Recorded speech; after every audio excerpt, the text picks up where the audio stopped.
Welcome to moistcritikal's compilation to fall asleep to relax. Time to let your brain clock out and your body settle in for serious snoozing.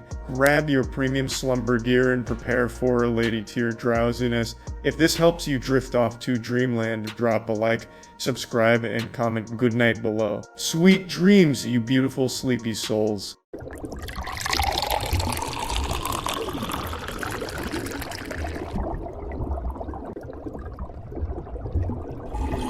It's a yogurt tier listing vanilla and strawberry of every major yogurt brand. I'm a bit of a Gertie Squirty guy, so I'm pretty excited to see like what the best yogurts are. And I know Matt is also kind of a yogi. Yeah, I was on antibiotics, a lot of them for a while, prior to filming this, so I'm actually excited. This is good for my tum-tum. All right, well then let's do what Jamie Lee Curtis recommends with some Activia.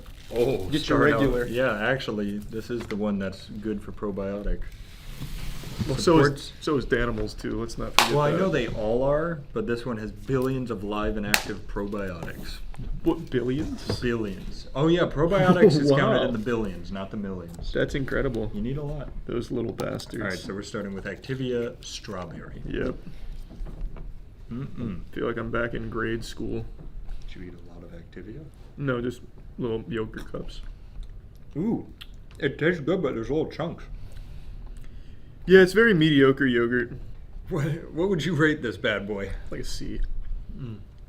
It's really hard to like genuinely fuck up yogurt. That's what I was gonna say. I think this will definitely be middle of the pack. Yeah. I just don't know why you'd ever get vanilla yogurt. What flavor do you eat? Oh, that's good. It's like tapioca. What the fuck? It's vanilla. That was much better than the strawberry. Thumbs up. Yeah, that's a B. I agree. Man, to think I was shitting on the vanilla. It's so weird how wrong you were. Thanks Helix for sponsoring today's video. Yeah, so actually a lot of us on the crew have it, and I've been using mine for over 2 years now. I wasn't sleeping, I had back pain, everything sucked in my life, and then I went ahead and I took the Helix sleep quiz, matched me with a Helix Midnight Luxe mattress, and now I sleep like a baby every single night. I've had a Helix Dusk for quite some time now. It's my mattress of choice since I'm a back sleeper, and it's felt amazing. I fall asleep like a baby, I don't wake up with any lower back pain, it's just what I needed. I've had it for many years now, and Helix Sleep makes premium mattresses and bedding that are customized to fit your needs and conveniently shipped right to your door with free shipping in the US. The mattresses are super easy to set up and have a 10-year warranty and financing option. And if you're worried you won't like it, they give you a 100-day trial to make sure that you absolutely love it. So if you're looking for a new bed, check out Helix and visit helixsleep.com/moist to get 20% off your Helix mattress plus 2 free pillows. Strawberry? Yeah, Danimals strawberry kiwi. smoothie. Wait, strawberry kiwi? Did you just get strawberry? Alright, find me just strawberry. That's an unfair fight. I used to hit these kind of hard back in my day. I loved these. Wait, give me a little cheers. Yep. Bottoms up. Yikes. That is so much worse than I remembered as a kid. What So the I fuck? licked the lid. The lid was yummy. The drink is not yummy. I was really excited for Dan. Oh, that's yucky. I guess it's just good for kids because it's all just little sugar. Alright, it's been blue. Try blue. Maybe it's better. Oh, because this is the police officer dog one. That's why it's blue. Yeah, good point. This is trash. That's D. I was gonna say I don't think it deserves an F, but Yeah, I it's agree. just not D. good. Ooh, it's really not good. Activia, far. I think we're just getting old. I bet kids go crazy for the Probably. Danimals. Damn. What do you want to go to next? We got Yoplait. Do Yoplait. Damn. I used to like Yoplait when I was young. We got to share. Ooh. Not good. Oh. Ooh, there's like little bits in there. Looks like a murder happened. What happened to Yoplait? Yeah, what the fuck? Ew. Is this like 0 sugar? Is this vegan or something? That's disgusting. It's also 20 grams of sugar. That's got to be like rancid. Hey, Yoplait not that long ago. It's not like It's- bad. Compared to Try it. Activia and Danimals, that's gross. All right, let's try vanilla. Vanilla. Is that any better? It is. That is better. That's far better. Oh, there you go, Yoplait. They just don't know how to make strawberry over there. Just fucking I don't dumpster know what dive for I'm telling strawberries. you, I think that was like little chunks of human in there. That was gross. The vanilla's good. Yeah, I'd So still give it a C though. That's a C vanilla for me, yeah. Activia Vanilla was a B. That's our first F. Probably our only F I too. agree. I can't imagine another's going down to the depths of hell that Yoplait took us. What's this one? This one? Yeah. Lala. Never, Oh, you drink Lala. never heard of this. It's a yogurt smoothie, yogurt bibible. But it's got 5 grams of protein. All right, bottoms up. Are you okay? Yeah, I'm good. That's actually much better than I thought it'd be. Oh, it's there's a weird aftertaste. I don't think so. It's like Danimals if it was for men. And only men. Women aren't allowed to drink this. There's so much sugar in this. Is there? How much? 18 grams. That's How- alright. Men process sugar differently than That's women. true. Ours come out in cool ways, like kidney stones. Those are an exclusively man thing for Yep. sure. All right, that's fine. That's another C for me personally. That's an A for me. I like that one. Now, I will stand by that. I will absolutely drink water over Baja Blast any day. This. I'm gonna hate this. It's like a It candle. looks- It's like a It candle. looks like that a looks candle. Yeah. solid. Well, look at that one. You're supposed to like mix it. Or maybe you're not. Maybe that's like after you get through your dinner, you can have your dessert. Oh, maybe you're right. Oh, this is really thick. Sugar in this one. This one has black carrot juice in it. I don't know. Oh, it's like cream cheese. Oh, Are you sure you're not supposed to mix it? I don't know, but that. Well, don't mix it. You need to try it like that. That's like actual cream cheese. Yeah, it looks like flan. Like, Ooh. it's like eating flan. Like it's the same exact consistency. Yep. That's another F. Let me try the strawberry. I'm gonna wait for the strawberry before I place it. The French know how to seal things. Let me tell you. Nice. Is this French? Yeah. Hold on. It's French style. I don't know who made it. It is called Oui. Oh, by Yoplait. Fucking Yoplait, They man. must have a cigarette flavor. It's not great, but Much it's better better. consistency. Yeah, it's not bad though. I'd give it a C. Comfortable C. Man, the amount of probiotics in my fucking gut biome after this is going to be incredible. I was gonna say nothing bad surviving in there. I'm gonna go up a level on each of them. That one's a D for me, and this one's a B for me. Oh, wow. All right, so now we're moving into. Oh wow, they packaged them just for our tier list: strawberry and vanilla Go-Gurt. This is where you can get Gertie Squirty. I used to love me some Go-Gurt. Let's start with Straubs. Oh, I got Olaf. Oh, wow. Man, That's actually disappointing. I just do not have the same taste buds I did when I was a kid. Which is weird to think. Aging is so fucking cringe. I used to love these. Better than Danimals. Yeah. I think you're wrong. All right, I'm going into Elsa. You're going into Elsa? Yeah, I got Elsa vanilla. It's weird to see her not getting back shots from Spider-Man. It's just so much sugar. I'm giving that. What did I give Danimals? I think Danimals I gave a D, right? I think so. I was gonna give those a D. Yeah, I'd give him a D. Yeah. Remember the first video I was in, somebody told me I was stupid because of what I was drinking and I was losing brain cells. They were right. I don't even know what you're referring to. You're like in your own head right now. What happened? I'm Do in you a wanna dark do you wanna place. talk about it? Yeah. Probiotics got you in your fucking feels right now. Yeah, they're doing something to me in my gut.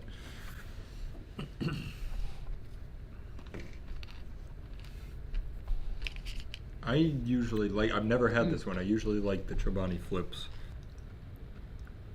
Why not just use real granola? Ooh. It's like little gerbil bits. I'll give that a B just because the yogurt was good, but I hated I'm the going rest. D. Those little bits sucked. Here's the zero sugar Chobanis. That's the woke liberals. Got to ruin everything for us. That's what I was saying, man. Can't have gluten. Can't have sugar. Can't have. What else? Don't. Testosterone. Testosterone's bad. Gas stoves. Gas stoves. That's a big one.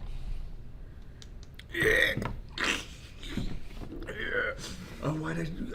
All right, I'm trying strawberry, and then we're gonna flip. Oh, it's so plain. No sugar, no fun. Fucking. Oh, wait till you try that one. I haven't tried this one, but if it's anything like that, I'm in for a treat. That one's like lumpy. Ew. Ooh, it's like medicine. This one is somehow better than that one, but they're both really bad. There's an aftertaste there. I'm assuming the chemicals they use to sweeten it. Yeah. That is disgusting. That's so gross. Oh my god. I'm going F on both of these. These are I'm gonna be definitely both honest. Fs. What do they use? Oh, more zero sugar again. By Dannon Light and Fit. More like, damn you, light shit. Got him. Take that. It's weird. I haven't even tried it yet. It's probably good. Yeah. I'm not gonna do what I did last time. I want us to both be on the same page. Oh, there's little beans in here. It's vanilla bean. Oh. The zero sugar is not it when it comes to yogurt. It is definitely not it. Not as offensive as the Chobani zero sugar. It's just still so bad though. Still not good. That's tolerable. It's This not one good went up. though. I'm gonna give both of them a B. Or I'm sorry, a D. Ooh. Yeah. We only have one of these. Oikos real strawberry in every bite. I like Oikos. I actually eat Oikos a lot. When you think of probiotics in your stomach, what do you think of? I like Ozzy and Drix. Yep, same. That's exactly what comes to mind. It's just a little It's just like a little things. war in Yeah, there. they're just fighting. Like Ozzy and Drix right now went into the Chief's lair and they're like, Chief, we got an unusual amount of probiotics entering the club. Our letter went out and now we have reinforcements. That's good. Is it? Mm-hmm. That one's good. There's real strawberry in that bite. I'll give it an A. Hey, it's Yakult. I don't know what it is, but it's like, it looks like industrial grade chemicals when they put like the tags and everything on it on the side with There's warning nothing labels. special about that. It's better than like an apple cider vinegar probiotic. It's got like that wheatgrass shot feel. Yeah, it is like a wheatgrass It's like shot. they took the tang of yogurt and nothing else. It reminds me Alright. of old, what's it called? Motrin. What kind of Motrin did you take? Children's Motrin? You never had like the I flavored like Motrin? Children's Motrin, the orange Yeah. one. That shit slap. Yeah. We should do a medicine tier list. Oh, That would go so hype. fucking hard. I think that's a DQ. I don't put that in the category of yogurt. It's not really yogurt, but I got a probiotic shot, and for that I'll give it a C. Okay. Lord knows I needed more probiotics. Mine's DQ'd. Oh, wait. Haagen-Dazs. Tastes like ice cream. That's good. So this is not yogurt. It's cultured cream. Ah, It is just ice cream. it is So just it's ice not cream. been frozen. Yeah, that's awesome. Very cool. Here, I can check on the macros. I'll tell you what Yeah, it let is. us know. Only- It's good. Only 4 grams of protein. Yep, this bad boy is some ice cream. It tastes like warm ice cream. Well, it's cold, but like not frozen ice cream. That just tastes like ice cream. They cheated then. They did. That's not yogurt. I'll- DQ. Well, it's an A for me. All right. Cheap tick. What? What is wrong with you? Bro, these probiotics got you on some dumb shit. They get you with stupid juice. Earlier, you said it's weird seeing Elsa not taking back shots from Spider-Man. Yeah, like, that's sensible, though. You're not... You know what? We're not friends today. Give me the fucking yogurt. You're lost. It's not as good as Chobani, but it's still good. Yeah, that It tastes takes- like really plain Greek yogurt with some strawberry. It just takes so much to fuck up Greek yogurt. It does. That's a. I'm gonna go A. I'm giving it a B. Now that's what I was talking about earlier. Some of that Big whipped whip cloud shit. Yo play. Mhm. I'm not in a play with Charlie mood anymore. Take your yogurt.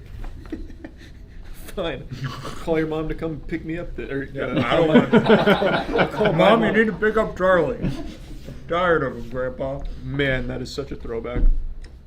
That's it. Like melts in your It mouth. does. It's kind of so like good. if yogurt and cotton candy had a baby. Yeah, it's an S. That's really good. How much sugar is in that bad boy? It's sweet. 22, so that's our sugariest one yet. Oh yeah. Oh yeah. But it's not child sugar like Danimals and Paw Patrol. I mean, that's adult sugar. That's that's cane sugar. My papa went out and farmed that. We're finally into like the adult shit out of Nick Jr.ville. Yeah, this is nice. We got out of Lazy Town and into Yellowstone. Yeah, now we're in Breaking Bad. This is Fage. Is that not how you say it? It's Faye? Yeah. Is it? F-A-G-E? Is that not Fage? I thought there was an accent. Faye? I like Fage though. That's I like cool. Fage too. Yeah, that one looks a little icky. But I'm gonna clear my bias. Man. What the fuck? It's Greek, and it means to eat. Well, how do I say do not eat? Yeah, that's No like, Faye. No Faye here. No Faye. For the love of God. It's not terrible. It's not as bad as the other ones, but it's I not really good. don't like the fruit chunks in any of these. And also it had the misfortune of going behind Yoplait whips, baby. Yoplait has made one of our worst and one of our best. Yeah. Faye's got to be a strong D. Yeah, I agree. So this one's not strawberry, but it's almond milk, so we had to give it a little try. Ooh, she's bubbling. Just out of curiosity. That one looks like an aioli. It looks more like concrete before it hardens.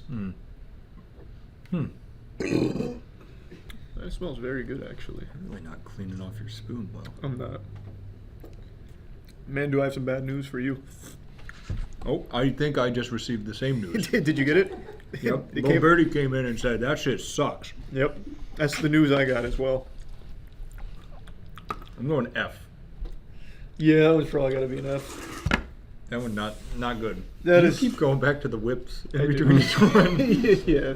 The Yoplait whips is really doing me nice. Oh, Far right. this? It's pillars, yeah. Another one in Another front of one. that. That is 20 grams of protein. me see Strawberry this one. banana. Yeah. There we go. And so when he looked at this the first time, I said, there's got to be a ton of sugar. And there's not. There's not a lot of sugar. Billions of probiotics. We're going to be reaching trillions I was going to soon. say, I think that's bad. I think once you hit a trillion, gone too far. The whole system shuts down. We become one probiotic. Man, that's horrible. No, like that's actually the worst thing we've had today, without a shadow of Anything a that doubt. says naturally good and has 4 grams of sugar is not going to taste good. Oh wow, that gave me a headache. You've hit your probiotic threshold, I think. Oh, it gets worse. That's so bad. In the back, there's other taste receptors that taste the shit better. That is so bad. That is the worst by far. That's like amoxicillin Yes, as a kid. yes. The white lumpy medicine you would take and you wanted to puke. That's like you puked it back up and then drank it. That's actually revolting. Aaron, I want you to try that. I think he's drinking one. Yeah, because he had that. I want to know what he thinks. Yeah, it is. tell it. That's gross. You don't hate it. It's not great. Like the mixed Is that one berry is better? definitely the mixed Get- berry is let it- definitely. That one's gone. I finished that bad boy. That's gold. That bad boy. That one's good. Okay, You We've guys lost need to try control. that one. that's an F without a shadow of a doubt. F. Yeah. Here, let's get into this strawberry crunch. I'll make it for you. Yeah, thanks. Prepare it for me. Remember all the Taco Bell comments saying Chelsea should be in more videos? She's not going to be in a single other one. Chelsea's fired now, so. The world's not ready to hear her No. corrupted opinion on food. She's got satanic taste buds. Let me try it without That's M&Ms. just, that's just cheating. Yeah. Yeah, let me get it without. Terrible sounds. That's so mediocre. It is. That's a C. Without the M&Ms, it's got no legs to stand on. Yeah. Good try, Yo Crunch. Yo shit.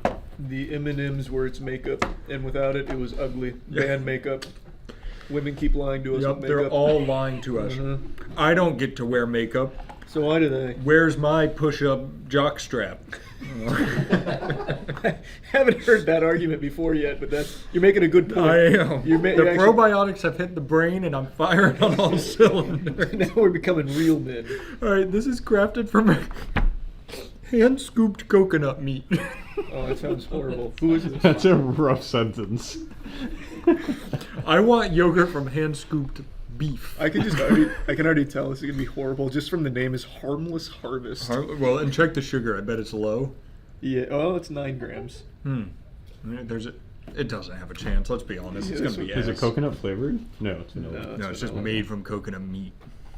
Sometimes it just. Instead of milk, it's made of coconut milk. Oh, Coconut No, meat. the meat of the coconut. It's made from hand scooped coconut meat. Yeah.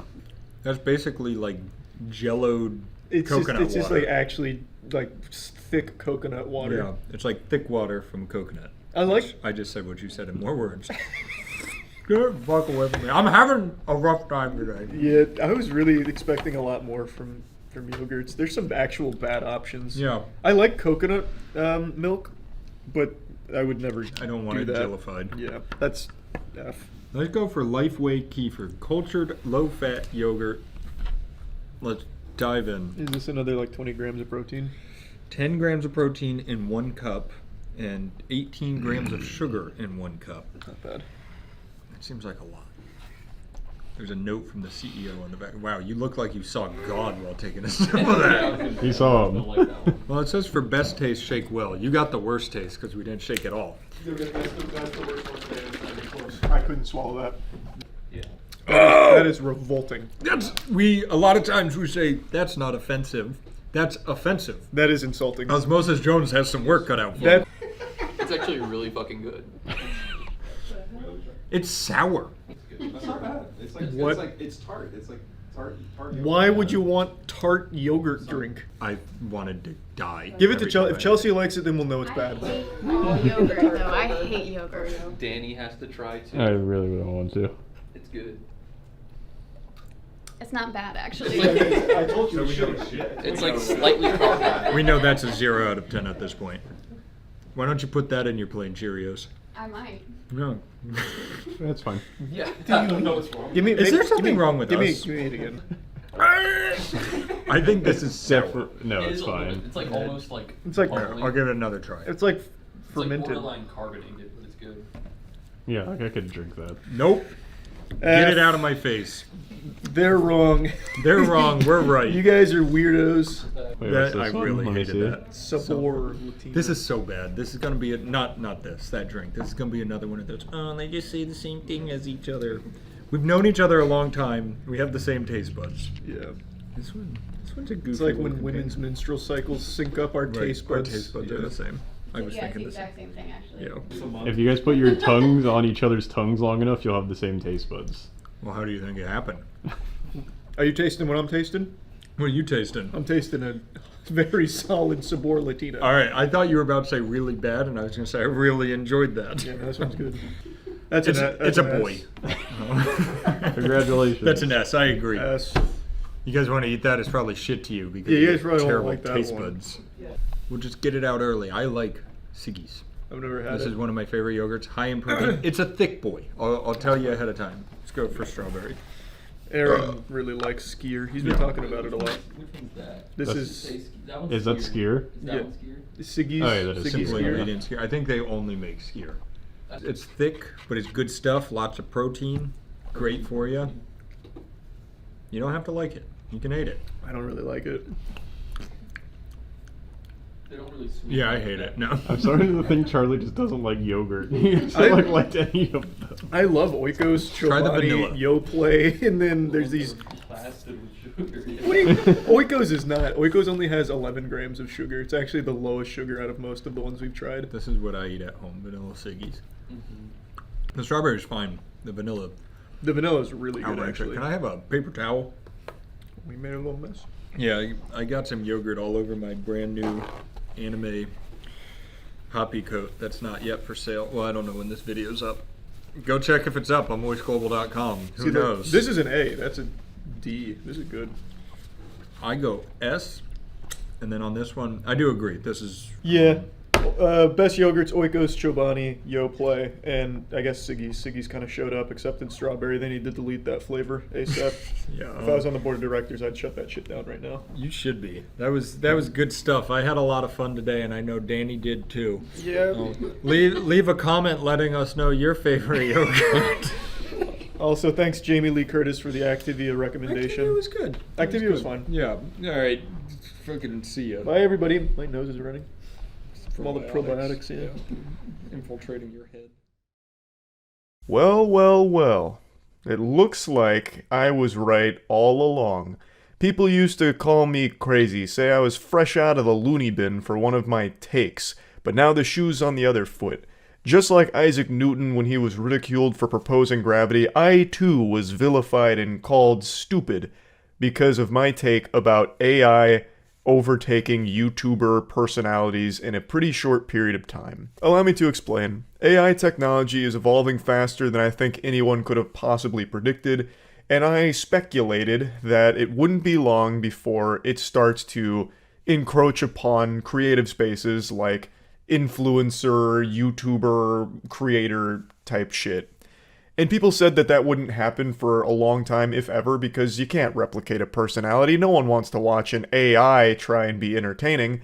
And I said, listen here, Buster, you're wrong. Not wrong about the fact that no one wants to watch, Plankton's wife, a computer, try and make jokes, but wrong about the fact that it won't be able to replicate a personality. It's already been able to do that to a certain extent, even while it's still so new in this program. Eventually down the line, people wouldn't be able to tell if the content was a real person, organic flush and cringe, or machine behind the content.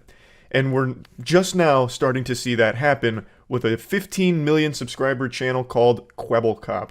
A name a lot of you might know if you were ever like 6 years old on YouTube because his channel was massive for a long time. And then he did a hard pivot into AI. He wanted everything to be AI, and now he's completely digitized himself. He's jacked Kwebbelkop into the cyberspace, and now all he does is AI-related work. And now he's just started releasing his first wave of fully AI-driven YouTube videos where he doesn't do anything at all. It's all AI behind the wheel. Do you remember about probably like 6 or 8 months ago now, we were talking about Kwebbelkop, this YouTuber, Kwebbelkop. He was once a massive, massive, massive channel pumping out tons of like Let's Play videos for Minecraft, GTA, and all of that. And then he made a hard pivot into AI. Just going full cannonball into the deep end of the pool of AI. In particular, AI-generated content. So he made a separate channel for a VTuber called Blue or something like that. I think it was Blue. And it was kind of an experiment. That's when he was just first getting a little wet with it. So he had the water wingies on. It was a VTuber, but they still made the content. There was still someone behind it. But he wanted to go even harder. What he envisioned for a perfect world was all AI-generated content. And I said, we're probably not far off from that being a reality. And you guys called me crazy. You said, Charles, go back to your padded cell. You're speaking nonsense. You're speaking gobbledygook. Like, that doesn't make any sense. And now, 2 days ago, he's released his first AI video. All of the money he invested into it, all of the money that he's used on the startup, he is now putting into full effect. I think he owns like 20 channels as well. And he wants to make all of them basically AI-centric. So that way it's all made by AI, so it's as minimal as possible for maximum content.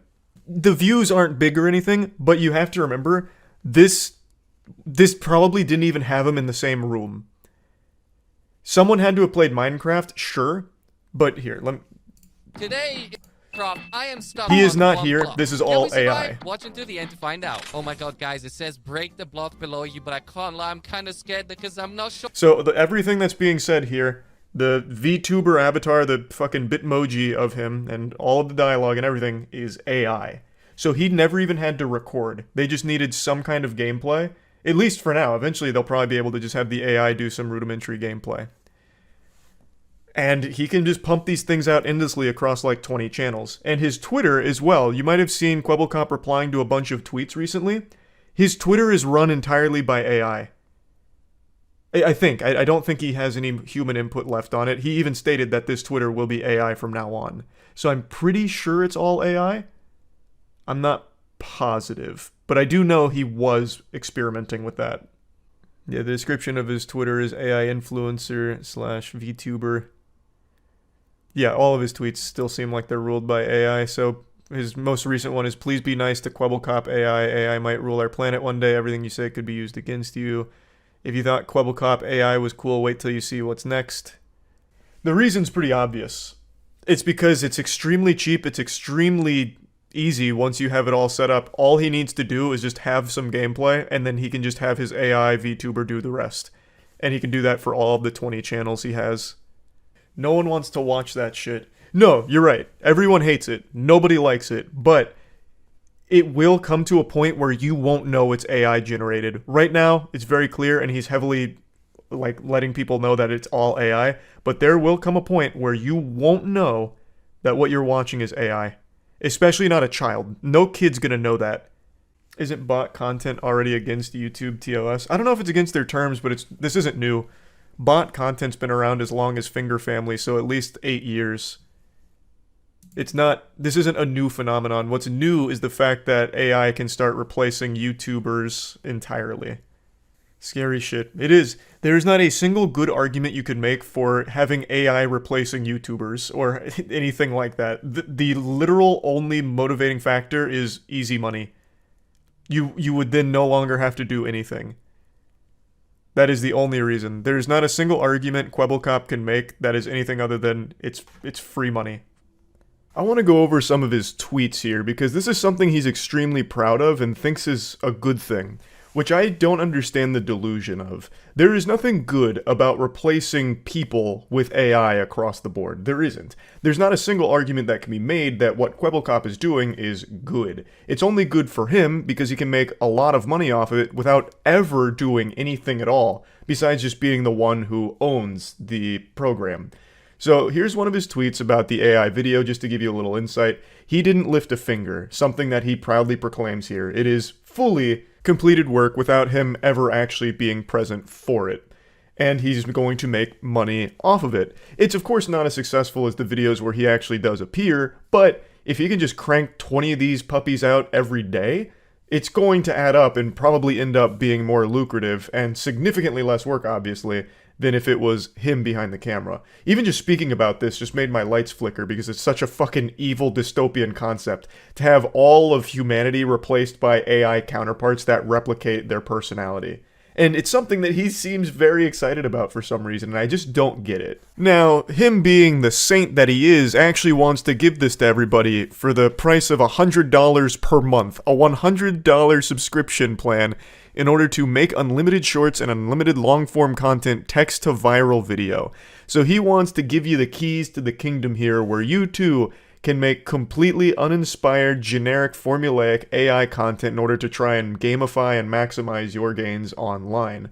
Where you just type in a viral video prompt and it will create everything without you doing anything. I don't know why he thinks this is something to be happy about. Again, this is purely just profit-driven greed. There is nothing good that can come from AI-produced content. It's not going to be good content or anything. All it will ever be is just deceptive bloat on platforms. But he's looking to try and really maximize this and pump out as much as possible and allow other people to pump out as much as possible as long as they're paying him for it. Like I said on stream, I'm pretty sure his Twitter is fully AI run by like ChatGPT or something like that for his posts, but let's assume for a second, suspend disbelief, and assume that that first tweet is actually from the real Kwebbelkop, the one that was born into this world into a human body. I can't believe how distorted and delusional he's become.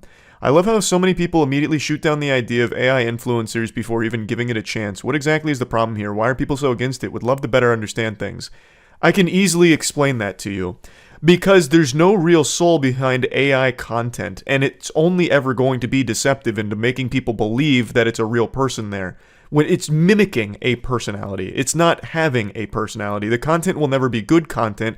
It is just cheap content whose sole reason for existence is because it'll make it easier than actually making shit. Just have the AI do it all for you. That's not a good thing. That's not something we should be happy about. So someone replied saying, it's just human connection, to be honest. No one really cares about AI. We like people for personalities and natural story. AI ain't natural. I'm not saying it won't work, but I ain't gonna say to my friends my favorite YouTuber is Kwebbelkop AI, but good luck. And then he responds saying, and what if you didn't know that the content was created by AI? If you don't mind me asking, who's your favorite influencer right now? I'm certain that it can be AI generated and you'd still care about the content. You're immediately highlighting a problem here, and I can't believe that he doesn't recognize this. What if you didn't know that the content was created by AI? That's called misleading people, and that's shitty. You're lying to them by pretending that it's a real person behind it. The content will never be the same. You can mimic a personality to a certain extent, I guess, but it's still going to be worse for it. There's nothing good about that. What benefit is there to having an AI pretend to be a person? There isn't. It's just for the sake of being easier than actually making the shit with the person. You could have the AI do it in a matter of minutes, as opposed to having someone sit down, edit it, be entertaining and whatever. It's just for the sake of making money. There's nothing good about it. But that's not how Kwebbelkop sees it. To him, this is his paradise. So he talks about how it's been a challenging journey and he's excited for it, believing that 99.9% of influencers will be AI generated within the next 10 years. What really sucks is I think he's probably right. I believe a lot of big channels like his aren't really making content because they enjoy doing it. It's because it is a paycheck. It's a job. And anything that can make that job easier or even more lucrative, I think a lot of people will jump on. And Kwebbelkop's making a use case right now where even if the views are low, the fact that he doesn't have to lift a finger to make the content and can make a ton of it is probably worth it to a lot of other channels as well, because they'll still be making money off it while doing none of the work at all. And it's the sad reality of what could come down the line with AI here. And it's not just YouTubers and shit that AI could take the jobs of in the creative space. It's pretty much everything. But this is one that a lot of people thought I was very wrong on, thinking that it would be a safe, bastion of creative expression and freedom, and it wouldn't be threatened with AI, when I always thought that it probably would, and it seems like it will, should this continue to just get better and more sophisticated, which sucks. And I just wanted to talk about it a little bit. That's it. See ya. There's two questions I get asked more than any others. Why am I short, and why do I live in Tampa? And my answer to both of these questions is the same. Because I like it. I like being short. Feels good. Now, obviously, I'm just kidding. I'm not fooling anyone with that response, but what am I going to do about it? Not exactly something I can change, like a bad hairstyle. It's not like the result of being lazy. It's not like going to the gym more often is somehow going to magically make me taller. This is just the way the Lord 3D printed me. And I'm powerless against it, unless I want to break both of my legs and then take years of physical therapy to learn to walk again and all that, which I'm not going to do, so that's the reason I'm short. Can't help it. But my answer was honest to the second question. I live in Tampa because I like it. I know a lot of people outside of Florida view Florida as some kind of freak show circus PvP-enabled zone because of all the Florida Man stories, so people look at this place as if it's some different planet with an entirely different species of people that live here. But I was born and raised in this swamp. 29 years down here, I got that Florida Man gene embedded deep in my DNA, and boy howdy I tell ya, I don't see myself moving anywhere outside of Florida. I think even when Florida ends up entirely underwater, it'll be like the new Atlantis. The Florida people will persevere. We'll grow little gills, and we'll have our own new society underwater, and we'll still probably have Publix too. I got a little lost in the sauce here. The whole reason I'm even talking about Tampa to begin with is because of a local news story I read today, coming from my neck of the woods, and it's some pretty deplorable shit here. So I wanted to share this because it made me ashamed of my fellow Tampa enjoyers. You are watching what cops say is a terrible crime committed by a brilliant chemist. First, he's seen filling a syringe with some sort of substance. Then he places the syringe under an apartment door. Now, he's no Walter White or anything, but this guy is apparently a very gifted chemistry student. He was enrolled at the USF PhD program and, according to all the reports, was very gifted. And what did he do with those gifts? Well, he delivered them like Krampus to a family's doorstep and brought a lot of problems for them. So he was injecting these chemicals under their doorstep for months, and it caused the family and their newborn baby to get pretty ill. Umar Abdullah and his wife had just had a baby. Almost immediately, they say, their downstairs neighbor, then a PhD student in chemistry, began complaining about noise. Imagine being such a miserable piece of shit that a baby crying makes you so upset that you decide to try and assassinate the whole family because the noise is too much. That's bafflingly evil. I understand that a baby crying or being noisy can be a bit annoying, but I just don't know how it can make somebody snap like this. I had an apartment in downtown Tampa, and you can only imagine the things I was hearing there. Between some occasional gunshots as well as some wackier noises. Like a long time ago, I even posted a video about how there was a whole group of frogs that used to fuck right outside of my window of where I slept. And it made it very hard to sleep because they were being real rowdy. But you know what I didn't do? I didn't go out there, take a bazooka and blow up the frogs. You know, I didn't go out there with a sledgehammer and tear up the orgy by killing all the frogs or anything. I politely knocked on the window occasionally, trying to, scare them away, like take this business elsewhere. I also more than once would open up the door out back of my apartment in order to, rustle the bush that they were treating like a frat house to get them away. But the thing is, it never elicits such an extreme response. I get noisy neighbors are frustrating. Like, neighbors above you that are just slamming around, like throwing bowling balls back and forth, just causing a ruckus at all types of odd hours. It's a headache. But this is not the same situation in the first place. It's a baby. It's a newborn baby. Obviously, it's going to cry from time to time. That's how babies work. That's just how it is. Like, I just can't imagine the lunacy here to do something like this, which is basically attempted murder, fundamentally, I would say. It's just fucking crazy. That's him skulking outside the apartment in Tampa. After my daughter was born, right after we came back from hospital, he started complaining. Then the family began smelling chemicals pervading the apartment. Everyone, including the baby, started getting sick. Psychopath energy just rolls up so casually, like this is just routine. Another walk in the park. No, business as usual.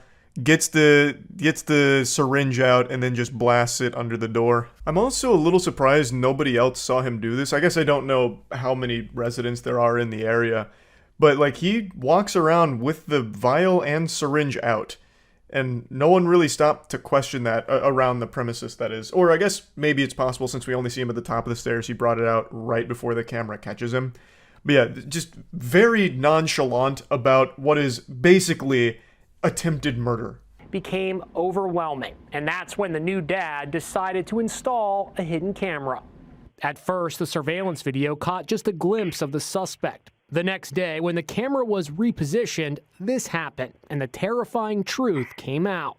Initial toxicology reports from police say the substance being pumped into their apartment consists of 2 strong opioids, methadone and hydrocodone. Now, to further explain, the family was aware of the chemical odor that was permeating through their residence, and they tried everything to get rid of it. They checked all the pipes, everything. Eventually, the landlord even replaced their water heater, thinking that could have been a culprit, maybe something gone awry, malfunctioning in the water heater, leading to that smell. But the smell never went away, and they kept getting sick.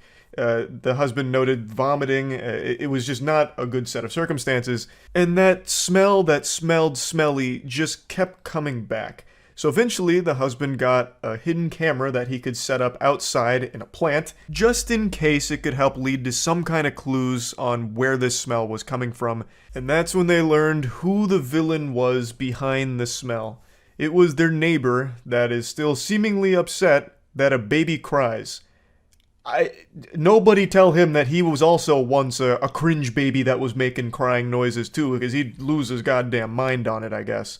He's still upset about it, so then he turned to biological warfare. The suspect is identified as Xiuming Li, who got his PhD in chemistry at the University of South Florida. Abdullah says he got his family out of the house and then immediately called police.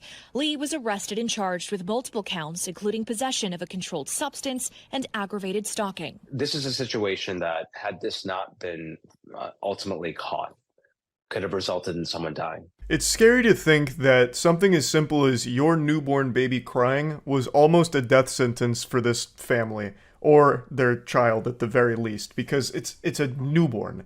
It's not exactly the best things to be inhaling, hydrocodone and methadone.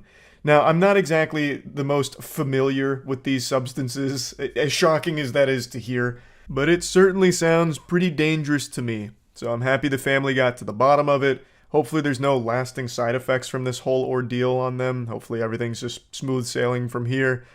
And yeah, this is just upsetting for all of Tampa. This isn't what we're about down here. Tampa is a place known for many great things. like bath salts and good neighbors. And this guy was not a good neighbor. So yeah, I just wanted to go over this a little bit just because I saw it. It's in Tampa. It's super weird. Anytime there's a Tampa-related crime, it feels personal for me as a resident of Tampa. It feels like, how could you? We're better than this, damn it. You're giving Tampa a bad name. Like, I just feel disappointed. Like, just genuinely disappointed.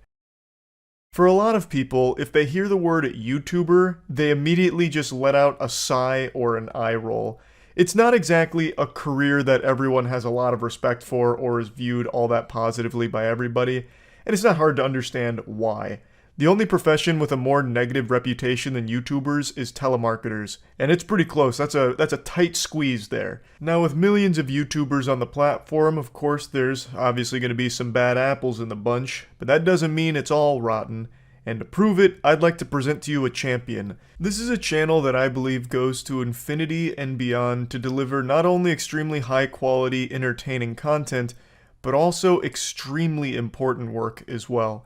It could make even the Grinch's heart grow 3 sizes, and also leave that little bastard terrified, cowering in fear, trembling in a corner if he has ever done anything shady or corrupt in his past. Because I swear, Friendly Jordies would get to the bottom of it and blast that ass on the big screen. Friendly Jordies is the channel we're going to be talking about today. It's run by a man named Jordan Shanks, or as many of you probably know him from the Wiki Alpha community, Jordan Sex Money Shanks.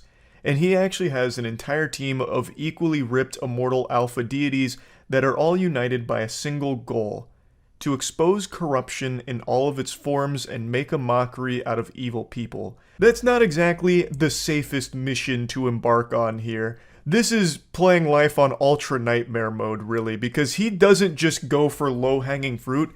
He targets some of the most nefarious, shady, corrupt organizations and people throughout all of Australia. And he does more than just Australia, but he is from the land down under, so a lot of his content and investigations have been focused on Australia, but has recently branched out into covering some of the most fucked up situations that even I've never heard of before, such as one of his most recent pieces of content called Paradise Bombed, where Jordies and his team covered a disgusting, tragic situation that unfortunately does involve bombing of completely innocent people. And in the very first frame of this video, this is one of Jordy's team members holding a bomb.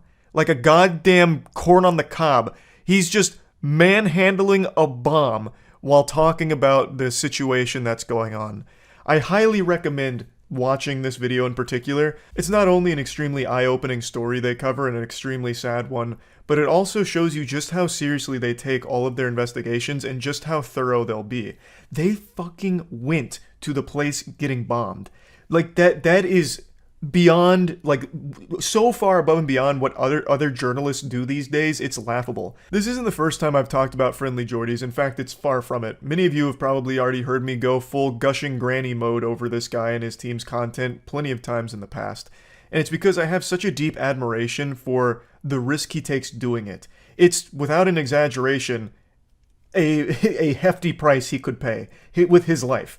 Many of you might remember 9 months ago, his house got firebombed by some of the people that he was investigating, allegedly. His house got firebombed, but not only that, his neighbor's house got firebombed because the goddamn turbo Illuminati Cronenbergian homunculi that were trying to hunt down and execute Friendly Jordies couldn't quite figure out which of the 2 houses was Jordy's, so they ended up firebombing his neighbors, and then came back to try and finish the job by firebombing his house the following day. An actual attempt on his life. And you know how Jordy's responded to that firebomb? By making an absolute banger video following it up, going into all of the investigations and all of the potential culprits that could have been behind the firebomb attack. And that list is not short by any means. There is nothing but powerful heavy hitters on that list because of the investigations and reporting Friendly Jordies and his team do. And yet, even in the face of attempts on his life, he still keeps delivering extremely important reporting on all of these bad people. If that's not heroic journalism, then I really don't know what is. And another thing that's important to note is that he is constantly villainized, treated like a fucking demon by the media over there for some reason, even though what he's presenting is just immutable facts about awful people that most normal people are rallying behind him for and appreciative of. He and his team do great work, is the point I'm getting at, and it comes at a great cost to both his safety and the safety of his team. Jordan isn't the only member of his team that's been targeted by some powerful organizations. Another member of his team had a very famous incident where they were wrestled down and a lot of other bad things happening around them, arrested, investigated for like terrorism, all over a bunch of baloney. So I don't want to just keep diving into the extended lore of the Jordy's cinematic universe here, but I highly recommend that you do a deep dive on his content if any of this kind of journalism sounds appealing to you. But I think I'm doing it an injustice by just calling it journalism because it's a lot more than that. Not only is the investigation and the reporting extremely valuable, but the way he presents it is perfect. He and his team also spend a ton of time crafting really entertaining skits or going hog wild to commit to a bit. So in one of his investigations, he was, this is my favorite, he was doing a deep dive on everything related to a guy named John Barilaro. Eventually this culminated with him finding out that John Barilaro actually rents his very expensive property as an Airbnb. So Jordy's in this very public feud. This wasn't the first time he was investigating Barilaro. In a very public feud, a bunch of back and forth spitting on each other, Jordy's just books it for a little while, which has to be a massive security problem. John Barilaro was not some nobody, nothing burger of a person. He had so much fucking power, and he's just renting out his estate for anyone to go in and snoop. A second house that's so big, it has a second and third house on it. Like Mars's 2 moons that just got attracted into its gravitational pull. And might I just say, those spare houses are real nice, Giovanni. Yeah, I'm talking directly to you now. Because as you've probably gathered, or haven't because you're that dumb, I'm filming at your estate. And I want you to be the first to know that I f***ed in both your guest houses. Putting the fear of God in Barilaro right there. He'll never be able to have a peaceful night of sleep again, wondering if there's still Jordan Shanks' DNA just leaving a big old wet spot somewhere in there that hasn't been cleaned by his many assistants. It's amazing. Of an actual fucking just checkmate W move from Jordy's here. Just blowing him a kiss saying, Big McThankies from McShankies, I had sex in your guest houses, and Lord only knows what else went on within those walls. It's so entertaining, and yet presents an extremely important investigation about some fucked up shit. Like, he and his team do outstanding work. I can't stress it enough. And another journalist I've talked about a lot, who's also a YouTuber, is CoffeeZilla. I also very highly and often sing his praises. And you know what? CoffeeZilla and Friendly Jordies just did a collaboration. The two of them just investigated an Australian crypto scammer named Brian King Legend, which is the most beautiful Xbox Live gamer tag of a fake name ever. And together, the two of them tag teamed him and gave him a fucking full-blown spit roast. So, the CoffeeZilla posted part 1 of that investigation, and Friendly Jordies posted part 2. And in Jordy's investigation, he does something similar to what he did with Barilaro. He goes to try and directly confront the person that they've investigated to, not only meme on them a bit, but also just try and talk to them about this whole thing. Try and understand how someone could be so fucking evil. This crypto scammer made off with tons and tons of money, oodles of doubloons, all at the expense of real, normal people that trusted him with thousands upon thousands of dollars in his crypto projects. Real victims losing real money, and a real evil douchebag making all of the money. And it's a great investigation. It's an absolute fucking slam dunk on this piece of shit. And it's very fucking entertaining. So I just really wanted to talk about Friendly Jordies today because it is an example of a YouTuber I think that is just doing exceptional work that I think transcends just being a YouTuber. His reporting, his investigative journalism, and his style of presenting the information is entirely unique and super valuable. So in case anyone wasn't aware of him, I just wanted to just talk about it a bit. That's really it. See ya. Last night I went over a story on stream that I've been thinking about ever since. It's actually a pretty genius plan that unfortunately didn't pan out. A man in Colorado was pulled over on suspected intoxicated driving, and in order to escape the DUI, he hatched a pretty big-brain scheme. He switched places with his dog, who was in the passenger seat. So he put his dog in the driver's seat and he scurried over to the passenger seat and tried to pretend that the dog was the one driving, not him. And I thought to myself, that could work. If only he was better at, like, creative writing in high school or something. Like, if he was able to pass the charisma check here, he might have been able to squeak this one out, you know? Officer pulls up to the window and then maybe the guy makes a scene. He's like, "Oh, thank heavens, officer. You're an angel sent from above. This dog's granny shifting, not double clutching like he should. Lucky he didn't blow the welds off the intake. I'm glad you came over when you did, officer. Help me. I've been kidnapped by the corgi. Please put an end to his reign of terror. Lock him away and get me out of here." There's just a line where a plan becomes so stupid that it's actually brilliant.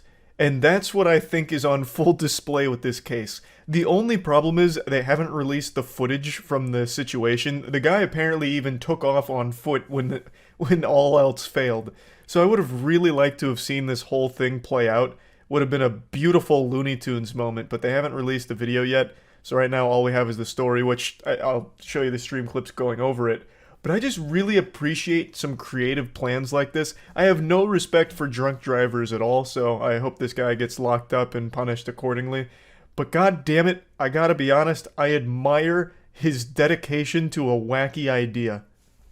You know, by the Colorado man who swapped seats with his dog when he got pulled over for the DUI. I meant to look that up. It was in Colorado? Let's see. Did it work? Keep in mind, they called Isaac Newton crazy when he pitched gravity, so let's not be too quick to judge. Colorado driver tried to avoid DUI by switching seats with dog. Speeding driver who was pulled over in Colorado tried to switch seats with his dog in the passenger seat to evade arrest. Like, that's just a big brain scheme. Man was initially stopped for speeding at 52 miles per hour in a 30 mile per hour zone. He was intoxicated. The driver attempted to switch places with his dog as the SPD officer approached and watched the entire process. Is there body cam footage? I'd love to see it. Was it a smooth process? Did he almost get away with it except for these meddling kids? The man also claimed he was not driving in the vehicle and attempted to run away from police when he was asked about his alcohol consumption. He did not make it far. Police said the man, who's not been named, was arrested within 20 yards of the car and charged with driving under the influence, resisting arrest, and speeding. Well, what about the dog?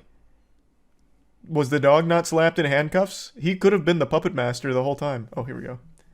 As for his dogs, whom police did not name either, the animal was given to the driver's acquaintance to take care of while his owner serves his time in jail. The dog does not face any charges and was let go with a warning. They didn't even bother investigating. Hey, I wouldn't be so quick to write this off as impossible. I've seen dogs driving cars. And with the way people drive in Florida, I wouldn't be surprised if there are more dogs behind the wheel of vehicles than we give credit for. Yeah, like, just take a peek at this. It happens. They're learning. They're evolving.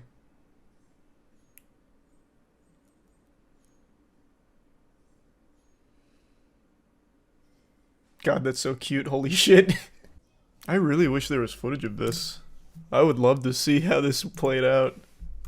Because an officer saw everything, which means his body cam must have picked it up, but that footage hasn't seen the light of day yet. Maybe the dog's lawyers are trying to suppress it. Get the fuck out of my face. Florida man arrested for throwing lunch meat at a cop. Okay. Yes, and it's not your fault. I was arrested about 8 months ago. What an aggressive shirt. Just a cat that says die. Man was really on a Redbubble binge. That is an interesting fashion statement. I wonder what the rest of his wardrobe looks like. About 8 months ago. Okay, back up for me a little bit, please. Okay. I was arrested 8 months ago, and I spent 18 months in prison, which was not fun. I'm so glad to be out. But anyways. Was this the same? Like, you got arrested 8 months ago and then spent 18 months in jail? Did they lock you in the hyperbolic time chamber? What happened? What kind of fucking time dilation happened there? Man got arrested on the outskirts of a black hole? Interesting. This is already a fascinating plot. I'm suing the Volusia County Sheriff. I'm suing. This is all with my lawyer. It's currently underway. What's your question? The lawyer's Look at coming? that. Why? If I sue the Port Orange Police Department and they give me $250,000, That's a good payday. tax-free, right? I have no idea. Okay, I'll have to talk to my accountant about that. Okay. I'm here because Is she on her my way? employee in the smoke shop right here behind me says that you've been coming in and out and bothering her and the customers. No. When she set my stuff outside then, What stuff? I have $2,000 worth of merchandise that she's holding. No, What? She said that she rung a Go bunch of ask stuff her. up for Go you and ask you never her right bought now. it. Okay. Go ask her, you Why? mother. Wait. Okay. Come What's- over here and I'll kick you further. What the Come on, mother. Oh! Wow, I paused at a very deadly frame there. Luckily I stopped when I did, otherwise we wouldn't have even known he threw a kick, it was so fast. We'd just see its after image. How did that escalate so drastically? What happened? Good lord, though. Did he hit a whippet and I wasn't looking? Yeah, he's definitely on some shit. I have $2,000 worth of merchandise, go ask her. Okay. You motherfucker! Put him up! It's time we get pugilistic. Okay. You think I can't do it? I know. Don't I want got to a do black this. belt in karate and a black belt in judo. You understand You're your gonna be able to trespass learn from the Okay, store? you don't want to mess with this guy. I'll take your gun and walkie-talkie, Okay. and I'll drive off in your patrol car. Why would you do You that? understand your trespass from the store, correct? Yes, You- I understand you, mother. Okay. Now get that out of my face. I'm 12 feet away from you, not in your face at all. No, the deli meat! Okay. He's sniping him with the cold cuts. Oh, Jesus Christ. You went too far when you brought out the hickory smoked turkey. He's also a black belt in handcuff escape magic. And arrest the sandwich as well. Arrest me because I had assault battery. Well, this is another suit. I'm suing you for $1 million. Well, okay. He might have a case on his hands here. I don't think the lunch meat hit him. He dodged it. Okay. Man, I don't know what possesses a man to waste deli meat like that, but god damn it. Fallen soldier. This guy's team of lawyers is going to have a field day with this officer. True, one of them's on the way here, apparently. He's clearly a junkie. Well, I mean, we don't have a whole lot to go on, but he's definitely on something here for this video. No shot. I don't think he's sober. I mean, he does have a little quirk to him. He's got that pep in his step. He immediately was ready to throw down. Alright, fair warning, things are going to get a little bit heated here, so I apologize in advance for maybe getting a little red in the face. Excuse my potty mouth and pardon my French, but Netflix is a bunch of dummies. Netflix, for some reason, greenlights every single project that accidentally floats across their desk, assuming it came from someone with a pulse. I hate to be so crude and crass with my language here, but Netflix is a bunch of goofball, stupid idiots. It blows my mind that they have so many Netflix originals and so few of them are even decent. I want to be clear, I'm only focusing on Netflix originals and not its overall catalog, even though I do think the strength of Netflix's overall catalog has been diminishing in a big way over the last few years. It's becoming pretty weak in comparison to the competitors. I'm only talking about Netflix originals for this video. They release so many, and I guarantee you haven't heard of even 2% of them. According to this data, they released nearly 900 originals in 2022. Where did they go? They certainly weren't marketed or advertised efficiently. They just fucking flush them down the Netflix shitter or something. Where are they? I can probably count on one hand how many Netflix originals of 2022 I actually watched and liked, or even really heard of in a big way. The others are just left to fester and die, just a rotted, bloating corpse on the Netflix catalog that nobody will ever click on because they are not interesting. I just don't understand why they greenlight so many productions and why they take so many series and put them on here as a Netflix original when most of them are just actually horrible. It's movies and shows that nobody will ever click on. Netflix original presents The Poop That Took a Pee. Netflix summer blockbuster #1 trending. Taking My Dog Bill to Get Neutered. A 3-part docuseries. Netflix original. Huge, yeah. Like, no one wants any of these things. I just don't get it. And I guess the reason I'm a little heated is because Netflix is an expensive fucking subscription. Like, Netflix costs a lot, and there's, like, nothing on there that I really watch actively. I really just kind of watch the big Netflix originals, like the good ones, the rare time that they have a hit. But for every one hit, they have 1,000 shit.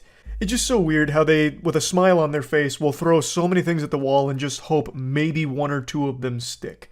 I just can't imagine that's a super effective business strategy, but then again, what do I know? I thought them removing password sharing would pretty much put them in the grave. I couldn't have been more wrong. They now have more Netflix subscribers than ever because people were too gluttonous. They needed their fix of Netflix content, so they all immediately signed up after getting kicked off from password sharing crackdown. So clearly I'm not an expert on what's going to make Netflix a ton of money, but I can tell you what will never make them money. A Jake Paul documentary.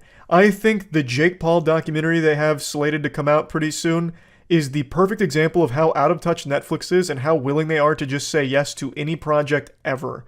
Like, no one wants to watch a fucking Jake Paul documentary. This guy has vlogged every second of his life living in his brother's shadow since the time that he was an actual teenager. There is nothing about his life that people either don't know or care about if they don't know. Like, no one gives a fuck, and yet he's got a Netflix documentary coming out. Why? What is the point? Now, to be clear, I know the documentary isn't just about Jake Paul. He is a component of it.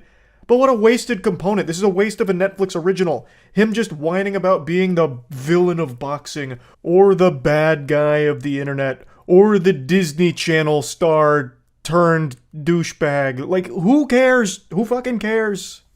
The new Jake Paul documentary on Netflix. Another perfect example of how out of touch Netflix is. Yeah, apparently you're doing a Jake Paul documentary called Untold. Jake Paul, the Problem Child. That's so ridiculously dumb. I cannot imagine even his own fans will watch this. I just can't. I really can't. Because it's fucking boring. Who the fuck is going to turn on Netflix and be like, I want to learn about Jake Paul, the guy who vlogged every single second of his entire goddamn life. I need to know more about Jake Paul. Like, have him do, like, if you're going to make a Jake Paul show, have him do something. Fucking send him to an underground fight club arena. The guy is a psychopath. Like, have him do crazy shit. Instead of just tell his life story that everybody already knows. And then call the fucking wambulance about people not liking him. It's just such, it's so simple. They don't get it. Netflix is so out of touch, it's crazy. Like, who the fuck cares? Have him do something interesting for the show. So what would you make a show out of? If I was tasked to make a Jake Paul show, I'd have this fucking goofball doing stupid odd jobs. I think that'd be interesting. Have him, like, train for Cirque du Soleil and put him in an actual performance and see if he tanks the entire fucking thing. Like, give him something to do to make actual entertainment, as opposed to just have him sit down in front of a camera, like, half fucking lobotomized to tell a dumb story nobody cares about, everybody already knows, where he orders some goddamn French fries whining about why people don't like him and he's the problem child. That's lame. That's fucking lame. Have him work in a high-pressure place that has to be nice, like a waiter. Okay, a bit of a silly idea, but, like, your heart's in the right place. Just have him do anything. Just give him shit to do to make an entertaining show. Fucking give him his own Eric Andre show and watch it be an absolute disaster. Even that would still be somewhat entertaining to see how bad it could get. Like actually just give him shit to do. It's the exact same thing I said about the quarterback show, where they just sit quarterbacks down to interview them, I guess. That's boring. No one's gonna turn on Netflix to learn about fucking Jake Paul's life that they already know. Dirt cheap to produce. Yeah, but you're gonna get nothing out of it, and it's not gonna be that cheap. You think Jake Paul did this for cheap? One of the greediest men on the planet? You think he did this Netflix deal for cheap? Hell no. Why do people care so much? Nobody cares. This is going to be a massive fucking flop. Nobody cares. That's the point. That's the point I'm making. Netflix is so lost. It just produces trash. And then occasionally gets lucky with, like, one good thing that comes out. Do you think they'll make something with other creators? They already have multiple times, and they all flop. Miranda Sings has a show on here. I don't know when Netflix is going to learn its lesson. I don't know. I don't know what it takes to get the message through. Paying oodles of clams every month for a Netflix subscription, and this is the kind of shit they deliver to the table? This is what they cooked up in the kitchen? Bring the chef out here. I want to have a few words here. Where's the Netflix chef? Because this is revolting. I'm sending it back to the kitchen. Just fucking why? I just don't understand. And Jake Paul is not the only YouTuber they have done this with or done similar things with. I just don't get it. Again, I don't think this is something even his fans care to see. I just don't even know who the audience is even supposed to be for this. Like, what's the target demographic? Brain rot zombies that just doom scroll Netflix forever watching everything that pops up? Because I feel like that's the only people who will actually even bother having this on for a split second. Jake Paul is not an interesting person to make a series out of about his untold story. And his brother became a superstar, and he rode his coattails, and then he himself became a superstar. End of story. Like, sure, there's probably some nuance throughout there, and I'm sure he's gone through some difficult times in his life. Everybody has. But that doesn't mean that it makes for an interesting show that people are going to want to sit down and fucking watch. Like I said, if you wanted to make something with Jake Paul, that's totally fine. But just have him do something that'll make it entertaining other than just telling his story. Have him fucking ramp the Batmobile off of a turbo Omega ramp over 12 flaming school buses, and then when he lands on the other side, have him do a no-holds-barred 2-minute keg stand till he pisses himself. Like, I don't know. Just have him do anything. There's just no reason he should even be a part of, like, the untold story of Jake Paul. Jake Paul, untold. Again, I know it's not all about him, but, like, why even have him in it? It doesn't make any sense. It's just... It really feels like some kind of desperation from either Netflix or whoever was producing the Untold series itself to try and get some kind of cheesy, cheap clicks on the production. Like, Jake Paul's name would be enough of an attention grabber to have people come in. But I just don't think that's the case for this, because no one gives a fuck about the Jake Paul story about, you know, his transition into being a boxer and being labeled a bad boxer and being labeled a villain and all of that. It's just not interesting. So yeah, I just wanted to talk about this because Netflix just has so much garbage on it. And I really think this is a great example for just, they greenlight anything, actually anything, which I don't think they should do. I would rather them just not have 891 originals come out in a year and instead maybe have less than half of that, but all of the originals are good. I think that'd be so much better. But anyway, that's about it. So yeah. Some of the most important moments of your life that shape who you are as a person are the moments that you do something for the first time. Your first meal that was more than just mashed carrots and breast milk, your first birthday, your first time going to school, your first time hitting a 3-point jump shot buzzer beater in a high-stakes basketball game, your first kiss, your first friend, your first enemy. I still remember my first online critic. Shoutouts to Boney Tony from the GameFAQ.com forums. You diabolical son of a bitch. I will never forgive you for the things you used to say about my Battlefield Bad Company 2 Fun Tactics videos. You revolting bastard. You're still on my naughty list. Point is, life is a journey of firsts. And today, I'm taking another step on that journey by doing a first for my channel. I'm going to just be going full-blown gushing grannies on something that I think is criminally underappreciated right now. I don't ever do this because I feel like there's just not a lot of things that are genuinely underrated. I see this trend a lot with YouTubers and Reddit in particular in a big way. This is a goddamn full-blown epidemic on Reddit and has been since its inception, where they'll be like, does anyone else remember this little obscure diamond? And then it's a picture of like Red Dead Redemption. Or, I bet none of you remember this hidden gem, it just never got the love it deserved. And then it's a picture of Star Wars Battlefront 2. Like, people choose these things and pretend like they were underrated just so it feels more special, when 9 times out of 10 that's not the case. So when I talk about something being underrated, it's something that I genuinely feel most people aren't talking about, haven't talked about, or maybe don't know about, or maybe they forgot about. So that's today's topic, because there is a show that just finished for the season that I really feel most people let slide under the radar for some reason. And I just think that's such a shame, because it does something I've never seen a show do before, which is taking a huge risk in changing everything about it in a big way. And it worked off magnificently. if people had only given it a chance. Now, the show I'm talking about is probably one you have heard of because season 1 was huge. It's an anime called Vinland Saga. Vinland Saga Season 1 was up there with Demon Slayer in terms of how talked about it was. And it's a show that gets my dog excited too. Isn't that right, Tetra? I know, it's a banger. It is a banger, I know. And everyone liked the season of Vinland Saga. First season was a smashing success, and season 2 was rolling around with people hyped for it. But after a handful of episodes, the vast majority of people just dropped it, abandoned it, and never went back and forgot about it. In the wise words of Call of Duty Modern Warfare, 50,000 people used to love this show. Now it's a ghost town. And I feel like that's absolutely sinful. Vinland Saga Season 1 and Season 2 is night and day. Season 2 is absolutely nothing like Season 1, which I imagine is why most people dropped it, because I don't even know why I'm speculating. That is why most people dropped it, because a lot of them called it boring. Season 1 of this show is very action-oriented. It follows the story of Thorfinn, who's a very young child, the son of a very powerful Viking, who watches his dad die right in front of him and swears that he is going to dedicate his life to kill the man responsible, Askeladd. And he joins Askeladd's team, perpetually training to be strong enough to kill him, because Askeladd is a very strong warrior, and Thorfinn needs to train hard in order to get that revenge. So season 1 is all about Thorfinn training to kill Askeladd. It's a story of revenge at any cost. He dedicates his life from the time where he's a child to the time where he's a young adult, just killing.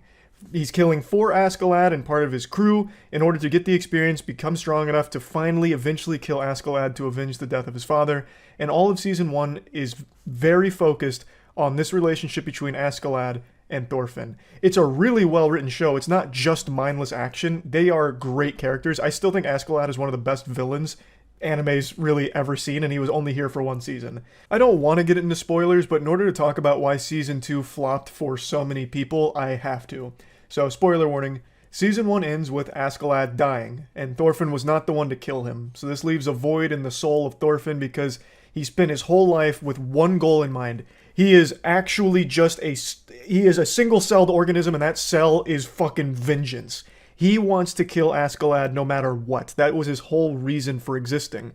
And now, he watched Askeladd die and he didn't get to do it. Thus, he'll never be able to actually avenge his father. It also leaves him feeling more confused than I was at the end of Inception. He spent his whole life just trying to kill Askeladd, wanting to kill Askeladd, but he also spent his whole life with him, training with him, eating with him, battling with him. It kind of became like Askeladd was his father figure. So he was also just kind of heartbroken to see him die as well. So it was a whole wave of conflicted feelings on everything, and Thorfinn was broken from it. Season 1 ends with that. Season 2 picks up a little bit into the future, and we're looking at a very different Thorfinn. He's hollow, he's empty, he's a fucking shell of a man, he's a husk. He's now a slave on a farm, doing labor with no real purpose for living, and we get to learn about Thorfinn and watch him kind of figure himself out. Season 2 has almost no action. It is very much focused on being a character piece of Thorfinn and following his journey from just a killing machine, a damn near ass-beaten immortal deity of cheek clapping on the battlefield, to now being a farmer. He is a slave, and he's coming to terms with all of the evils that he's taken part in, and it makes him sick. Eventually, he does, I don't want to get into big spoilers here, but he does reconcile, like, the things he did is unforgivable, and he wants to dedicate his life to helping people instead of killing people. Season 2 is all about this journey with Thorfinn, and a lot happens throughout there. There is action, there is fighting, but not nearly to the level of Season 1. It's not the focal point anymore. And that's why most people found it boring. Like, I don't even think there's a single fight until, like, episode 7, and it's like a small-scale one. It is not at all an action series anymore. And for a lot of people, that sucked fuck. They were really upset about it. You can see a lot of people talking about how boring it is every single week until they eventually drop it, and now they look back on the series poorly. They think it's shitty. They don't like the direction it went. A lot of people view it like it was the vegetables of the meal. Like they had a beautiful, succulent entree for season 1 of Vinland Saga, and now they're stuck here eating the Brussels sprouts and the kale. And they didn't like the taste of it.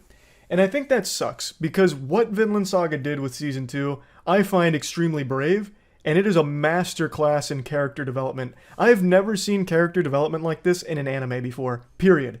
They took a character who was very one-dimensional in season 1. He just wants revenge. That's it. They spent the entire season driving that home. Now, there is some character development to Thorfinn throughout season 1, but not like in a tremendous way. From the start of the show to the end of the show, he wants to be a warrior. He wants to kill. He wants to avenge his dad. And it stays that way for the whole season. And he'll do anything to do it. Kill everyone, kill anyone, doesn't matter. He'll fucking slam 2 innocent civilians' heads together like Stone Cold's beer, blowing their skulls wide open if it means that he gets a little closer to killing Askeladd. It didn't matter to him. Season 2, that character's not there anymore. It is a completely different Thorfinn. And they explore it in such an amazing way. It gets so deep and philosophical. Like, I've never seen an anime even bother going as hard as this one does for a character arc. And it's not just Thorfinn, he is the focus, but every character that surrounds him is either the perfect foil or a perfect view of like the old Thorfinn, because there are other people around him that only want to kill, and there's very strong warriors around him, and they do fight, and there's just so much to season 2. I don't want to get into spoilers because I really do recommend it.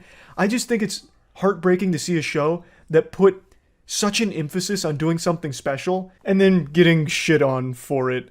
Now, of course, there are still people that call this Peakland Saga, talking about how it's like the best season in anime, but that's not the majority of people. Most people probably watch anime just for the sake of action and fights, because that's kind of what the medium gets known for in like a mainstream audience, and there's nothing wrong with that. I want to make it clear, if you don't like the slow burn character piece of season 2 of Vinland Saga, you're not wrong for it.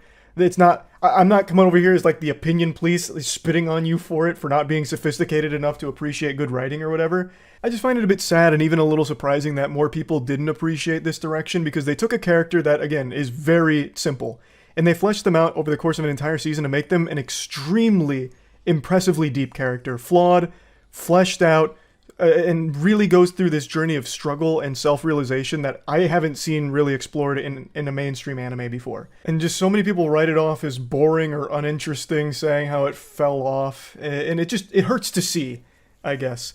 I think season 2 of Vinland Saga is extraordinary. I love season 1. I still think the action in season 1 is absolutely fantastic. And there is action in season 2, and I think it's good. I think they still do a great job with it, but again, it's very rare. And when the action is there, that shit is still slapping. But again, that is not what's front and center here.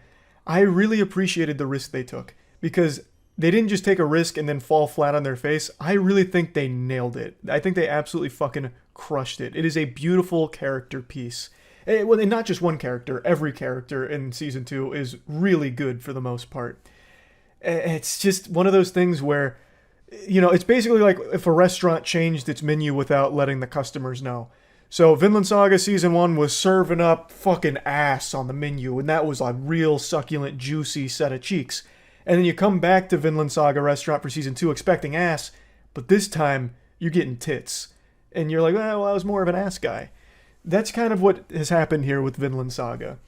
And for me, I think the ass and the tits are both great. I really, really do think season 2 of Vinland Saga is something special that if most people had just given a chance, would have really come to enjoy. There is no shortage of just mindless action anime. There is no shortage of just fucking turn your brain off, shove popcorn in your face shonen, and that's great.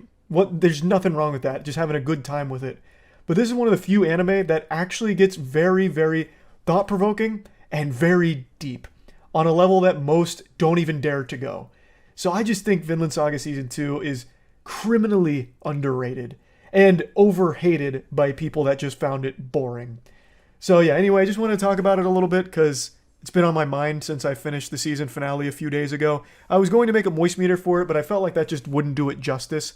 I really wanted to dive in even deeper here and explain why I think it is a very, very good season of anime that most people aren't even giving a chance. So yeah, that's really about it. See ya. Right now, there's an extremely interesting lawsuit going on between Activision and Anthony Fantano of The Needle Drop, the internet's busiest music nerd. And it's a real eyebrow raiser, I'll tell you what. For starters, most of these publications refer to Fantano as a TikTok music critic. That's the most disrespectful shit ever. That's like cheerleaders laughing at you right to your face, pulling your pants down. Like, that's so embarrassing to get labeled that. They're spitting on him. Fantano's been on the internet long before TikTok ever even existed as an idea, so I'd have to give those headlines a light too.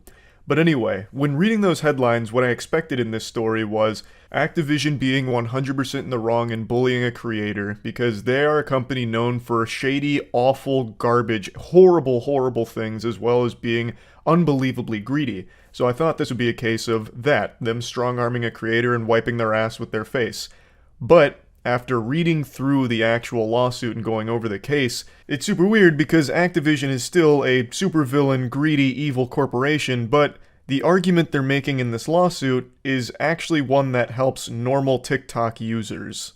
I want to make it clear right away, I am not a fan of Activision. You certainly won't find me pumping my fist for that company. I am no Activision enthusiast. I am, however, an Anthony Fantano fan. So this was a really weird case because I don't see how Anthony Fantano could possibly argue his side. Melon magic can only go so far, and in this case, I don't think it'll be far enough. And if Anthony Fantano did somehow win, it could open the door to large-scale exploitation of a system a lot of normal TikTok users rely on. And I'll explain what I mean in a moment. And I want to be clear right now, Anthony Fantano has not spoke his piece on the subject yet, probably because it's a very touchy legal matter, so it'd be very difficult to speak on it.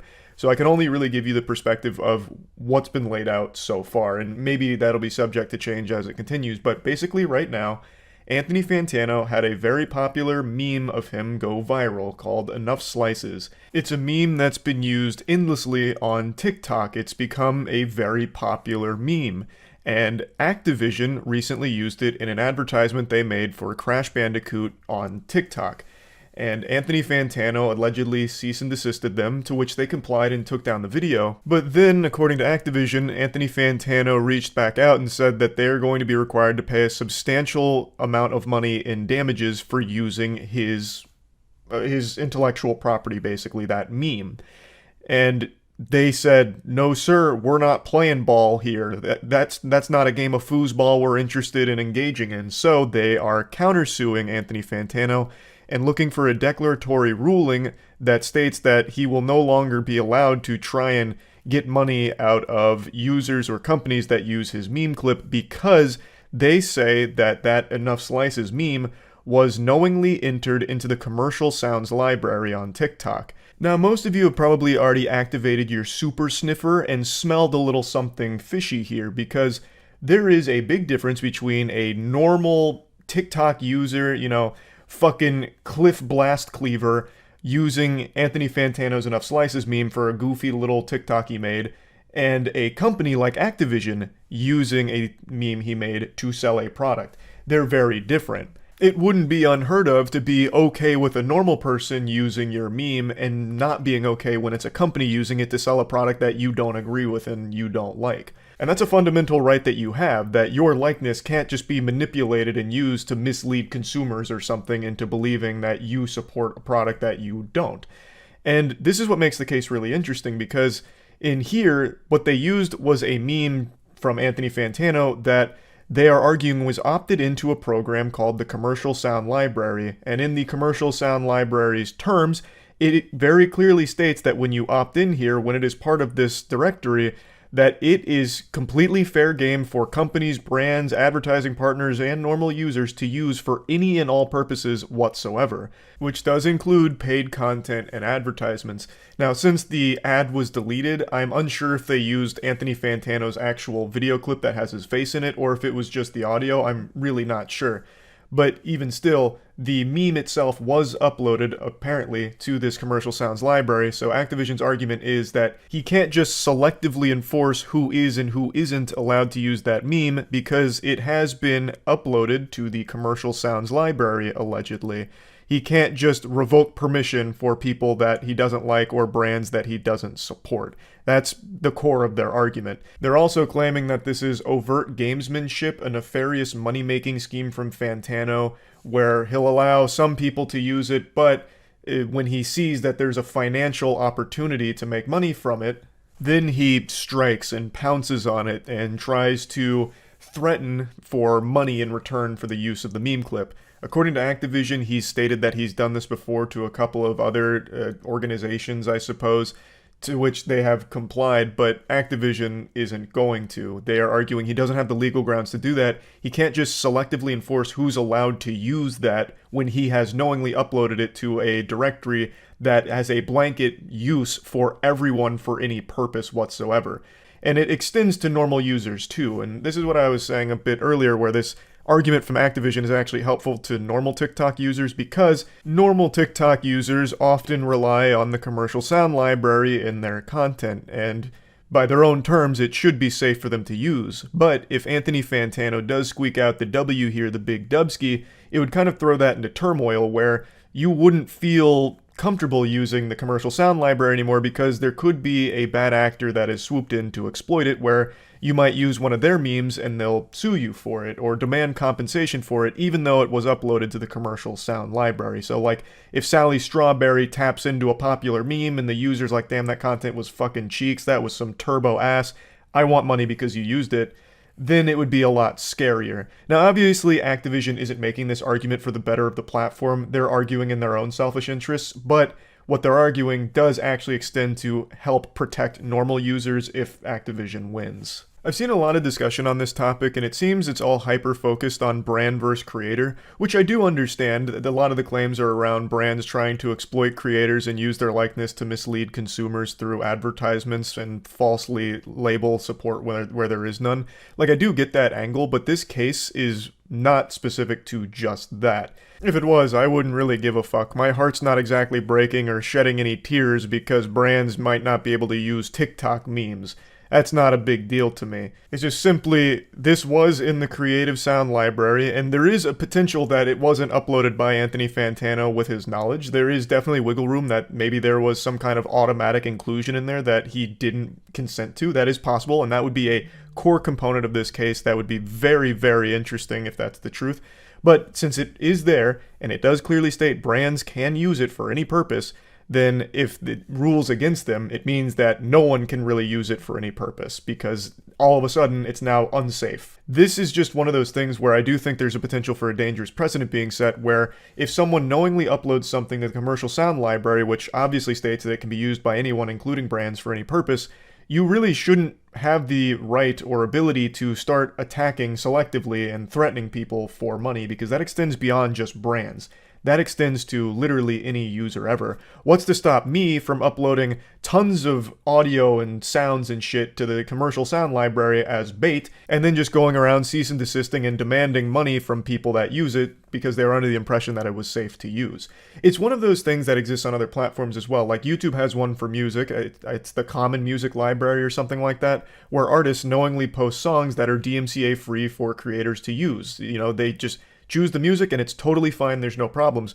But what if an artist said, you know what, I'm going to put music on here, and when a popular YouTuber uses it, I'm going to demand money from it, even though it's uploaded to a service that states that it's, you know, okay to use and there will be no problems with it.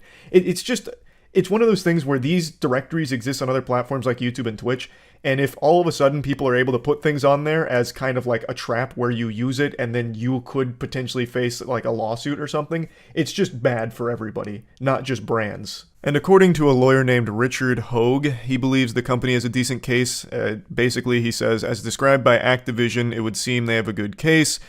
The TikTok audio library appears to allow for general commercial use on TikTok, so anyone placing content in the library should be limited in their rights to challenge. That said, there could still be facts we don't know, like whether an unauthorized third party actually affected the sound's inclusion, or even where it might have been automated.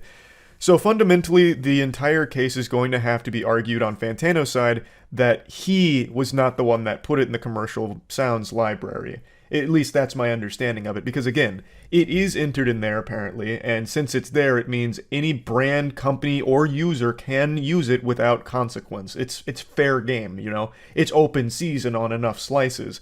So Activision saying, since that's the case, Anthony Fantano can't try and threaten them for money because they used it. And Activision is seeking a declaratory ruling that will prevent not only Anthony Fantano, but anyone on the platform, any kind of bad actor perhaps, that might come forward to try and extort money out of users that use content from the commercial sound library, when it's totally in their right to use that content.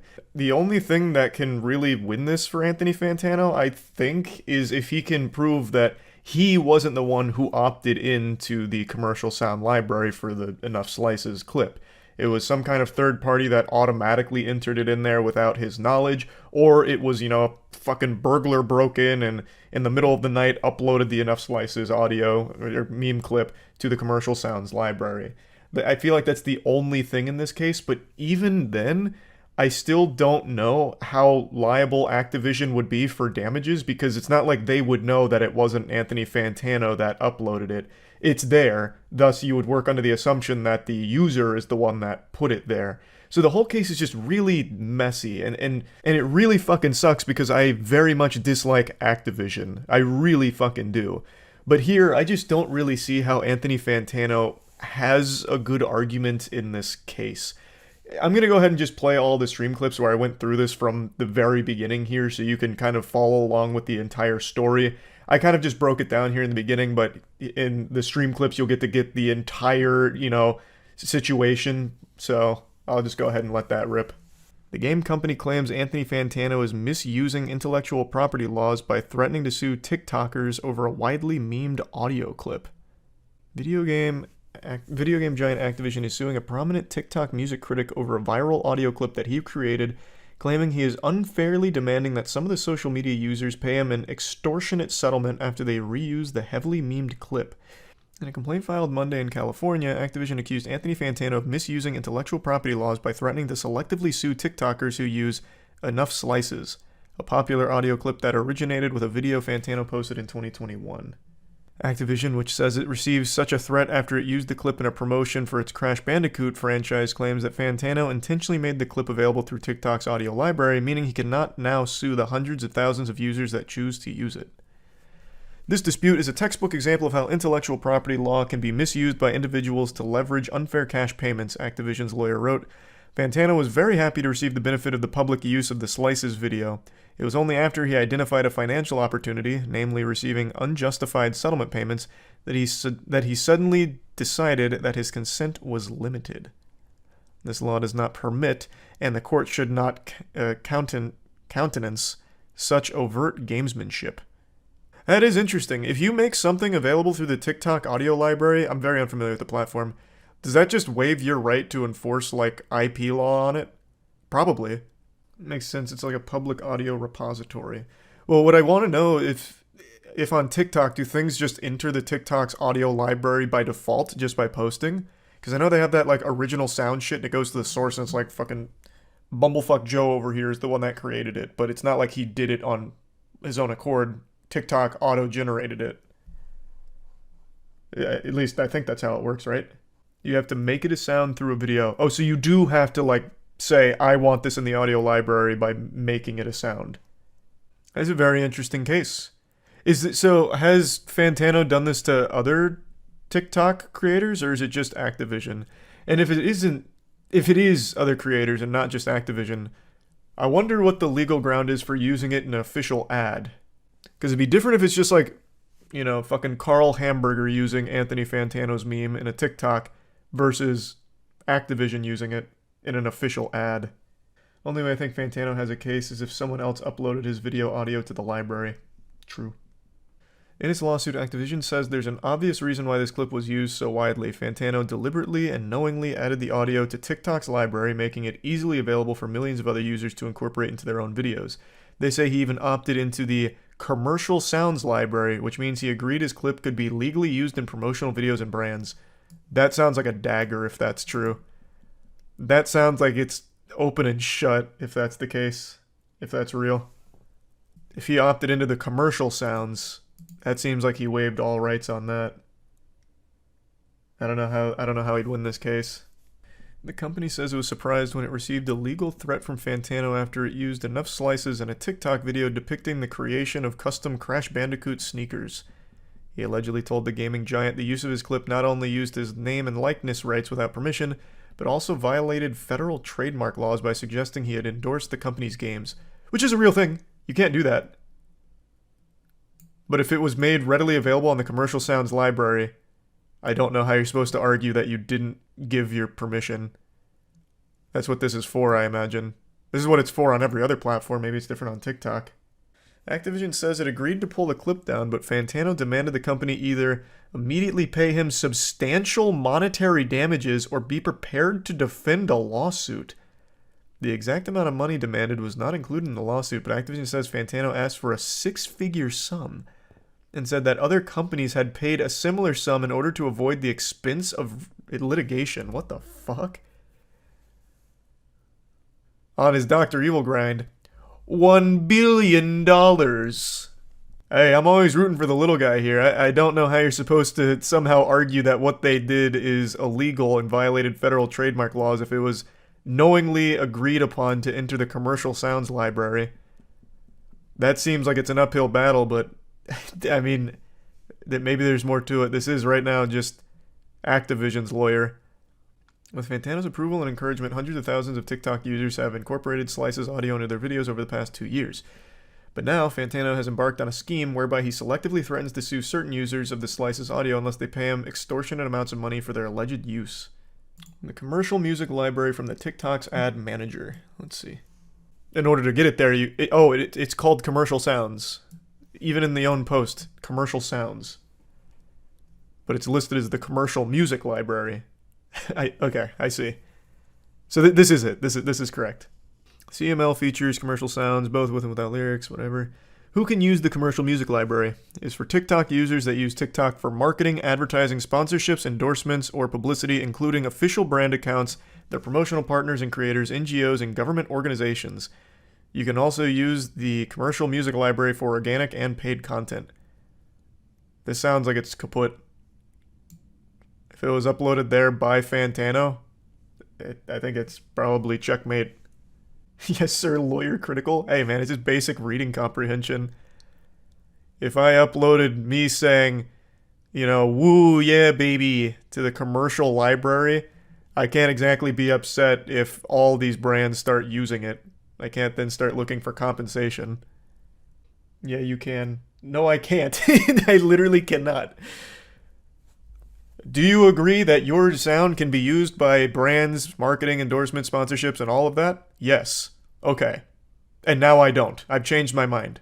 You can't. Why? Because you signed. It's here. You put it here. It's literally the SpongeBob scene of, is this your wallet? Like when Man Ray's trying to return the wallet to Patrick. Was the advert also on TikTok? Apparently, yes. According to this, it was a TikTok video they made about Crash Bandicoot that used the sound.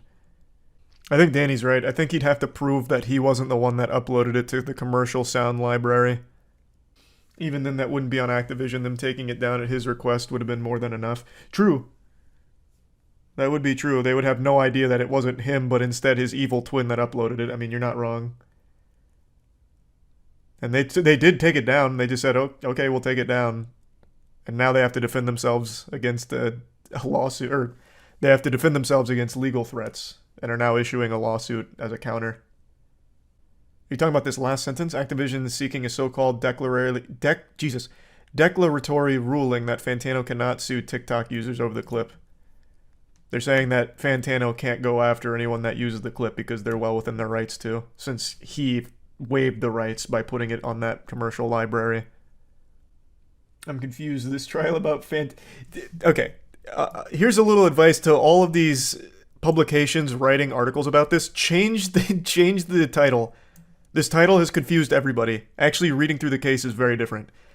In a nutshell, Anthony Fantano had a very popular clip, meme clip, which was entered into the commercial music library, commercial sound library, whatever, on TikTok. It became usable, so a lot of people used it on TikTok, including Activision. And when Activision used it, Anthony Fantano threatened them, forced them to take it down, which they did, and then said, if you don't pay me a six-figure sum, allegedly, then you're going to have to defend them. You're going to have to defend yourself in court. And then apparently also said other companies have paid a sum to avoid this. So now Activision is suing, saying, no, you can't do that. You uploaded this to the commercial sound library, meaning anyone can use this, including companies. And Activision's right. It's literally in the exact terms on TikTok that the commercial music library is usable by any brand, any user, anything for any purpose. You consent to that being used anywhere when it is uploaded there. I don't know how he would win this one. But I'm no Activision fan, so if he squeaks out a dub from this, that'd be fucking crazy. That would be wild. I have no idea how he'd do it. I don't even think Saul Goodman could pull this one off, but if he somehow did, that would be unreal. That is a good point, actually. Okay, you made a good point, Otaku. Cool name as well, I guess. It'd fuck everyone else by letting him win and set a precedent that you could pull your agreement after making it. That would be actually pretty dangerous. If Fantano does win, he sets the precedent that even if you upload your sounds to the commercial sounds library, meaning you waive the right and anyone can use it for any reason without compensation, if he does win, that means anything uploaded there is fair game for a lawsuit if you use it. That's a very good point. That's very true. That would be bad. This is one of the wilder stories I've seen this year. It almost sounds made up, like a fake headline in GTA Online or something. It sounds AI generated by ChatGPT. It's hard to believe this is real. A YouTube couple has now just been sentenced and will receive prison time, at least for the husband, for a series of videos where they showcased blatant insurance fraud. Multiple videos of blatant insurance fraud. And the word multiple is doing so much heavy lifting here, it's a sin. Like, that is an understatement. Over 160 videos allegedly showcasing insurance fraud attempts or collisions caused by the YouTube couple in order to get money from their insurance. Also, road rage, as well as provoking road rage. Just like this absolute massive pile of horrible shit they were doing in their vehicle in order to get money from insurance. Everyone hates scammers, but the roller coaster doesn't stop there. It doesn't matter if you've already puked your guts out, here comes the encore. They're also facing, well, and have been sentenced for child abuse because they were intentionally causing these accidents with their kid in the car for some of them. And they would have got away with it too if it wasn't for those meddling internet points. This is the most on-brand shit for the modern landscape of brain rot, clout goblin mentality. The father couldn't keep his hand out of the cookie jar of internet clout, so he started posting these dash cams of the collisions and insurance fraud attempts on his YouTube channel, and then shamelessly went to TikTok to accuse some of the other drivers that he got into the collisions with that he himself caused of being insurance scammers. What you see here, this is Jeremy Perales. He's about to set me up for an insurance scam. He's about to set up an accident.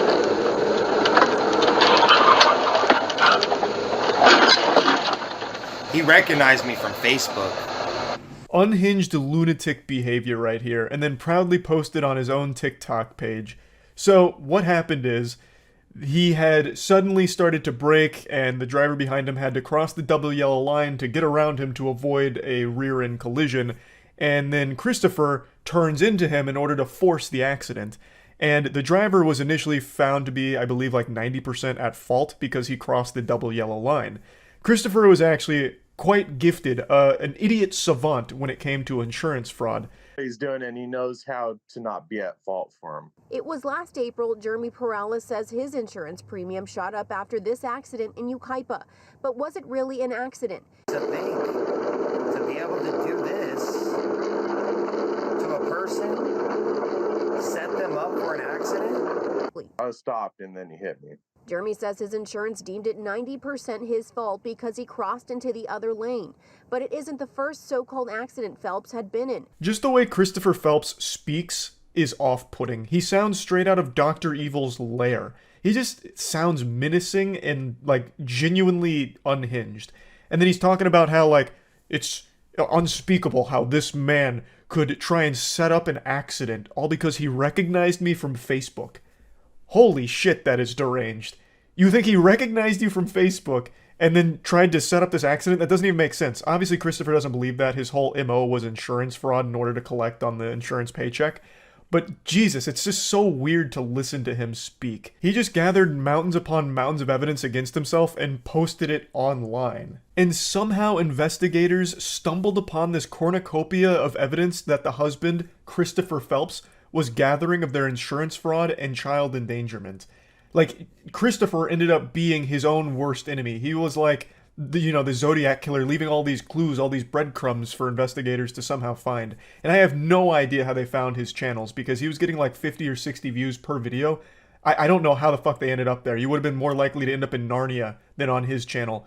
But Jesus Christ, they must have had L from Death Note on the case, because they found all of it, and they really cannonballed into the rabbit hole. Investigators found at least 23 collisions, allegedly documented by Phelps, which were linked to at least 17 insurance claims. Christopher is receiving 3 years in the slammer, and his wife is getting only a little bit of time in jail and then 3 years of supervised probation. Now, I'd like to show you a couple more videos here from the archive of Christopher Phelps and his insurance fraud journey. I have to mute the first part of the video here because this goober was playing DMCA copyright music. I'll just explain what he's saying. He's saying that the driver that he's pointing to is mad because Christopher passed him. Christopher's got some steam coming out of his ears for this video because he was actually found at fault by the officers on the scene for abruptly stopping, which causes this rear-end collision. But Christopher's arguing that the guy flipped him off, which the guy does admit to, and that because he was mad, when he stopped for a utility vehicle, the guy intentionally rear-ended him. And just to show you that utility truck, here's the guy that hit me right there. That is the utility truck that was turning left onto my street. I was trying to stop for him and give him way to go down this way, and unfortunately, this guy was mad because I passed him. What a bunch of mumbo-jumbo, a load of hooey here. He's claiming that, oh, this is his fault, he was so mad, real mad goofball, and he rear-ended innocent old me who was just stopping for this utility vehicle over here. When the video immediately betrays that, what are you talking about? You stopped abruptly, you brake-checked this man way back where those two trucks were parked, and then your evidence that you were actually stopping for a utility vehicle turning left is like significantly further along than where you actually stopped. Unless you were giving this man like 700 feet worth of turning radius room, that doesn't make any sense at all. That's not what happened. That's a blatant fucking lie. And here's 2 rapid-fire insurance fraud attempts from old Christopher and his wife. I don't know if their kid's in the car for these, but probably is, considering they did that quite a few times. And we're gonna do this. Find out if they're gonna conspire with the sheriff, or if they're gonna cooperate. We'll see. This is the last TikTok video that Christopher posted, him as a warrior about to go to battle for his case, fighting for justice, and signs off with, we're gonna find out if they're gonna conspire with the sheriff or cooperate. That is so fucking weird. Such a weirdo, and such a bad fucking person. Him and his wife. To not only be insurance fraud scammers, but to put your life, the life of the drivers on the road, and the life of your child all on the line for a couple doubloons from insurance is ridiculous. That is so fucked up and disgusting. A scam that endangers your life, the other drivers' lives, and the life of your kid that you're putting in these situations. I think 3 years was way too light of a sentence for this guy, and his wife got off way too fucking easy here. I don't understand how they got such light sentencing for this shit. They even did get assault with a deadly weapon charges because they were using their car as a fucking weapon. They were just hitting other drivers on the road to try and squeeze some coins out of insurance claims. They were more than willing to not only endanger themselves, but everyone else, including their kid. Every day was bring your child to work day, basically, so they'd fucking strap their kid into the back seat and just blast into another vehicle to try and file another insurance claim. And if they unsuccessfully caused an accident, they'd then try and make a road rage incident out of it. It's crazy how little they got punished for it, relatively speaking. I think the sentencing is way too lenient on how often they were doing it. This is very clearly premeditated, and it comes at a high price to everyone around them. This could have been a lot worse. There could have been deaths. And even in its current state, many of the other drivers they had insurance premiums be hiked up as a result of this because some of them were found at fault for the shit that Christopher Phelps and his wife were doing. The whole thing is just so fucking horrible, and I'm really pretty upset that they get off so easily from it. But yeah, I wanted to talk about this because I found it so fascinating. I learned about it from Tozy, who recently made a video covering it as well. It's so degenerate. It's so fucking ridiculous. So, yeah, just wanted to talk about it. That's it. So, yeah. The story of Overwatch is like a Shakespearean comedy, where it's not so much ha-ha, like laughing kind of comedy, more so just tragic. Just a completely horrific series of blunders that you can't help but point and at least giggle at. But overall, everything that's happening with Overwatch right now is entirely its own fault. I already made a whole video talking about the pathetic fumble of Overwatch 2, how they just completely slapped down the campaign and basically just annihilated it like the asteroid to the dinosaurs. It's extinct. The Overwatch 2 campaign, the single player, you know, the number one selling point of Overwatch 2, the thing that made Overwatch 2 a sequel, they just completely are getting rid of.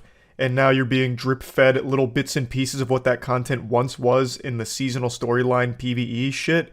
So it's pathetic. A shell of what it was supposed to be, and it just keeps getting worse. Overwatch League, the esports scene for Overwatch, is imploding. Now, it's not completely dead yet, but it looks like it's on its deathbed. It looks like it's getting out its final ooh-rah here, and it's going out sad. It's actually pretty wacky. I haven't read this article on it. I wonder if this gives the full overview. Let me see. 6 years after the Overwatch League was formed, dark clouds loom on the horizon, but is OWL coming to an end? As the esports industry continues to navigate a dark period, commonly referred to as the esports winter. Jesus, that's embarrassing. Please don't call it that. This is just very natural for a highly inflated industry. Everyone knew this day was coming. They just kept kicking the can down the road. Oh, here we go. The 12 initial teams paid $20 million to enter the league in 2017, with the price of 8 expansion slots rising to as much as $35 million a year later. Actual, full-blown scam. Big thanks to Rocket Money for sponsoring today's video. Rocket Money is an all-in-one finance platform that allows you to save more and spend less. Rocket Money allows you to manage subscriptions, lower bills, build a custom budget, and grow your savings all in one place. I had actually just recently learned that I was still paying a subscription to a game that I haven't touched in probably about 6 years now. And thanks to Rocket Money, I was able to notice that and cancel it easily, with no headache and no hassle whatsoever. Rocket Money can also help lower your bills by uploading a photo, tapping a button, and it'll negotiate bills for you, from internet service bills to cable and phone bills. You can also set your own budgets to help keep everything in line, so that way you know if you're getting close to exceeding them, because you'll get a notification from Rocket Money, and it helps you visualize your spend-to-earn ratio by month, quarter, and year. Overall, Rocket Money is a fantastic all-in-one finance platform with tons of tools and features that can really help you out. So if you want to get started, you can get a free trial by going to the link in the description below, or by going to rocketmoney.com/moist to start trying it for free, or you can unlock even more features with premium. Thanks again to Rocket Money for sponsoring this video. I brought this up multiple times after starting Moist Esports, because not a lot of people, like very few people, but a couple of people asked if we'd have any interest in Overwatch, and I said even if we did really like the competitive scene a lot, super passionate about it, there is no world where we could afford the buy-in. And I said it was like 20 million, and chat was like, "You're so wrong. No way. No, it's not. You're lying." Despite big ambitions and the extravagant sums of money involved, the Overwatch League has lost steam over the years, failing to ever eclipse the viewership it achieved at launch. Multiple factors have contributed to this, from the controversial YouTube exclusivity deal to the 2020 global health and travel crisis, to the allegations of abuse and harassment at Activision Blizzard.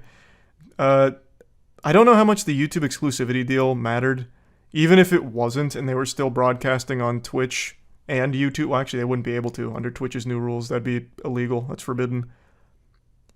Okay, let's just assume they never had the exclusivity, though. I don't think it would change. The interest in the game overall has been declining. And the esports sector of any game is always just a pocket. It's not the whole community. So it's kind of a niche within the community itself already. I don't think it would have mattered that much. Viewership in the Overwatch League has been in free fall. The recent 2020 spring stage qualifier had a peak of 118K and an average of 55K, a huge drop off from 437K and 140K from Season 1. Do they do drops? Because this is actually a lot higher than I would have expected it to be. That's actually higher than the LCS.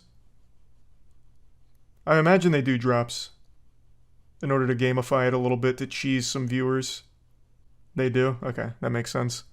With no clear path to profitability and Activision Blizzard in the middle of acquisition by Microsoft, the Overwatch League could be on its last legs. It is. I hope they cover it. Yep, it's right here.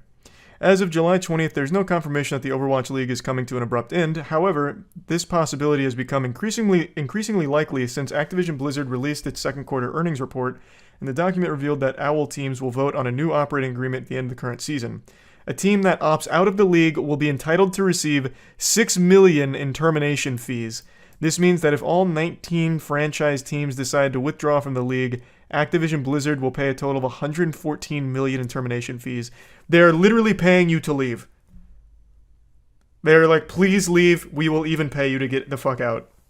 Everyone will take it. I really think every single franchise team will. But imagine one that has so much money that they want to be petty. They could not take it and basically just hold the Overwatch League hostage, I think. Which would be fucking amazing. Just one team. The Bumblefuck Scoremasters. The last Overwatch League team holding out, refusing to take the buyout. It's like when a city's trying to buy like a dilapidated house in order to build around the area and the owner just won't sell. It's like that scene in Better Call Saul, actually. But with an esports squad. In the city case, I believe the government can forcibly take it. I don't think so. I'm not an expert, but this is very personal, actually. My university, the University of Tampa, they were doing some rapid expansion, and they were buying up a ton of houses and a ton of property around the area in order to keep building the university out over the last 10 years. There is still, to this day, last I checked, although it's been about a year now, so maybe it's different, one house in the middle of all of it. It's right before their lacrosse field, right next to their gym, and right in between their dance studio. There is one fucking house that they cannot buy because the owner will not sell. He refuses to sell. He's had it since like the fucking 30s. That shit's been there since the Stone Ages. He will not sell it. Apparently they keep offering and he just says no thank you. And he keeps his house planted in the middle of everything. In a sea of university students, there is one 2-story rough shape house that they cannot take from him, I guess, because he is not selling it. Unless he did over the last year. Like I said, it's been about a year. I hope he didn't, though. I really hope he didn't sell it. After spending between $20 to $35 million in franchise fees, plus millions more in operating costs over the years, many teams may simply opt out of the league and take the termination fee to stop the bleeding and recoup some of their losses. Independent reporter Jacob Wolf reported in May 2022, Activision was still owed approximately $400 million in unpaid franchise fees from OWL and CDL, as payments were deferred during lockdowns. This is another one you guys didn't believe me on. CDL was also a $20 million buy-in, roughly, for the esports side. You guys didn't believe me there either. It is. It is legitimately just a full-blown Activision Blizzard scam. The fucking franchising costs. In May 2023, the Sports Business Journal reported that Overwatch League had agreed to waive the outstanding franchise fees for all teams. At the time, the OWL teams still owed anywhere between $6 and $7.5 million to the league. According to Activision Blizzard's most recent financial report, the Overwatch League revenue represents less than 1% of the company's consolidated net revenue. This came only 2 months after the company stated that the Overwatch League and Call of Duty League continue to face headwinds which are negatively impacting the operations and potentially the longevity of the league under the current business model. There is no business model. The business model was hose these organizations for a massive franchise spot buy-in and nothing else. There is no business model. Esports is not a business. It's just net loss forever. Literally forever. No one's figured it out yet. No specific date has been announced as of yet. All we know is that the team owners will vote to either continue in the Overwatch League under a new operating agreement or walk away and receive a $6 million fee at the end of the current season. The 2023 Overwatch League season will come to an end with the LAN finals scheduled for September 28th through October 1st, and the event will take place in Toronto. co-hosted by the city's franchise Toronto Defiant, and feature the top 5 teams from the West, top 3 from the East. The winner will take home $1 million. I'm sure this one might actually get viewership because it'll be the last one. And then they're paying people to get the fuck out. Closing down the house party, turning off the music, and then giving them a little goodie bag of $6 million on the way out and a pat on the ass. Even if Overwatch League does disappear at the end of the 2023 season, this doesn't necessarily mean that Overwatch esports will cease to exist. In a May 5th interview with Deserto, Sean Miller, the head of the Overwatch League, highlighted that the company remained committed to supporting the game's esports ecosystem. Overwatch esports are not going away anytime soon. Oh, is that right? Just like Overwatch 2's campaign's coming out any day now, the PvE is going to be amazing. We're going to have seasonal storylines when you couldn't deliver on that. All of those other amazing promises that have come true for Overwatch. Your word means a lot, Sean. The Overwatch track record has been stellar. Blemish-free. There's rumors about teams suing over false statements to investing, which is why they're offering the $6 million. They should still sue. They should still sue. This article hasn't mentioned it yet, but they apparently also laid off most of their staff, like their esports staff, for Overwatch. I read that earlier today, but maybe it comes in towards the end of the article. On July 19th, Miller underlined the same point, telling Verge that Activision Blizzard is building towards a revitalized global scene that prioritizes players and fans. As opposed to what? Prioritizes what? Like, this is esports. Players and fans. There's nothing else. Like, I mean, I guess you could prioritize money, but you've done a terrible job with that, too. Like, this is a nothing statement. This is legitimately a nothing statement. This means nothing. He added that the company could be taking elements from other esports leagues when designing the future of Overwatch esports. One such league is Overwatch Apex, a tournament series in South Korea organized by cable TV channel On Game between 2016 and 2017. Apex came to an end in late 2017 when Blizzard announced that Overwatch Contenders would operate in 7 regions, and it was rebranded as Contenders. What does this mean for the Call of Duty League? It's unclear at this point how the cancellation of the Overwatch League will impact its sister, but what is clear is that the recent round of layoffs at Activision Blizzard has affected workers who were involved in the CDL operations. CDL senior producer Nicholas Henshoden was among the almost 50 people who were let go earlier this week. On Twitter, he said that he and his entire content team had been laid off, and he'd been with Blizzard since 2017, working with Heroes of the Storm and Overwatch before transitioning to Call of Duty. Yeah, they don't really have an esports staff. They're slapping them. On the July 14th episode of Nade Shot Knows, 100 Thieves president and COO John Robinson presented that all CDL teams will be in a relatively healthy position by 2025. That's a good thing for the league overall, for all businesses to go through that transition of getting to break even. If you say so. How are they getting to break even by firing all of their staff and paying people to leave the league? I understand this is for Call of Duty, but this is not showing me signs of any kind of health around the corner for the company in the esports sector. Which is not a good spectator game. I'd be inclined to agree with you. It's not the best spectator game, mainly because even though I do think Overwatch 2 changed it a bit, for the longest time it was literally just shoot at meat pile, wait for alts, coordinate alts, and not a whole lot else for a while. I think 2's definitely improved on that a bit, but for a long time that was basically the esports scene. Oh yeah, and in other Overwatch news, it's coming to Steam. Yeah, I saw.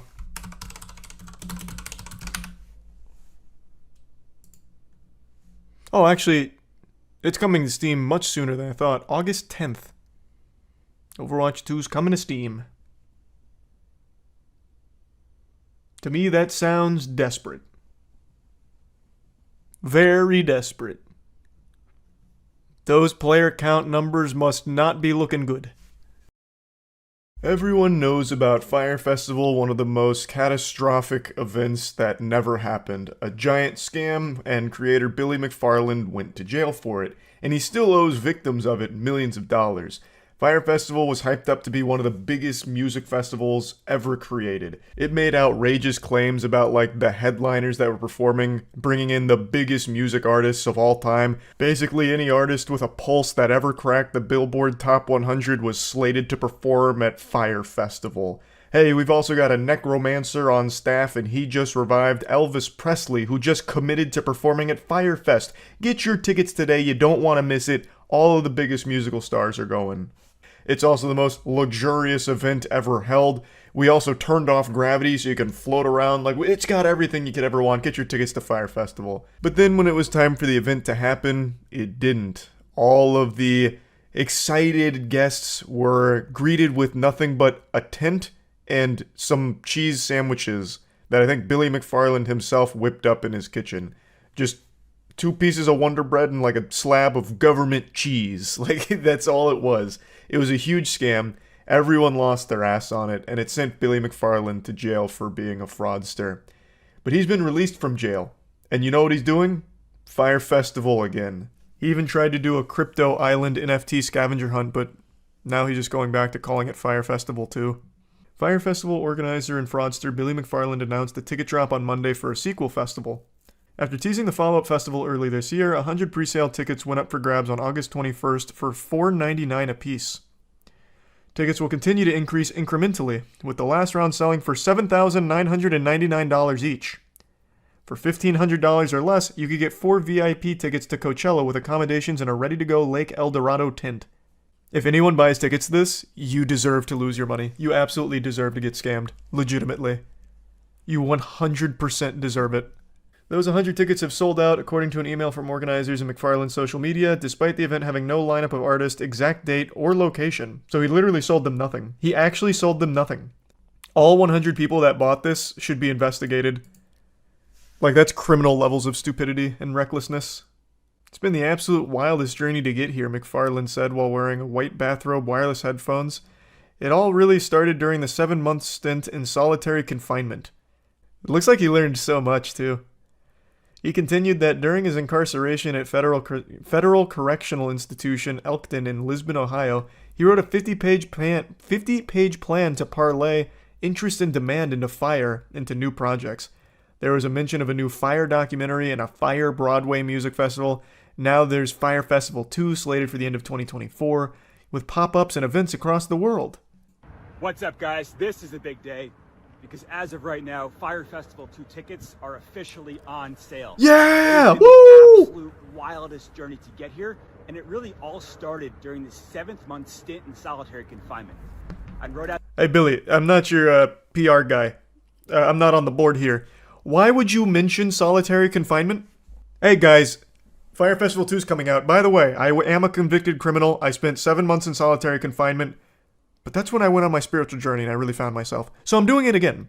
From around the world together to make the impossible happen, but how would find the best partners in the world to allow me to be me while executing Fire's vision to the highest level? You just shouldn't be you. Like, that's the big problem, is you. You are the problem. This doesn't inspire confidence, Billy. Companies to sign a deal to produce Fire Festival, the Broadway musical. I still think that's such a great idea. He's actually selling nothing now. He's selling imagination. Like, he's selling the idea of things, which is so fucking cool. And people are buying it. Is coming back to the Caribbean. We are targeting Fire Festival 2 for the end of next year, and in the meantime, we'll be doing pop-ups and events across the world. Guys, this is your chance to get in. Let's go. Everything I've been working towards. Let's fucking go. My man. Who wouldn't want to go? Billy, let me take a peek here. For only $7,999, I can go to a completely make-believe event. As I'm sure you've heard by now, the tickets sold out really, really fast. And this is definitely going to frustrate a lot of you, but we now have 6,900 people on the wait list for Fire Festival 2. I have gotten emails. Do you think this guy's ever told the truth about anything in his life? I don't think he's even capable of being honest. Like, he was made in a lab to only tell lies. However, today we are dropping Fire Festival merch. Here's one of our old hats. And I am picking 5 people who buy merch this week and copping you each 2 tickets to Fire Festival 2. Thank you guys for all the love. Thank you guys for all the hate. Together, you're creating the absolute perfect storm, and I can't wait to give the rest of you a front row seat as I fly right through it. 72 hours. Is there anyone less honest than Billy McFarland, I wonder? So he made a single hat. I think there's a 0% chance there's merch to buy, and if there is, if you buy it, it should be like some kind of litmus test that immediately identifies you as a potential, like, criminally stupid threat to society. Billy dropping killer deals of $600 a ticket for Fart Festival. Show some goddamn respect. It's $7,999 per ticket. Don't you dare make him sound like a cheapskate. Fire Festival 2 pre-sale the Caribbean December 6, 2024 at 12 p.m. Where's the merch? Ah, here we go. $40 hat, $60 shirt, and... Okay, here. This is looking amazing, actually. Sorry to have not placed my faith in Billy McFarland and his team. And by team, I mean Billy McFarland and his 6 other alter egos. So he's got great options here. The $40 festival hat. This badass shirt. Beautiful hoodie. Hold on just a minute, sports fans. We've got a deal on our hands. $10 says he bought all of his own tickets and will scalp them. No. He didn't buy his own tickets. Are you out of your mind? You think Billy McFarland has ever spent $1 in his life? No. He is literally just lying. They don't have tickets. They don't have anything. There is nothing. He is making shit up. That's all it is. It's imagination. It's SpongeBob and Patrick in their box. That's Billy McFarland's brain. That's his whole life. It's all make-believe. There is nothing real about this. Or him. Did you hear God might be real? Yeah, and his name's Billy McFarland. This guy is making hundreds of thousands of dollars selling nothing. Actually nothing. He has legitimately made so much money selling nothing. Isn't that one guy that made the festival where the only food was some random-ass sandwiches? Yeah, among many other things, yes. Fire Festival is still to date probably the most disastrous event ever attempted. Hypothetically, if it was legit, would you buy a ticket? Man, no. Shit, no, I still wouldn't. Absolutely not. I still think DashCon and Tana Mojo's events tie for worst event. I don't know, man. At least with TanaCon, I can't even think of a single positive. At least with DashCon, some people had fun. The ones that were like ejaculating into the pool. That's DashCon, right? Or the ball pit. The ones that were coming in the ball pit. Fire Festival, no one had fun. It was just a scam top to bottom. I decided to look up who's actually buying these tickets and why. And it's pretty much what I expected. It's a lot of people doing it for the meme. And also a lot of people that for some reason are so delusional they think there's a chance that it might happen. And that's worth spending this crazy amount of money on it. But here, this is a couple that proudly is talking about how they spent nearly $550 each to be among the first buyers of Fire Festival 2. And they said, if anything, it'll just be a really cool vacation. Our main concern is that we don't know if big headliners will be willing to, take the risk to be in something so controversial. We're going to stay optimistic, but we're going to expect that there may be some cheese sandwiches. Why? You know what else would be a really cool vacation? Taking a really cool vacation that doesn't cost thousands of dollars that you give to a scammer who's just taking advantage of your stupidity. Like, I know you've seen the footage of the last Fire Festival. What about that screamed really cool vacation? You went to just the middle of nothing and had a tent and a cheese sandwich. What's cool about that? I guess just the bragging right to say that you went to the Fire Festival sequel and still got nothing. So maybe you get like 5 extra likes on your Instagram post whining about it. It's your fault and it's a stupid thought process. No one is going to be headlining Fire Festival 2. I'll tell you right now. There's nothing to be optimistic about. It is not happening. Billy McFarland is a scammer. He is legitimately, evolutionarily designed to just lie, make shit up, and exploit stupid people for money. That's it. There's no chance that this happens this time around. And it's not like while he's been in prison, he's somehow learned how to throw the Fire Festival 2 properly. It's not like he got better connections while in the slammer, so it's going to be even less possible than it was the first time around. Silly Billy still owes $26 million to victims of his first scam and has no actual plan of paying that back. This is a desperate attempt to get a very quick infusion of cash in another imaginary festival to repay the first batch of suckers that bought into it.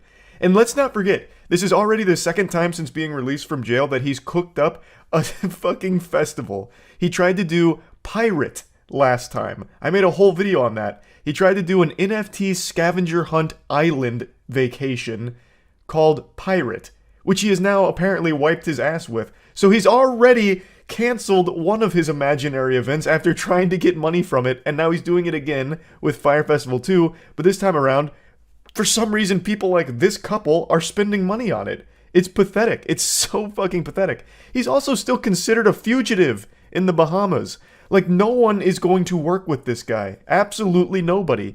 So how could there even be a single thing to be optimistic about with Fire Festival 2? What you have done is just help a desperate scammer try and repay victims of his scam from the past. At that point, just donate to his GoFundMe, I guess. Why buy his Fire Festival 2 make-believe tickets? Like, it's so ridiculous. It's so ridiculous. So yeah, I just had to talk about this. That's about it. See ya. Yesterday was a very rough day for Twitch. They broke all 10 commandments with a single policy change. A policy change that would have single-handedly destroyed the platform by driving all of the streamers to other platforms. With this new change, it would have basically been pulling a fire alarm in a crowded theater and have all of the streamers scrambling for the exit as soon as possible. Twitch, for some reason, decided to put sponsorships in their crosshair and start firing. They released an update that would reduce their streamers' ability to have sponsored content through their streams, which is most streamers' main revenue source. So if streamers could no longer comfortably or reliably have sponsorships on Twitch, they will all go elsewhere, and many of them were threatening to do so. It was the perfect, horrible idea, a fucking geostorm of stupidity to try and push out this policy change. It baffles me that this idea somehow made it out of the Twitch think tank and they really tried to push it through. It's like they were playing a game of Plague Inc. where you try and create the perfect disease to wipe out the world. They created the perfect disease to wipe out their own company. Twitch is like a panda that's constantly trying to hurt itself, and the community is the zookeepers doing their best to stop it. Like, hey, no, don't do that. This is stupid. You're hurting yourself. Stop. Please stop. You know, Twitch is like a fucking Mr. Meeseeks that's just determined to kill itself. Twitch seems determined to ruin their platform. I don't understand how. Maybe they've been infiltrated by like YouTube execs and they're just sabotaging it internally. I don't know. They're making the worst decisions imaginable. So it's been about 24 hours since that massively awful idea came to fruition and was published, and now today they've made a statement saying that they're getting rid of it entirely. Now they're scrambling in a panic, desperate to try and walk it back. So they posted this saying, yesterday we released new branded content guidelines that impacted your ability to work with sponsors to increase your income from streaming. These guidelines are bad for you and bad for Twitch, and we are removing them entirely. Sponsorships are critical to streamers' growth and ability to earn income. We will not prevent your ability to enter into direct relationships with sponsors. You will continue to own and control your sponsorship business. We want to work with our community to create the best experience on Twitch, and to do that, we need to be clear about what we're doing and why we're doing it. We appreciate your feedback and help in making this change. Now, on the surface, that sounds jolly good. That sounds dandy. Very simple and easy to understand. We fucked up. We released these new guidelines that reduced your ability to get sponsorships on your own and generate income through those sponsorships. So, we're removing those guidelines. Very cut and dry, very easy to understand, no wiggle room for confusion. You know, we're not out here trying to understand the Silmarillion. It's just very simple. We're removing those guidelines because we recognize that it inhibited your ability to get sponsorships. So then why is the exact same language from yesterday still in their terms of service? When you go to their terms of service, they still have the exact same fucking policy that they tweeted about yesterday with the exact same language. Yesterday they tried saying that it was just a misunderstanding, that everyone misconstrued their statements because they made it too broad. But then today coming forward saying that, you know, it really wasn't a misunderstanding. These rules actually did just impact your ability to get sponsors, so they're removing them. Yet, in their announcement about them being removed, they're still clearly here in their terms of service, with the exact same language. So why are you claiming that they're removed if they're still there? That seems like a blatant lie to me, unless there's something I'm misunderstanding here. But it seems like they're trying to pull a quarter out from behind my ear and call it magic. It's still there. The policy has still made it to the terms of service, despite their tweets kind of leading people to believe the opposite is true. So I don't exactly fully get what the fuck has changed then. The policy is still there, so why are they tweeting as if they did some kind of heroic good deed by listening to the community and removing those restrictive guidelines on sponsorships? That just seems very misleading. Now, I watched Ludwig's video on it, the Mogul Mail, and he made a point that I think he's probably right on the money with. I believe the policy here with the advertisement is supposed to target things like Stream Elements or other companies that are able to sell ads at scale, and kind of go through that process as opposed to attacking individuals for sponsorships. But it's very important to note that with the way the policy stands, it very well could be used against individuals. They can enforce it against any streamer they want. It doesn't have to be reserved for just corporations. So again, this would have to be a wait-and-see situation on how they choose to enforce it, but they could, for example, slap me if during one of our Moist Esports watch parties we play an opera ad that we made where I'm a fisherman and I catch a big opera fish, right? They can punish me for that with this new policy in place. It's just a matter of whether or not they'll choose to. Again, YouTube does have a very similar policy and they don't enforce it at all, really, not against individual streamers, and I haven't seen it enforced against any companies either. So Twitch could follow suit with that, but there's no telling. We don't know. But what I find extremely scummy is the way they're misleading people into thinking that this entire branded content policy is gone now, when it's not. It's still very much in effect. So I don't know why they're pretending that it's different. It's worked though. This has been a big PRW for Twitch here, because if you look at the comment section on the Twitch post, everyone's like, thanks for listening, Twitch. It really means a lot that you take notice of community feedback and respond accordingly. Which makes it clear that they have been able to slyly bring this policy to the platform without people taking too big of a notice. The goddamn Decepticons came in here from Twitch and they really pulled the wool over our eyes. They got a PR win by pretending, they're making it seem like they listened to everyone's backlash and got rid of that evil policy that, slipped through the cracks and missed the mark, when in reality, it's still there, and it's just a matter of how they're going to enforce it going forward. So, overall, that's pretty shitty, but it gets a bit worse for Twitch because I didn't even know this until today after watching Ludwig's video. They actually very sneakily introduced a couple new policies as well that I've only seen a little bit of talk about. One of them is simulcasting. So for those that don't know, simulcasting is the ability for a stream to be broadcast in multiple platforms at the same time. So let's say I'm playing Street Fighter 6, I'm fucking climbing all the way up to Masters like I'm known to do because I'm an absolute Street Fighter fucking deity. So I've got a banging stream popping off and I'm streaming it on Twitch, YouTube, TikTok, Instagram, Kick. I'm all over the place. Maybe the fucking New York City billboards. Like, I'm streaming this shit everywhere. That was allowed for a good chunk of time by Twitch's terms. However, you'd have to just relinquish your ability to be a partner on Twitch. The most notable example of this is Ninja. Ninja has been streaming on every platform that has video streaming capabilities. The man is streaming everywhere. He's probably streaming on your fucking university exclusive streaming platform at this point. He's everywhere. And he's able to do that because he's no longer a partner on Twitch. He doesn't make any money directly through Twitch. That's how he's able to do simulcasting. But Twitch has now introduced a new policy where he can't do that anymore. No one can do that anymore. And that affects mainly smaller streamers and Ninja. Ninja had a whole speech about it, and he's right on the money.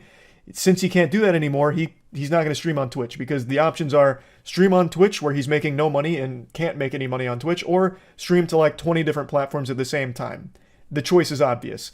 And that's the same reality for a lot of small streamers that do the same thing, where they plant their feelers out as many places as they can to grow an audience. You've got to spread your wings. You got to put your tendrils all over the place. So a lot of streamers, when they're starting out, will stream as many platforms as possible at the same time to try and grow their brand. No longer can they do that. So that's kind of a big deal for a lot of people, I would imagine, and I don't think many people have recognized that they changed their rules regarding simulcasting. And then the last little curveball Twitch surprised everyone with was a new contract that all their partners will need to sign, where they review and accept the new terms of service, and if they fail to do so, they lose their partnership. They get made into an affiliate until they accept the contract. And to go even a bit further here, if they choose not to accept the contract, or like they terminate the agreement, they're going to be charged $25 for the termination. Literally a fuck you charge. An actual suck my dick fee. Like, that's crazy. Just a $25 charge just because fuck you. That's wild. So that's another thing that's happening right now. So you need to review and accept the terms in order to keep your partnership. And if you don't do it in a timely fashion, you're going right back down to affiliate until you decide to play ball with Twitch and you comply with their demands. This whole thing is just so silly. I don't understand why they're so fearful of... I'm just going to keep working under the assumption that it's things like stream elements. I don't know why they're so afraid of stream elements all of a sudden. I understand Twitch is extremely desperate for extra doubloons. Like, they're not making as many clams as they think they should be making on the site. But this is just such a crazy reaction to the existence of things like stream elements, because it can be enforced in a really terrible way for the health of the platform, and it's just pretty scary in general for streamers that makes them feel unsafe and unwelcome on Twitch, where at any moment Twitch could fuck them up for their sponsorships. Like, that's just something that is a legitimate concern and a big driving factor in why so many streamers would want to go to other platforms. I don't know why they can't recognize that. This announcement came with something that is a legitimately good change, which is a tool that allows you to easily disclose when you're sponsored by someone or something. It's just a button you click to let people know that you are sponsored. That's a requirement for like every other site ever, so it's about time Twitch got one of those. But then they coupled that with all of these other awful changes that do nothing but make the site worse. I just don't understand why they're so determined to ruin the platform. They're not getting anything back from all of this. They're just losing over and over again. And I'm confident this won't be the last time Twitch makes a very greedy, out-of-touch policy change in the near future. I'm wagering within the next 6 months we see something equally as stupid and as greedy as this policy change that they try and push to the platform and will receive huge backlash for and subsequently backpedal on the following day. I already can foresee that in the future of Twitch. They don't know what they're doing. They're completely lost. They're misguided. They're mismanaged. And they don't know how to make money from the platform. So the way they keep coming back to is just taking money from their streamers. And without streamers, there is no Twitch. And with Twitch continuing to do this, they'll start losing those streamers that they really desperately need. They rely on. So I really don't think Twitch will be a platform within the next 10 years, maybe even less, if they keep going in this direction. But yeah, I just want to talk about it a little bit. That's it. See ya. We're in a very perplexing pickle here, because I'm the gladiator of goofiness, the savant of silly, so anytime there's a weird situation that's a bit wacky, people update me on it, and usually I'll giggle about it, maybe I'll make something covering it. But now, today, there's something that a lot of people seem to think is a really humorous, silly situation, when I don't view it that way at all. In fact, I view it as an extremely sad, distressing situation. It's everything that's been happening with FouseyTube. If you're like me with gray hairs in your beard, that name might ring a little bell in your cobweb-covered brain, because it's a name that's as old as YouTube itself, really. He was around a long time ago doing pranks and all kinds of shit, and he was a big name back then.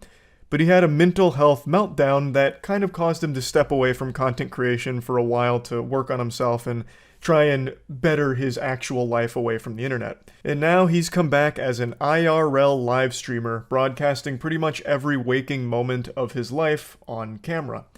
And it is probably the worst thing that could have possibly happened to him. His streams blew up. He got all of the clout he'd ever dreamed of. And he immediately became corrupted and poisoned by it. His broadcast went from the beginning being pretty wholesome and community-driven, like fun stuff from what I recall when he first came back. It was actually kind of cool to root for like an OG YouTuber stepping into a different ballpark, and he seemed like he was in a much better headspace. But then his numbers kept going up. And as those numbers kept climbing, so too did his ego, until he reached his absolute boiling point and crossed the event horizon of maximal douchebaggery. He became his own worst enemy. He would insult people if they were poor. His main insult was about people's financial status and well-being. He became completely corrupted by clout. He was like Gollum with the One Ring ruining his mind. That was FouseyTube's precious attention. And as his mental health deteriorated, his online presence was only bolstered. People kept tuning in to see what wild thing was going to happen next. What kind of incredible, loud rant is Fousey going to go on next? Just encouraging this downward spiral as people shoved popcorn in their face gluttonously, consuming a man's mental health meltdown on stream. And it really started reaching its boiling point about 2 weeks ago. While on stream, FouseyTube was at an airport and met a woman, and she was very clearly super drunk. She was hammered. And the two got to talking, and eventually she revealed that she was actually the victim of human trafficking at one point in her life. And how did FouseyTube respond to that information? By apparently having sex with her in the airport bathroom. He came back on stream after like a 10-minute break, giddy, and he was saying about how he just joined the Mile High Club. Well, not exactly the Mile High Club because they are still at the airport, but you know, we just fucking boinked in the toilets over there.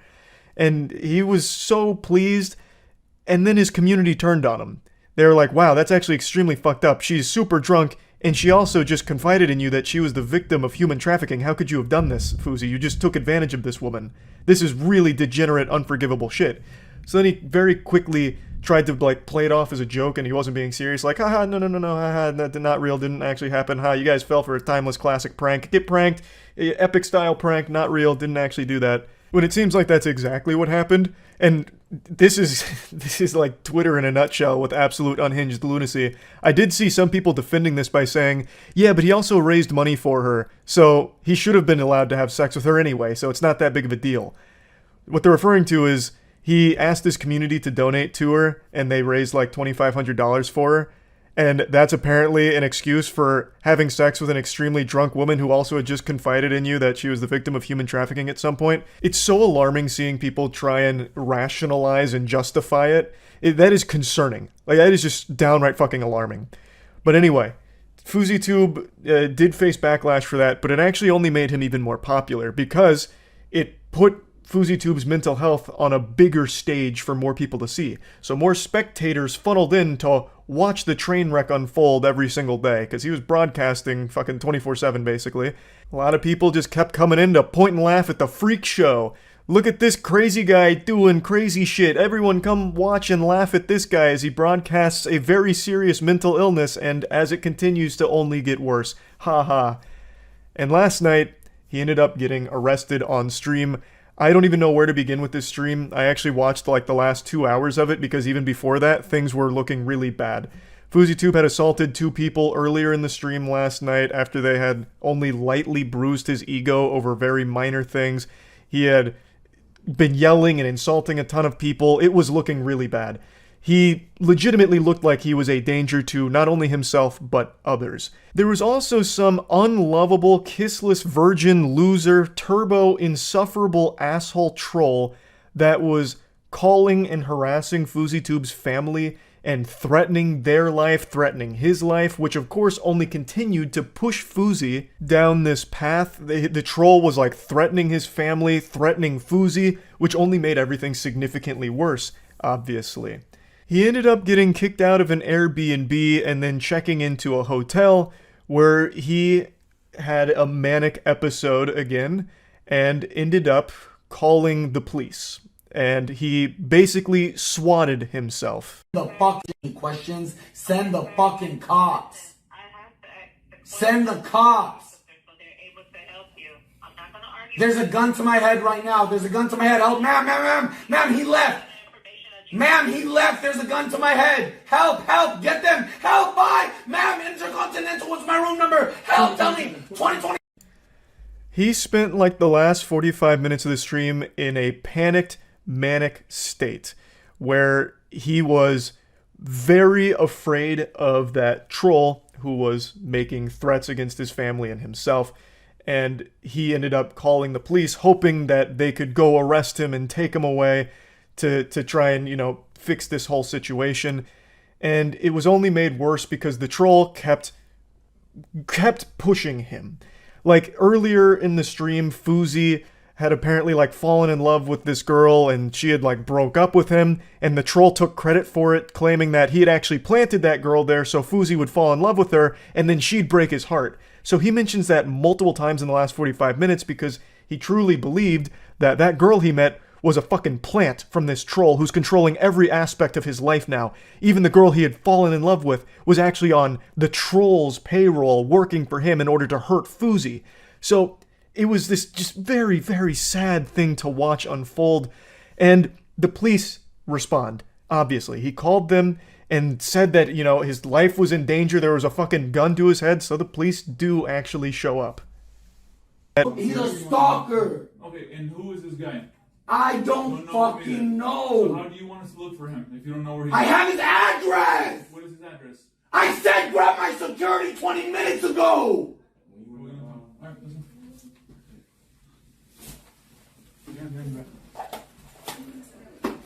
You guys are dumb as fuck, man. You guys are literally dumb as fuck. There's conflicting information on if it's an actual arrest or if they're just detaining him because he is having this mental health episode. He was yelling and screaming at them and saying a bunch of things that obviously didn't make much sense. So, because he was so irate and so deeply disturbed, it seems like the cops arrested him and detained him. And I truly believe that that was actually for the best. I think if this stream continued, he would have ended up hurting himself or somebody. He was in a very intense, very manic state that could have ended very poorly. I watched this all happen live in real time, and there was nothing entertaining about it. People were losing their mind about how entertaining it was. W stream, this shit is amazing. Because there's such a disconnect from the internet, like the normal internet spectator live stream viewer, and reality. What you are watching is a very real person. FouseyTube is a real human being having an actual mental health breakdown. A complete collapse of mental health. And people are just celebrating it and can't wait for him to come back and are praying that he doesn't take medication. He also mentioned during his stream that he hasn't been taking any of his mental health medication for the last 2 days, and he had apparently not slept for 2 days either, and people love it. People can't wait for more of it, and I just find that so fucking sad. I really do. I don't think there's anything goofy about it. Fousey is unfortunately not only being encouraged by his audience that's treating him like some kind of circus show, he's also being encouraged by other streamers in the real world that keep patting him on the ass and pushing him to keep doing this kind of shit. He is surrounded by parasites, these fucking leeches that are latching on to Fousey's ass like a goddamn hemorrhoid in order to suckle some clout out from under him. So he's blown up from all of this. So a lot of other streamers have started trying to be all buddy-buddy with him, like, hey, we're such good pals, Fousey, you're doing great, let me in your content. So they keep forcing themselves into Fousey's life so they can broadcast themselves to promote themselves through him, without ever actually caring about him as a friend. No one is actually helping him get what he needs. He is clearly going through a legitimate mental health crisis. Fousey has been very open and honest in the past about the mental health struggles that he has. He has legitimate mental illness. And nobody around him seems to care. They only care that he keeps bringing in big numbers, which help them. There was a moment right before he was arrested where Aiden Ross called him and told him to, like, calm down and go to sleep. And that is more than a lot of other people in his life have done for him, but that is still, like, the bare minimum. Like, that is, like, very easy to do stuff. That's not help Fousey needs. What he needs is someone that's willing to do the hard stuff. Turn his fucking stream off. Take his phone away. Take his camera away. He needs to be disconnected from the internet, and he actually needs legitimate professional help. That's the hard thing that no one's willing to do, but it's what he needs. That is 100% the only thing that will help him, but no one does it. Like, again, there are a couple people, it wasn't just Aiden, that are like, hey, Fousey, just calm down, you know, go to bed, it's not that big of a deal.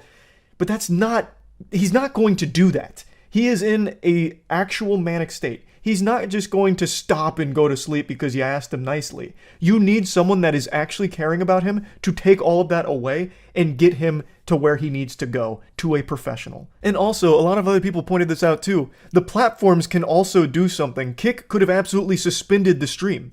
They could have, and that would have been an invaluable help to him. But they don't, because he brings in so many viewers and so much attention, and that's what the world seems to run on these days. So all the people in his life and everything and everyone around him is just a yes man that encourages this destructive behavior. And it's only going to get worse if he's allowed to keep doing this without anyone actually stepping up to help him. I think it is fucking tragic. So I don't think it's goofy. I don't think it's silly. I wanted to briefly talk about it because I keep getting asked about it because so many people seem to think that it is goofy and silly. And I just completely disagree. So I just wanted to talk about this a little bit. That's really about it. So yeah. I have definitive proof that there are just some people out there that thrive off arguing over nothing. Their body isn't powered by food or water. They don't need nutrients to survive. They just need fury of a nonsensical, worthless argument. It's like a plant with photosynthesis absorbing sunlight, but for them, it's absorbing anger. I'm jogging, I'm trying to take my trash out. Okay, and you can do that. I'm trying to go home. I just did work. Like, you don't need to swear at me because your dog, talk to your dog. As a neighbor, you need to walk away. As a neighbor, no, I don't. You should be able to control your dog. And I'm literally right here. You're being weird. You need to exit the door. Apparently right before filming, that woman's dog had like lunged at the lady filming or something like that. I don't think it was like aggressive or anything, but then the dog owner had a big ol' fucking conniption about the whole situation, and then it led to this.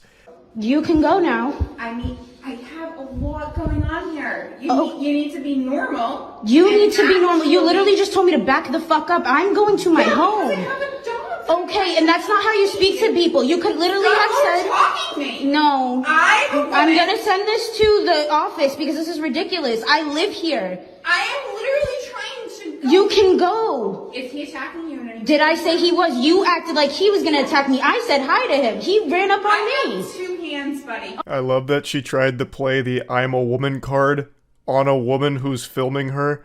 I don't know what the thought process was there. It's probably just one of her default tactics here, one of her ace in the hole type of maneuvers or anime finishing move with the I'm a woman, and it just clearly doesn't work in this situation. I can't fully even grasp what the fuck the problem is. The woman filming is doing nothing to impede the other lady's movement here. It's not like she's posted up like a bouncer to Lacrosse House asking who she knows and forbidding her from getting off the elevator or anything. She is inviting her to get off the elevator and go handle what she's gotta handle, take the trash out, do some whippets behind the dumpster of the apartment complex, whatever. And for some reason, this lady just keeps blocking the elevator for like 10 fucking minutes over nothing, just to sit here and screech. Okay, and 2 hands. And a door frame. Okay, you can get there. To understand yes, and you started hollering at me and screaming at me, and now I'm recording. I got a broken Okay, foot. that's between you and your broken foot, ma'am. Yeah, and then the legal office already knows that. Okay, so you don't need to cuss at me. Okay, can you please go? I'm trying to go home. You want me to go with the broken foot? You dumbass. There's stairs over there. She tries to throw a pity party, but nobody shows up. Starts complaining about her broken foot in the wambulance with a side of French fries. She's already come down here with her goofy little broken foot, so clearly she's fine walking on it and has no issue standing on it for a long time blocking this elevator. So I imagine her plan was to walk and accomplish whatever business she's down here for, whatever her objective was. I don't think she's here waiting for a stretcher to carry her there, so she's clearly already walking on that fucking fractured foot. Even though I guarantee that's a lie. I know her foot's not broken. She's just making shit up. I'm surprised she didn't go a little harder, though, and say some shit like her kids have been kidnapped and now the lady filming is going to be responsible for their death because she can't get the ransom money to the kidnapper or something. Please hurry up. I'm literally just trying to go home. You want to fucking start? Go to the stairs. I'm going to send this to the office because this is unacceptable. I will. This hurts. You understand how much this hurts? And you would continue I'm a military going. fucking woman. Okay, thank you for your stairs now. You take what floor are you on? What floor? You don't need to know You that. want to fucking? I swear to God, we'll do this. Okay. I'm a single-ass woman who provides for herself, and I would like to respect you, but you... She's just diarrheaing every single... Hello there. You upset about that woman as well? I know. She's just vomiting out all of these useless platitudes. I'm a single-ass woman who provides for herself. What does that have to do with you blocking the elevator? Nothing. And I can't believe you're single. I don't understand what went awry there.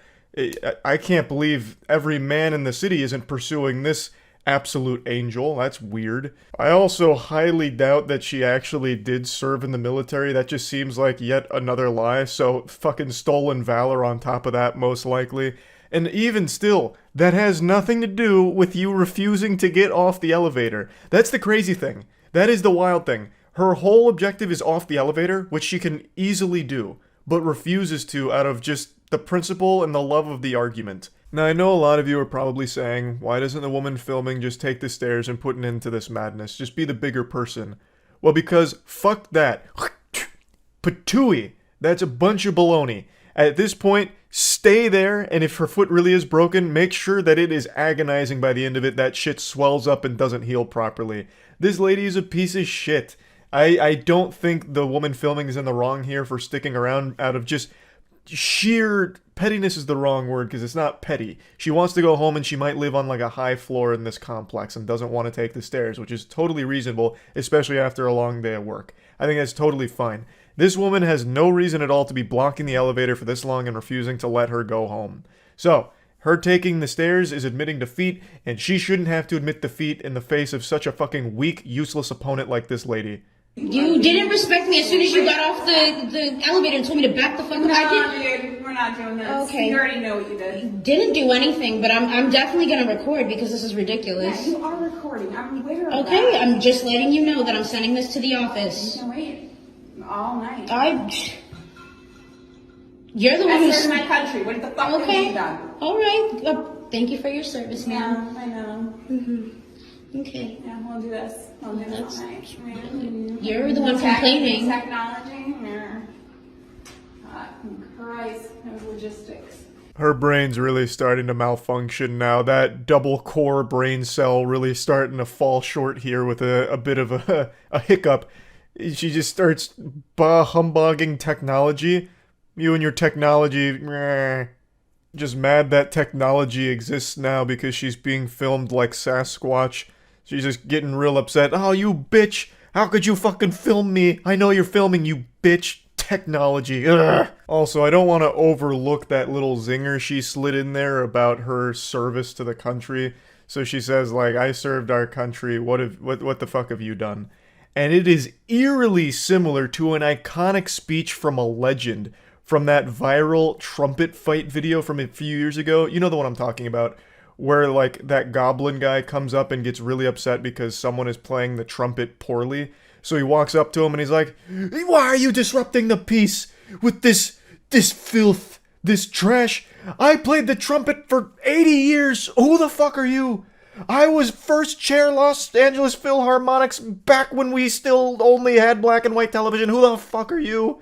I played the trumpet on the night of Abraham Lincoln's assassination. Who the fuck are you? You know who I'm talking about. It's an iconic moment, and for a brief second here, this lady in the elevator was channeling some of his energy, and I appreciated the callback. This foot is actually fractured. I swear to God. I'm sorry. I'm so sorry for you, but the way you just disrespected me for no reason. You're a piece. This is not happening. I literally was just trying to go home. I literally got off of a long shift. I'm trying to go home. Stairs. I have a fractured foot. Common sense. Walk up. It was around this moment where I was just completely lost and gave up hope of trying to even have a minuscule grasp of the situation. So it seems like the lady is now wanting to go up the elevator. So at first I thought she just wanted to go take the trash out and shit. But now it seems like they both wanted to go up the elevator, but the lady on the elevator told her to get off and take the stairs instead. Actually just making this whole problem out of thin air. All of this hoopla over nothing. And I guess the dog may have like approached the woman filming, which then caused the dog owner to freak out as if the person filming did something wrong because the dog came up to her. Like that's now my understanding of it. though I think that could still be totally incorrect because none of this makes sense. The plot here is totally fucking lost. It's all nonsensical. I also like how she keeps going on about her broken foot, saying that it's common sense that someone with a fractured foot wants to use the elevator, so you should use the stairs. I don't even know where to start with that pile of shit statement. You're not wearing a boot or a cast or anything on it. It's not like it's immediately identifiable that you're injured, which I just don't think you are to begin with. You're just pulling things out of your ass. But regardless, how does that track? Like, how does that logic track? If your foot is broken or fractured and you use the elevator, why does that now prevent everyone else from using the elevator as well? It's not like you need the whole fucking elevator. You don't take up all that space. How am I supposed to know that there's a person with a fractured foot getting on the elevator? Exit signs all over here. Is your analysis All I was trying to do was get on the elevator. You told me to back the fuck up. So I'm just confused. I'm definitely bringing this to the office because this is unacceptable. I should not be being treated this way in a place that I live by someone else who lives here too. This lady's brain is trapped in Narnia. What are you talking about? What do the exit signs have to do with fucking anything about your stupid little boo-boo on your foot? Nothing! It has nothing to do with it! Jesus Christ!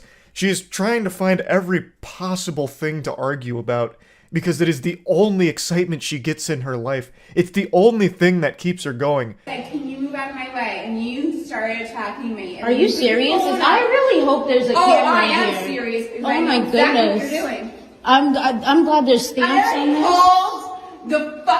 I already called them. I called them about it because there has been men who have been banging on my door. That has nothing to do with me, ma'am. I know, but I asked them for surveillance.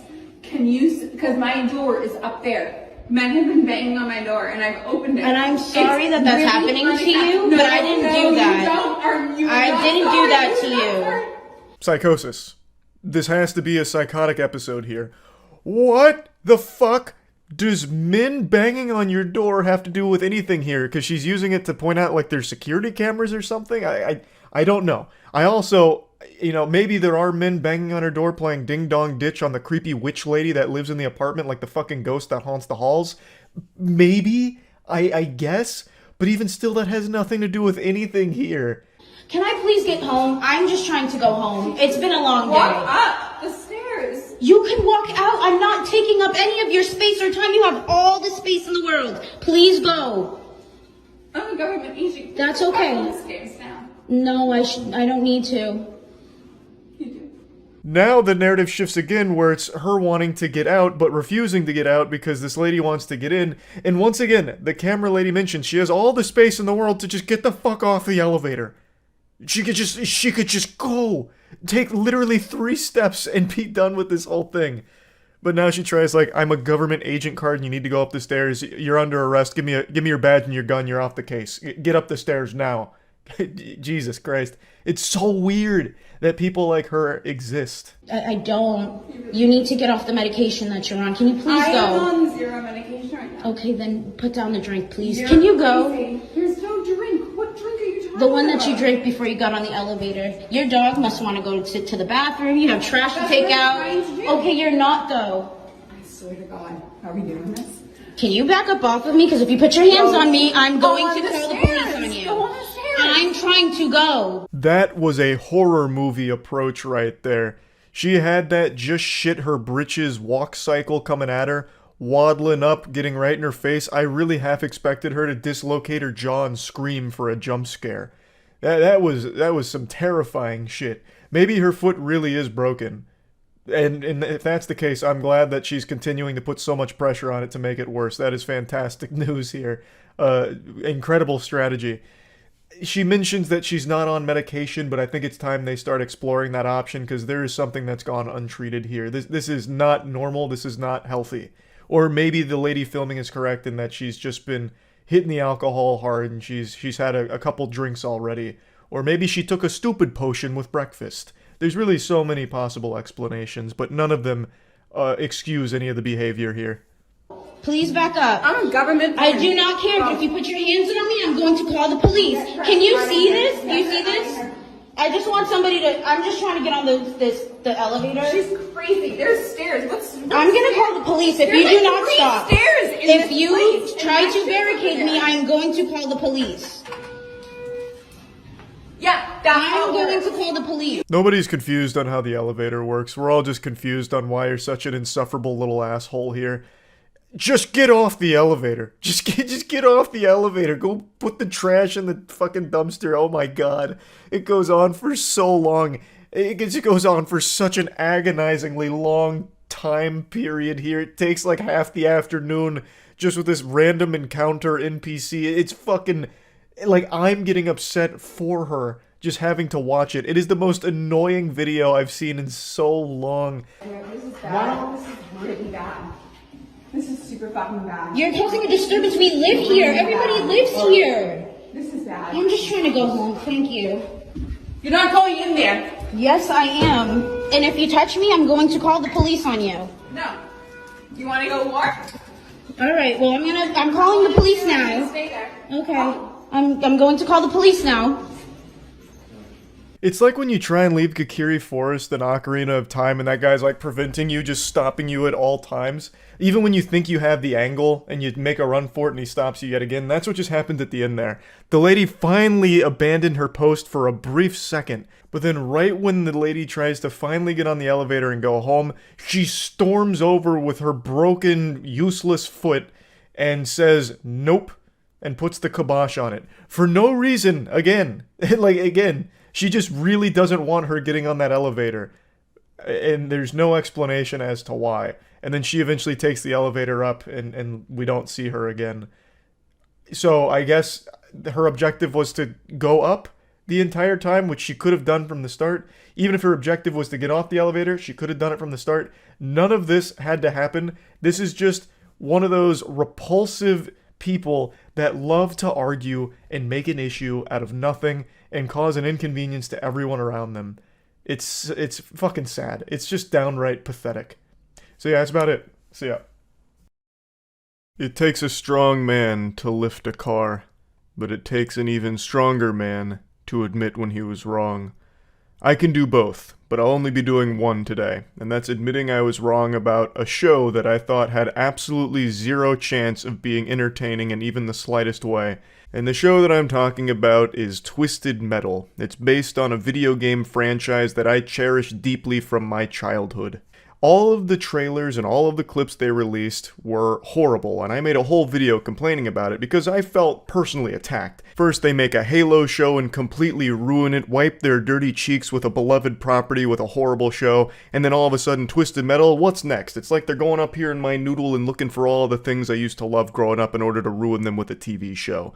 And I still do stand by that video. Every single piece of promotional material they released for Twisted Metal was turbo ass.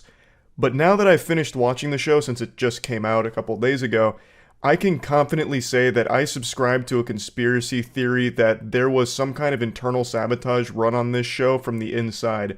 There was a spy looking to sink this before it even had a chance to swim.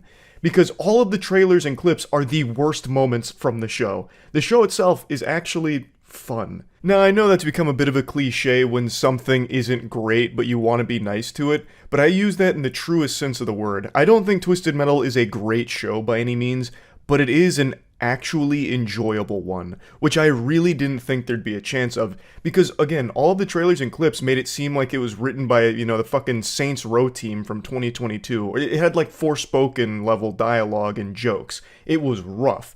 And those jokes are in the show. Like, it is very much heavy on a lot of jokes per minute. The JPM is off the fucking charts. The jokes per minute is going to be blowing your hair back with cringe from time to time. But for every 100 stinkers, there's a couple of good ones scattered throughout there. And this was what I was most concerned of, because for some reason the trailers and clips only showed a couple of comedy routines. There is a lot of action in the show, which should be the focal point of a Twisted Metal show, since the games are all about fucking car combat with guns, missiles, and wacky, zany characters doing crazy shit like Sweet Tooth. And in the games, it gets very dark with, like, the narrative. The show, not so much. There's a couple of, like, darker moments, but very much so the show's emphasis is on comedy, but it does have a healthy dollop of action as well, which I just didn't even think it would have any at all based on everything they released prior to it coming out. So this is going to be a little pseudo moist meter. It's nice to be pleasantly surprised because I expected this to be horrible. I really did. And I totally forgot it was even coming out, but last night on stream, chat reminded me that it came out and they were shocked that it turned out to be somewhat decent. And they're right, it is decent. I had a fun time watching it. That being said, again, it's not a great show. A lot of the writing here, aside from like jokes when it actually is trying to tell a story, is laughable. Especially with the two main characters, John Doe and Quiet. Now, their chemistry is fine, but a lot of the things that happen between them makes it seem like it actually is an AI-generated script that has a couple of bullet points that it needs to hit, but didn't really know how to naturally weave it in there. So I shit you not, in one of the episodes there's a scene where the two of them fuck in a ball pit, then they get into an argument, then they fuck in the ball pit again, and then they get into an argument, then one of them leaves, and then there's a lightning storm, so then they have to come back, and then they, like, reconcile, and they're all good again. Like, this back and forth keeps happening, like this. It's this constant flip-flopping. Like a light switch being turned off and on like Nosferatu from SpongeBob in that episode with the hash-slinging slasher. Like, they very clearly had things they wanted to convey, but they weren't super effective at conveying it. And also, the vast majority of the conversation between the two main characters usually ends with them saying, fuck you. That's usually where the conversation will wrap up, and then they'll go on their way driving somewhere. It's pretty weak. Like, the writing isn't exactly what you'd consider fine-tuned, but what's crazy is, it didn't take away from the enjoyment of the show. Because it feels right at home in a stupid world. The entire universe they've built here is stupid, and every character in it is a fucking idiot. Like, the entire world got hit with, like, stupid radiation or something. There must have been, like, a fucking solar flare that blew up everyone's brain, and now everyone's got brainworms, and they're all just actual morons in this world. Which is kind of charming in its own way.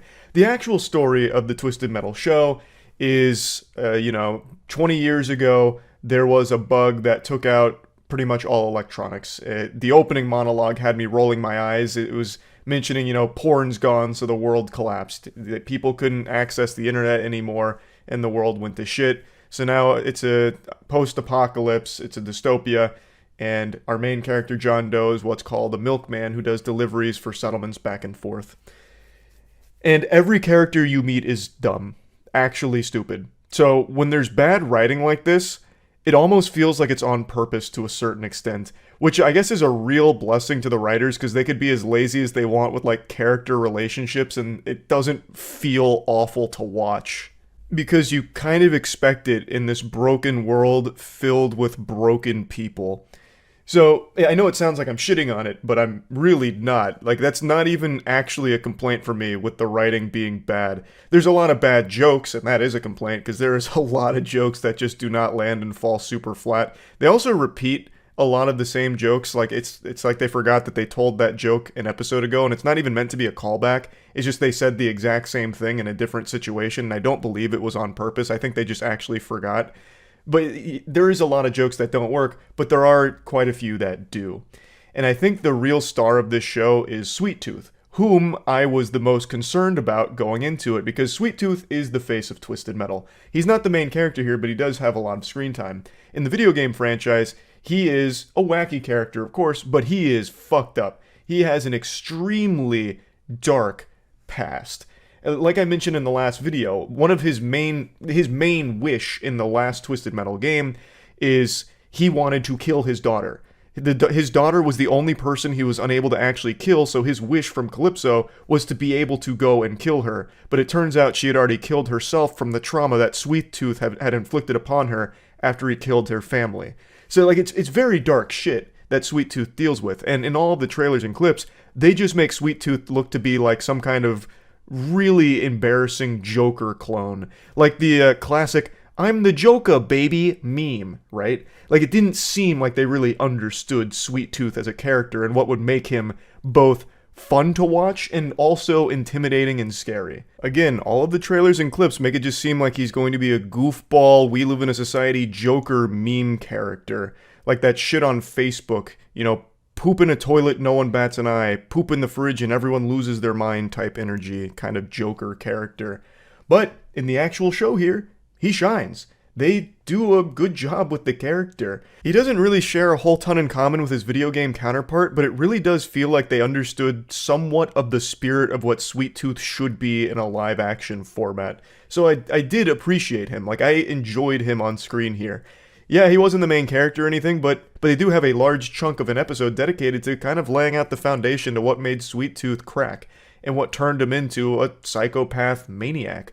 And they also do bring in some other elements from his past that really lay the foundation for him as a character. And throughout the entire show, he's not only like extremely entertaining, like the best jokes in the show actually come from Sweet Tooth, but he also has like the best moments in general. Most of the action that's really good filters through Sweet Tooth's kills and Sweet Tooth's driving ability and his ice cream truck. All of the best moments about Twisted Metal actually do come from Sweet Tooth, which I'm really happy about, because I thought they were going to fuck him up in a big way, but they don't. Samoa Joe as Sweet Tooth here fucking crushed it. I just really didn't dislike the show, even though there is still a lot to not like about it, because there's so much downtime in the show. There is a lot of moments where there's really nothing happening. There's some very bad visuals too. For example, there's something called like a Watkins storm or something. I'm already forgetting exactly what they called it. But basically it's like this storm with colorful lightning that keeps striking all over the place. And there's a scene, like I mentioned, where the character runs out there and John Doe gets zapped by it. And it looks horrible. It looks like something out of CW, right? Like it's horrible effects.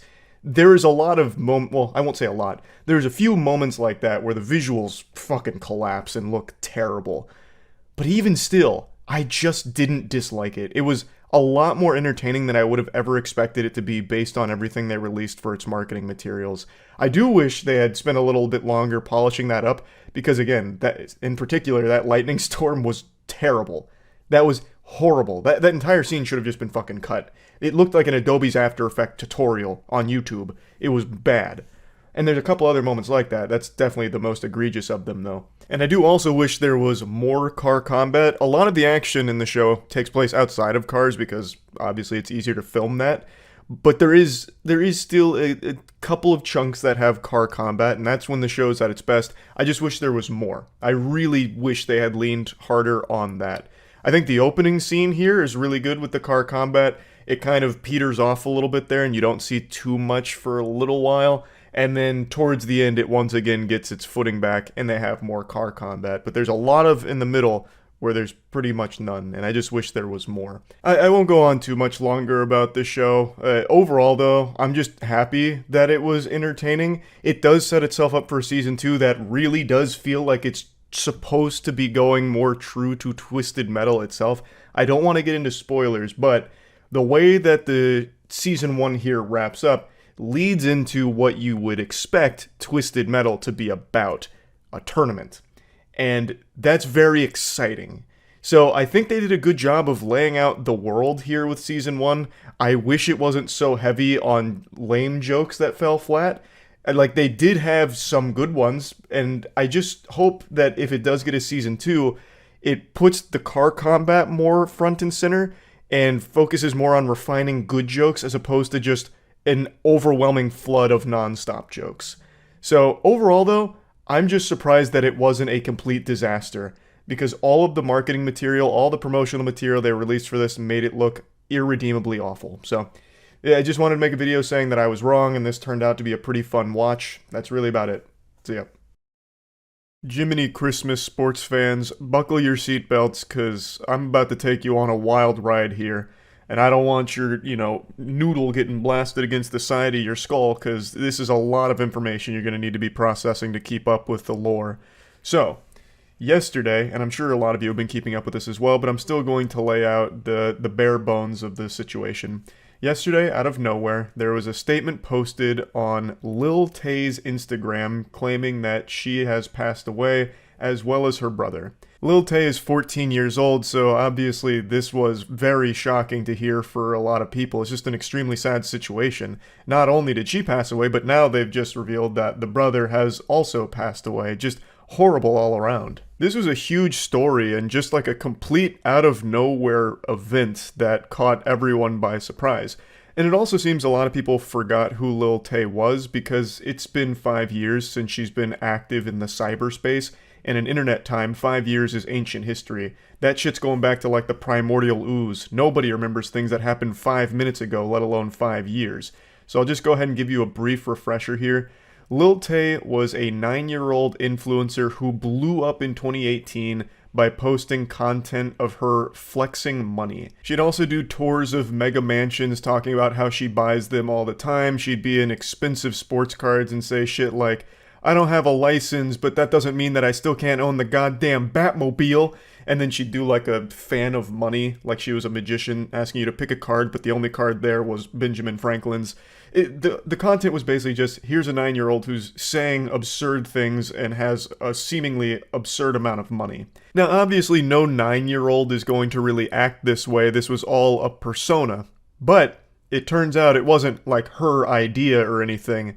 It's actually a pretty sad situation. As more details arose here, it turns out the people closest to her were the ones basically controlling her whole life. They gave her this role that she was forced to play. They'd tell her what to do and what to say, and they'd get all of the expensive cars and mansions set up so that way she could go film content in there and flex on everyone so that way they could capitalize off of her viral fame.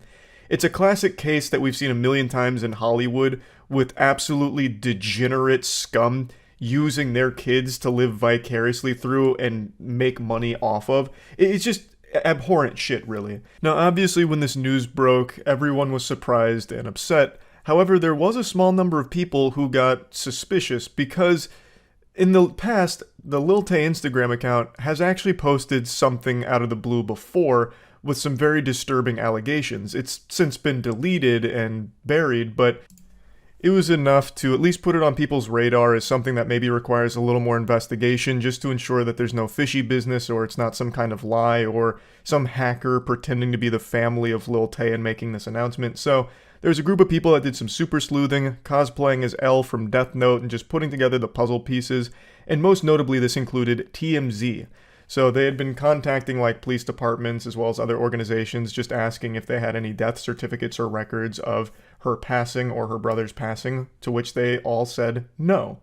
And eventually, TMZ apparently got in contact with Lil Tay herself directly, who confirmed that it was all a ruse. Her and her brother are very much alive, and all of this hoopla was the result of a hacker getting access to her Instagram. She said, I want to make it clear that my brother and I are safe and alive, but I'm completely heartbroken and struggling to even find the right words to say. It's been a very traumatizing 24 hours. Now, this whole situation is so fucking weird then, because there's actually an even deeper layer here. The question would obviously be, why would a hacker bother doing this? Like, this doesn't make any sense. And right now, the leading theory is that it ties into crypto. And let me explain. I actually learned about this from a publication speculating on why this might have even been posted in the first place.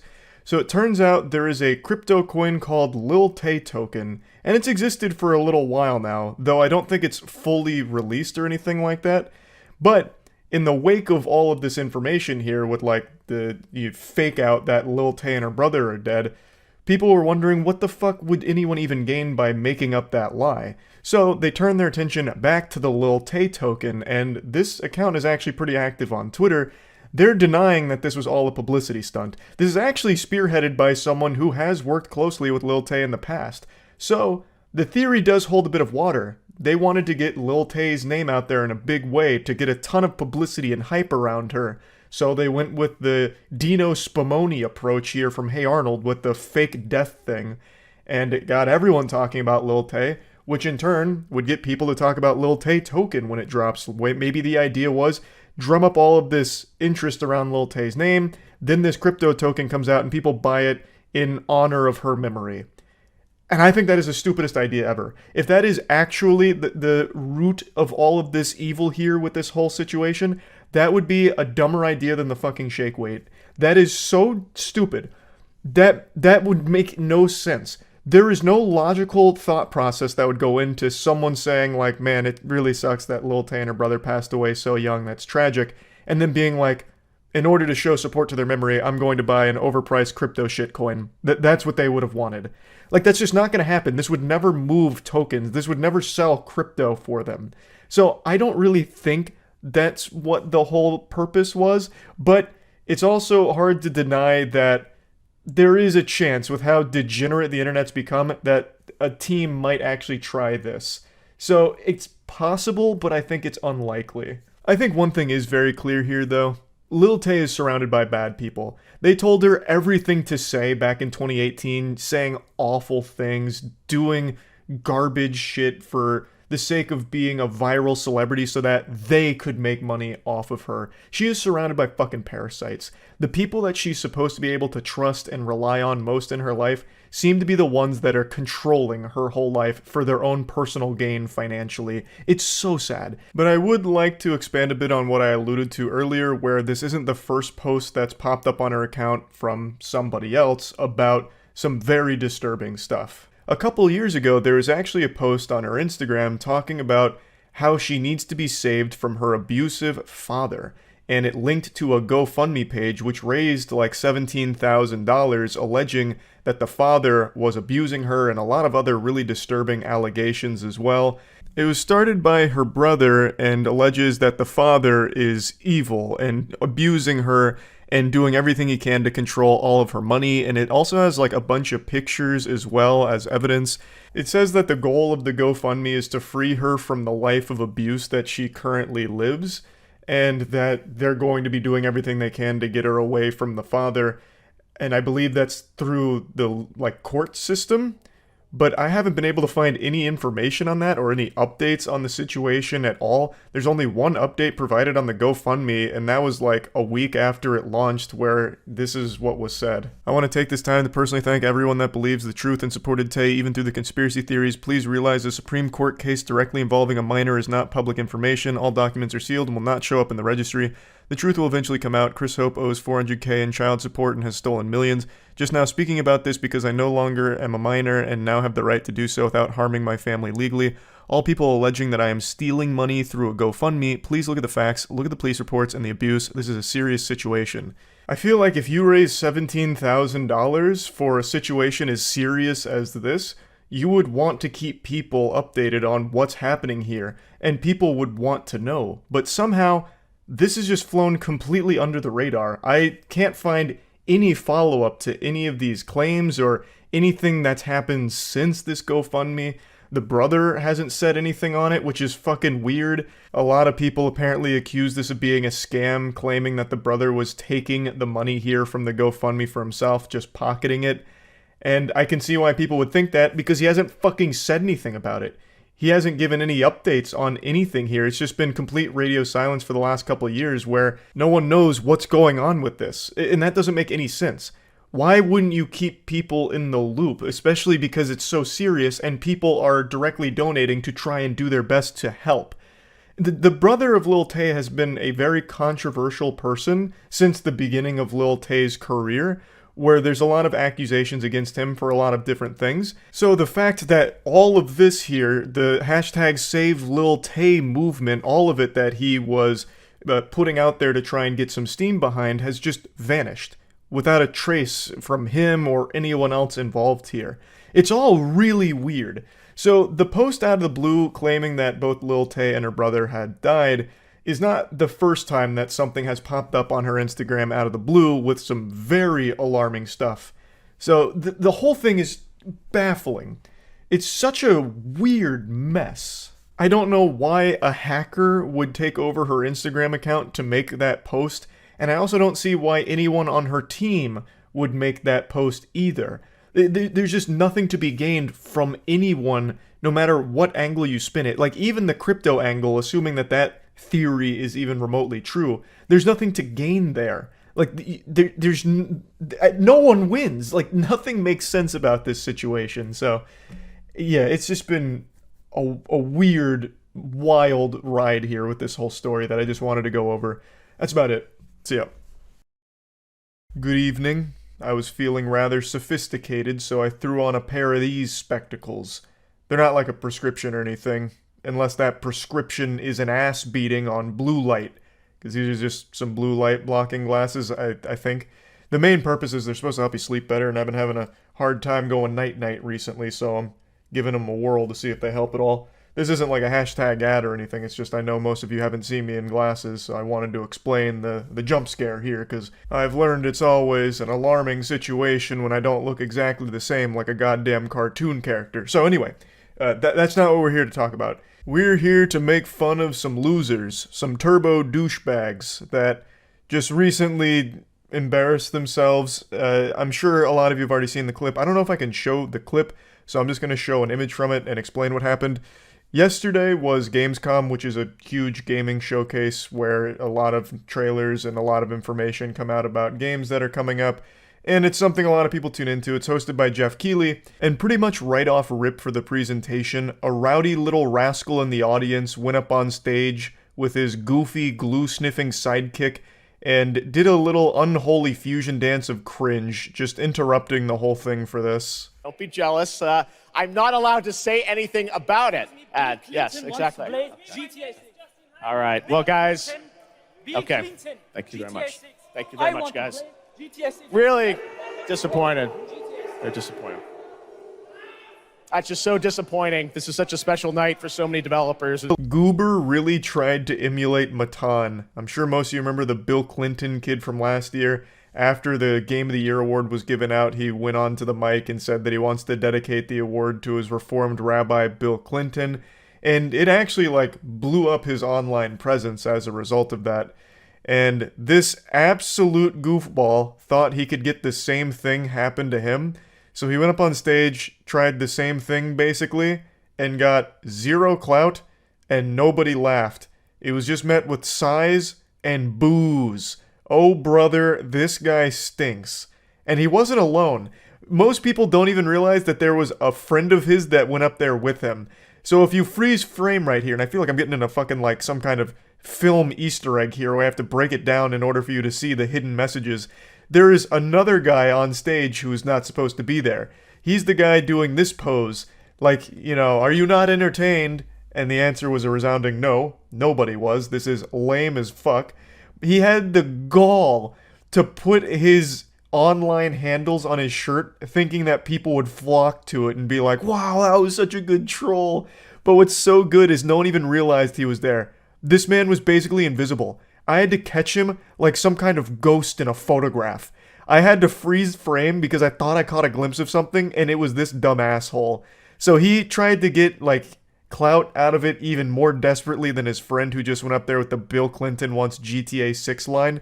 He actually put his handles here, and nobody saw it. The camera cut away too quick to see it, and even if you do pause it, it's too blurry because he was moving too fast for it to actually pick up what the words say. And just when you thought the L couldn't get any bigger here, what if I told you this isn't that one guy's first time doing it?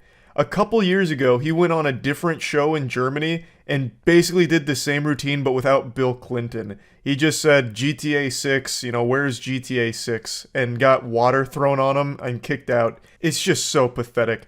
Extraordinarily desperate for just an ounce of attention. And he doesn't even get that. People just boo and move on, completely forgetting about this guy. It already happened to him once a couple years ago, so he said, you know what? What about second breakfast? And tries it again. This time he tried to follow the recipe that Matan laid down, but he was unable to get in the kitchen and get the same result here. He tried to copy his homework but failed. So he got no clout, no attention, nothing out of it. Just a complete waste. Legitimately just a massive waste. And his friend, even bigger waste. They need to be stricter with security here. This has to be a wake-up call. Last year was bad enough because Matan was on stage for the entire acceptance speech. He was on stage for 15 minutes and no one did shit. No one recognized he wasn't supposed to be there. This guy walked right up, no problem, no questions asked, and also lingered for quite some time, him and his friend. That's just dangerous. That is just dangerous. The security has got to be improved at these kind of events. Otherwise, people are going to stop going to them from the industry because it's just downright not safe. You could have an absolute fucking lunatic in the crowd that goes up that's doing more than just saying Bill Clinton. It's pretty crazy that they haven't taken those steps to ensure this doesn't happen again. Because now it's happened twice. Also, I just wish Jeff Keighley was a little bit more mean in a situation like this. Him telling them that it's disappointing, like he's right, it definitely is disappointing and pathetic stuff, but go a little harder. This is that kind of special, embarrassing moment that will haunt you for the rest of your life, and I just wish Jeff Keighley put that little cherry on top of the cake. Like, I would have laughed my little tookus off if Jeff Keighley just hit them with like a sarcastic, haha, good one. Just something. Because this was a flop. And just imagine Jeff Keighley driving the nail even deeper. Just in the moment, making sure that he rubs their nose in it. Like, damn, you know, I got paid a visit by the doofus committee here. You came on stage, you stunk it up with this cringe. What a waste of time. Like, I just wish he had done something to, like, really highlight to their face how embarrassing this should be for them. Now, obviously, I think these two didn't get, like, thrown in the slammer or anything. They probably just got trespassed from the venue or something, maybe. I don't even really know. But no doubt they went home super giddy to see the response, hoping that their follower numbers got pumped up or something, and this stirred a big controversy.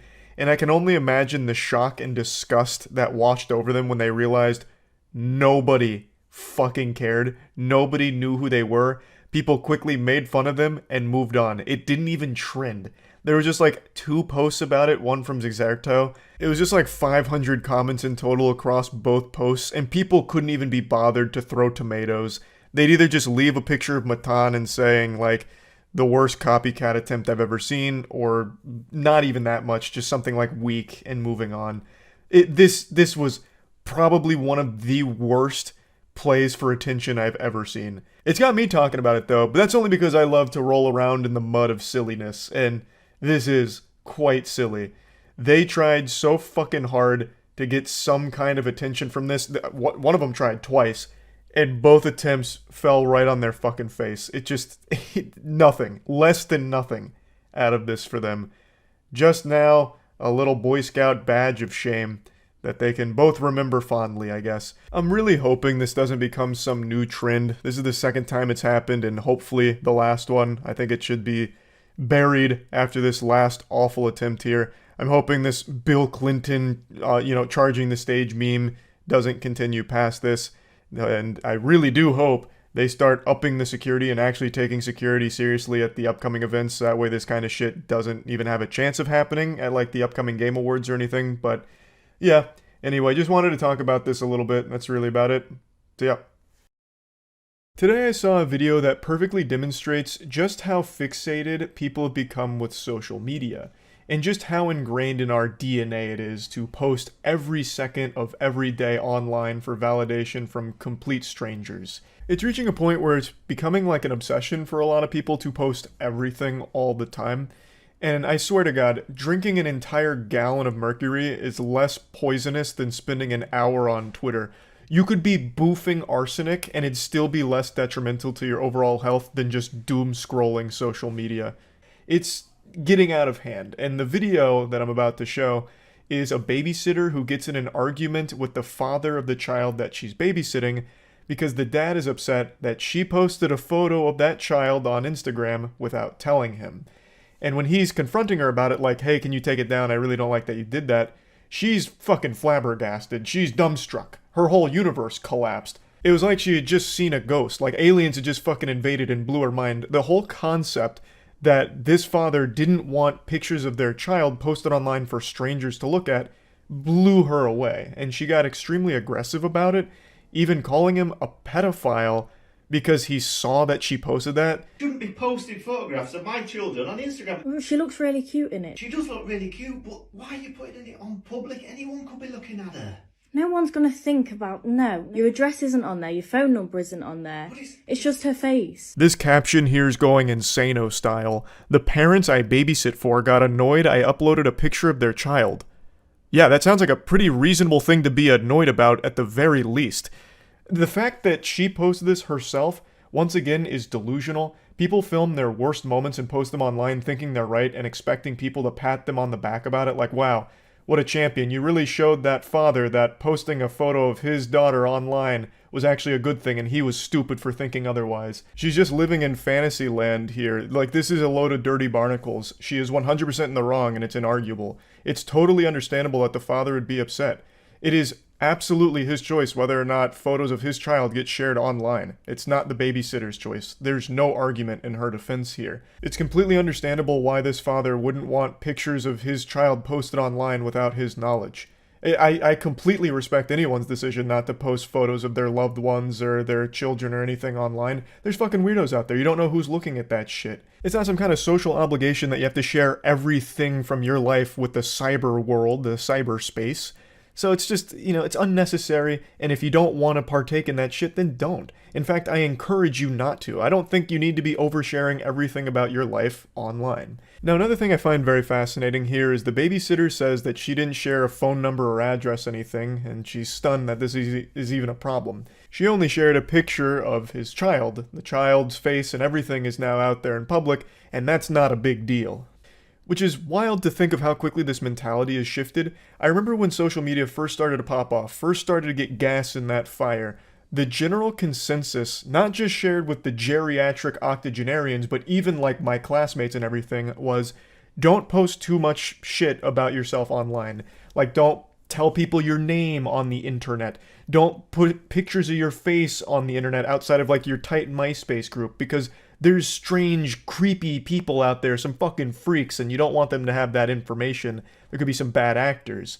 That has completely vanished from the general mindset. Nowadays, it's considered creepy if you're not sharing photos of your face and updates on your life all the time online. You must be some kind of socially anxious weenie, some loser. It's my child. It will go in 24 hours anyway. Why are you even following me? Well, I follow loads of people, but that's not the point. Well, you don't follow your babysitter. That's weird. Well, I do follow my babysitter, and it's just as well I am. One photo. We're not going to pay you until you take that photo off. So she was scrambling around in the dark and thinks she found a diamond here to use against this guy for ammo. Why are you following me on Instagram, You have something to hide, tough guy, you fucking creep? So she's 16 years old, and now this guy follows her on Instagram, so she's about to start accusing him of being a pedophile, some kind of low-life scumbag who follows their babysitter on Instagram. And I think that is so weak. I think that is an absolutely dogshit point she tries to make. There's a perfectly logical explanation for why the father would follow a babysitter on Twitter. This person is going to be home alone with their child. They want to make sure they didn't just hire Jeffrey fucking Dahmer or something. There's going to need to be some level of background checking. And what's the best way of doing that? Going to their social media, where they share absolutely everything. It's a good way of gauging if this person is even safe to be around your kid and can be trusted. Now, if this father was commenting on all of her Instagram posts and leaving weird emojis, obviously then we'd have a problem here. Then we'd have ourselves an EDP situation. But from everything in this video, that's not the case. He just follows her on Instagram and saw that she posted this photo of his child. Well, I'll just stay here until you pay me then. What are you going to do about it? Give me that phone now. I'm not giving you my phone. There's all sorts of freaks. Loads of my friends do it that babysit. Well, they shouldn't be doing it. Why? It's literally just a photo. Look, the north is full of Stop posting. Well, yeah, you being one. Why are you following me? I'm a 16-year-old. I'm not like that. So give me Trash. Complete trash.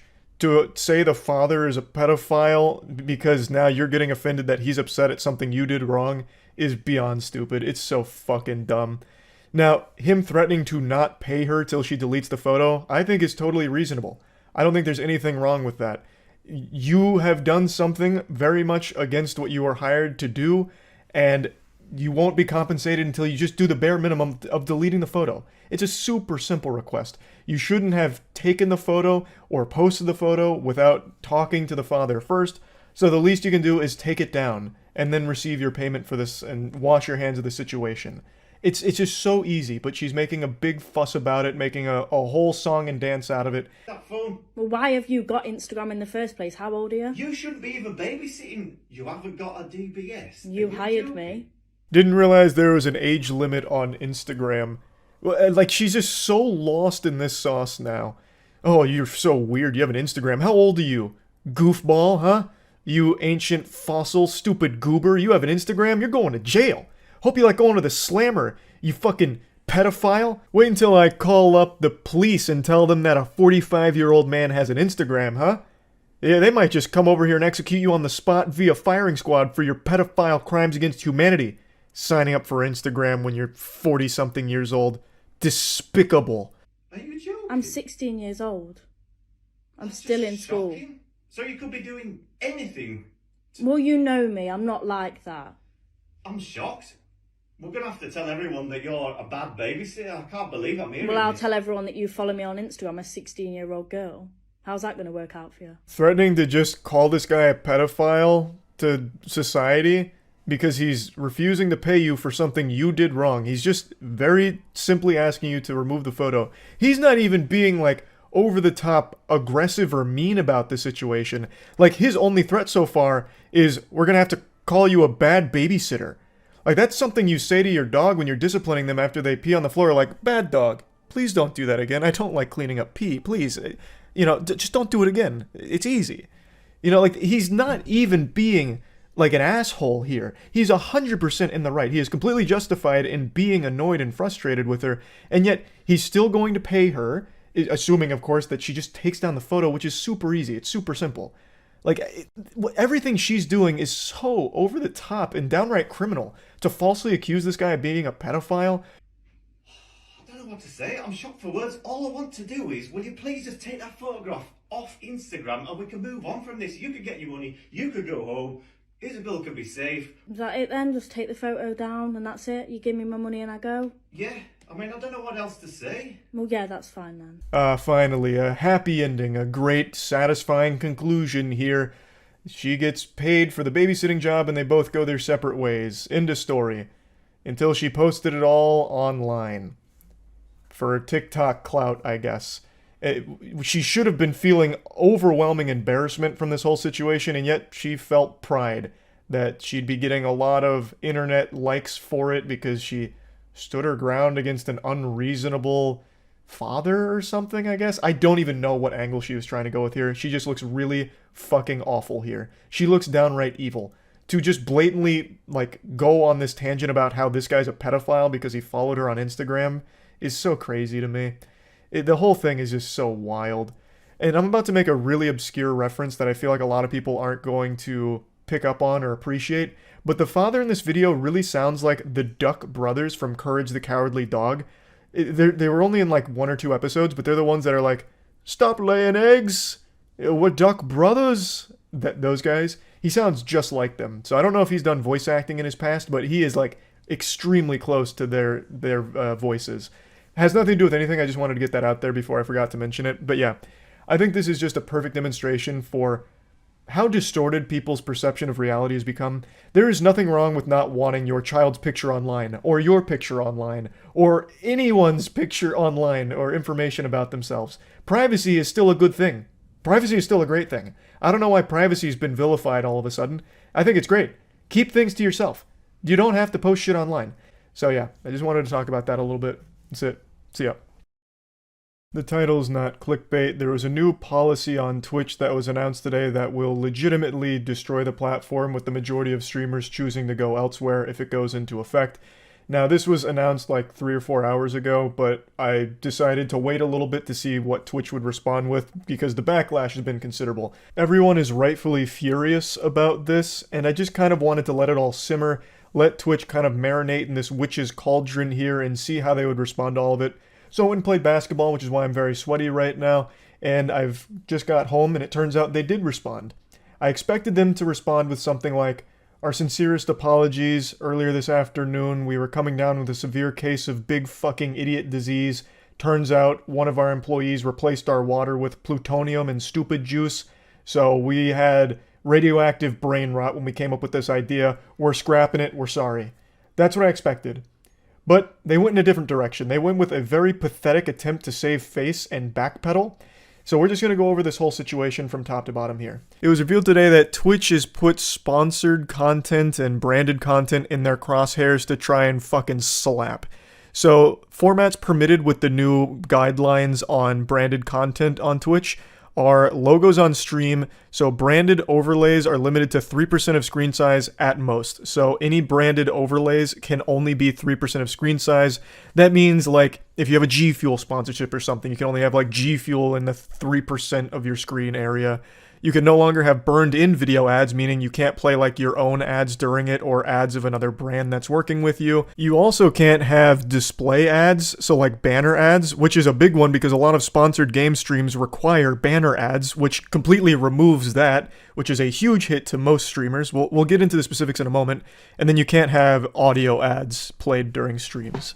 Now they clarify what is allowed, which is branded panels on the channel page or showcasing products in the stream background or links to other sites that promote things, discussing, endorsing, or unboxing products, and playing sponsored games.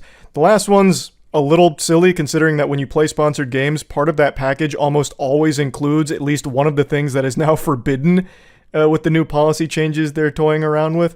Now all of these are huge changes. A lot of streamers have talked about this, I've talked about this. The vast majority of revenue a streamer generates is through sponsorships, whether it's sponsored game deals for like X amount of hours streaming a game, or just ancillary partnerships with other brands that you will promote during your stream. That's where the majority of streamers' revenue comes from. Like almost all of the top 500 streamers, that is their biggest driver of revenue. Subs and donations are a small part compared to sponsorships. So Twitch targeting that is like the only decision they could make that legitimately would drive all of their top 500 streamers elsewhere if they can no longer pursue partnerships comfortably on the platform. This is a platform destroying moment. This is up there with Tumblr banning porn, or that day that OnlyFans decided they were going to ban porn. It is it's Armageddon for the platform. This would sink Twitch, without exaggeration. Let's talk about some more specific examples.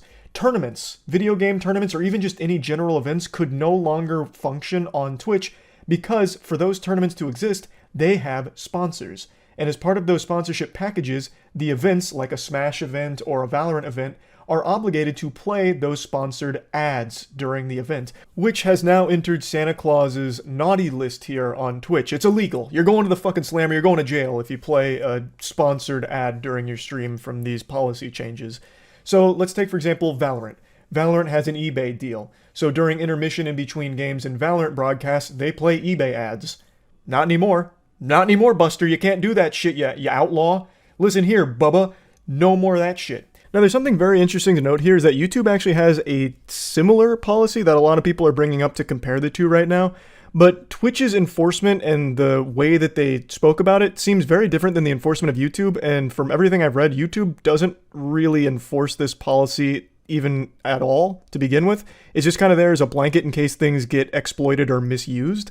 But either way, there is something comparable on YouTube, but not nearly as egregious or as frightening as what Twitch is proposing. Now, when this policy change first got announced, we immediately tried reaching out to as many people as possible for some clarity because the way that it reads seems like it's going to have a massively detrimental impact on our esports org, Moist Esports, thanks to the way we do our watch parties. And from all the information we've gathered, it seems like we're in some fucking hot water there, which is not good. OperaGX sponsors our esports team. And as part of that sponsorship deal, during our watch parties when we're cheering on our teams, we play our own custom OperaGX ads that we made ourselves with green screen, like where I'm a pirate or a fisherman, those kind of really goofy over-the-top ads, we play those. But now that whole concept is more forbidden than human transmutation in Full Metal Alchemist Brotherhood. We can't do that anymore, which is a huge hit to our esports org, since OperaGX pays us under the expectation that we're also going to be doing those ads during our watch parties, which we can't do anymore. We also have a banner ad for OperaGX during the watch parties, which we can't use anymore. So the main two things OperaGX is sponsoring our esports org for is been banished to the fucking Shadow Realm. So what are they paying us for if we're to continue doing watch parties on Twitch?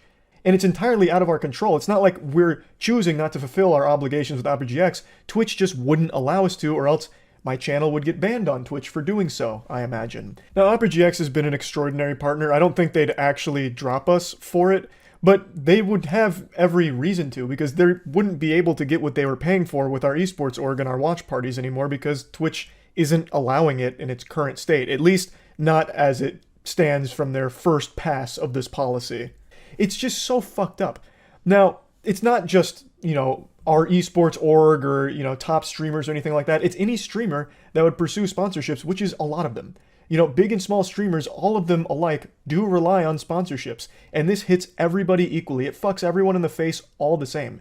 It is an extremely greedy and corrupt, degenerate decision from Twitch. It is fucking disgusting. It's definitely worth mentioning that I have seen some arguments being made where Twitch might follow YouTube's example here and won't enforce it strictly. Like they might just reserve this policy for bad actors only. And I guess that is entirely possible, but there's just no way of knowing. We just have to wait and see how it all plays out.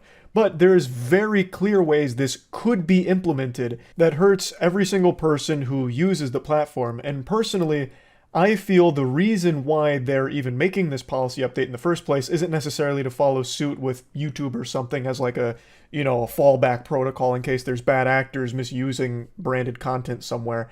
I feel the reason they're doing it is to try and push all their streamers to do everything through Twitch. You know, do all of their sponsorships through their sponsorship programs. That way they can get a cut of everything. That's how I interpret all this. That's how I feel the motivation behind it is misguided, it's mismanaged, it's completely lost, it's geriatric, it's run by octogenarians, it's out of touch, and it is desperate. It is desperately trying to get its grubby little fingers, just plant these little piggies in each pie that happens on their platform, and that comes right out of the streamer's income. We've already seen them do that with the sub revenue where they're dropping everyone to 50-50 sub revenue forever, non-negotiable, and now they're doing it for sponsorships because on Twitch, all streamers, a lot of them are doing sponsorships, and when they do, Twitch sees nothing from it. They don't get any portion of sponsorships done by streamers on their platform, and that makes them furious. They got steam coming out of their ears. So this is their attempt to try and force streamers to comply with Twitch's ad incentive program or their branded content program, such as like the Twitch Bounty Board. The Twitch Bounty Board works kind of like a sponsorship where companies have approached Twitch to do like sponsored game deals, and streamers can go into their bounty board, click and see what's there, and then choose to take a deal where they're getting paid X amount of dollars for X amount of hours. And if they do that, Twitch gets a large portion of that income. To me, it just seems like the direction Twitch is going is do everything through us or else. It's only been 2 months since they made this announcement where they're testing new experiences to connect streamers and brands through their sponsored streaming network that they're creating. So it just seems like since Twitch offers this program, it seems like this policy change was supposed to scare streamers away from partnering with brands outside of Twitch's ecosystem here, because Twitch doesn't make any money if you get a brand deal outside of this program, whereas if you use Twitch here for their sponsored streams, Twitch makes money from it. Twitch is really trying to monopolize streamers' income, and this is something Mr. Beast just mentioned on Twitter as well. Twitch just wants to make sure that if any money is generated on their platform, they get a piece of that pie. They want that cake. They're gluttonous, and they're willing to sink as low as humanly possible to get it. It's sickening. This doesn't just affect individual streamers. Like I mentioned, it affects anyone that wants to do events on their platform as well. So let's do another example. Smash tournaments. Smash tournaments rely entirely on sponsorship revenue, like a Papa John's ad or something like that. All of it. All of their money comes from sponsorships, which means banner ads, large screen built-in ads during broadcasts, and even just full commercials during their broadcasts during intermissions. All of those things are no longer allowed if this policy goes through as written. That ruins every single gaming event that happens on Twitch right now, and generally just every single event ever. So like a music festival. Music festival is another great example. Music festivals rely heavily on sponsors too. If you watch a music festival that sometimes get broadcast on Twitch, you'll notice they have their own built-in ads as well that they'll play sometimes, depending on which one you're watching. That's no longer allowed either. So should this policy be pushed through the gates of fucking Mordor here and make it to the platform, every single event organizer is going to leave Twitch because they legitimately will not be able to run on Twitch anymore if they can't play ads from their sponsors. And sponsors aren't going to give money to people or events if they can't have their brand be showcased, like with a banner ad or a normal commercial. If they can't get anything out of it, why the fuck would any of these brands sponsor anything on the platform? It's not going to happen. So all of the event organizers are probably going to go to places like Kick or YouTube, and I imagine most of the streamers will be going to other platforms as well, at least part-time. They won't fully invest in Twitch anymore because it's not safe or reliable to do so. Again, Twitch themselves have said, Like, most streamers are getting most of their money through sponsorships, and now Twitch is hitting sponsorships. Like, they're reducing their ability to make money through sponsorships, like directly impacting them, even after recognizing how important that is to the ecosystem. So most streamers, there will be a mass exodus, I imagine. A lot of streamers have already said that they're going to do that on Twitter in response to this. So streamers are going to go to other platforms so that way they can continue to have these sponsorship opportunities. Like, Twitch is really on the deathbed here. This policy change is the end of the platform if it goes through. Now, I've said this, I've been very open about it. When my Twitch contract ends, and I am doing my best to try and end it early, when it ends, I will be going to other platforms to stream, just to test them all out. I'll still be streaming on Twitch occasionally, but like we can't even do our watch parties there anymore, which is a big thing that I love to do. So I would like to try streaming on YouTube, for example, which is why I turned on memberships on YouTube here, just in case. So it's one of those things where this is something that will destroy the platform. And Twitch must have recognized that because they did put out a follow-up statement about an hour ago here. And I think it's trash. I think it is a terrible response. Today's branded content policy update was overly broad. This created confusion and frustration, and we apologize for that. We do not intend to limit streamers' ability to enter into direct relationships with sponsors, and we understand that this is an important part of how streamers earn revenue. We wanted to clarify our existing ads policy that was intended to prohibit third-party and networks from selling burned-in video and display ads on Twitch, which is consistent with other services. We missed the mark with the policy language and will rewrite the guidelines to be clearer. Thank you for sharing your concerns, and we appreciate the feedback. We'll notify the community once we've updated the language. What a load of horseradish. This is some sour fucking mustard here. Basically just saying, we're sorry you misunderstood us. Yeah, we must use too many big words for your simpleton minds, and it led to too much confusion, so we're sorry for that. We'll make sure to dumb it down into layman's terms going forward. Well, that's just not the case. It's not like you put out a broad statement that had a lot of misinterpretation or misconstruing of the information. You laid out pictures. Like, you literally made it as simple and specific as possible, down to exact percentages of how much it could take up on screen. 3%. That's not broad. Like, you specifically laid it all out with fucking pictures. Like, I don't know why they're trying to play this angle that it was just too broad and confusing and people misunderstood it. You made it clear what your intention was. I don't think there was any misunderstanding here. This is just a really sad attempt to try and save face, like, oh, no, we didn't mean what you guys are saying. No, we meant something totally different. Brother, you laid out a picture book of the new policy changes. Like, it doesn't get more clear than that.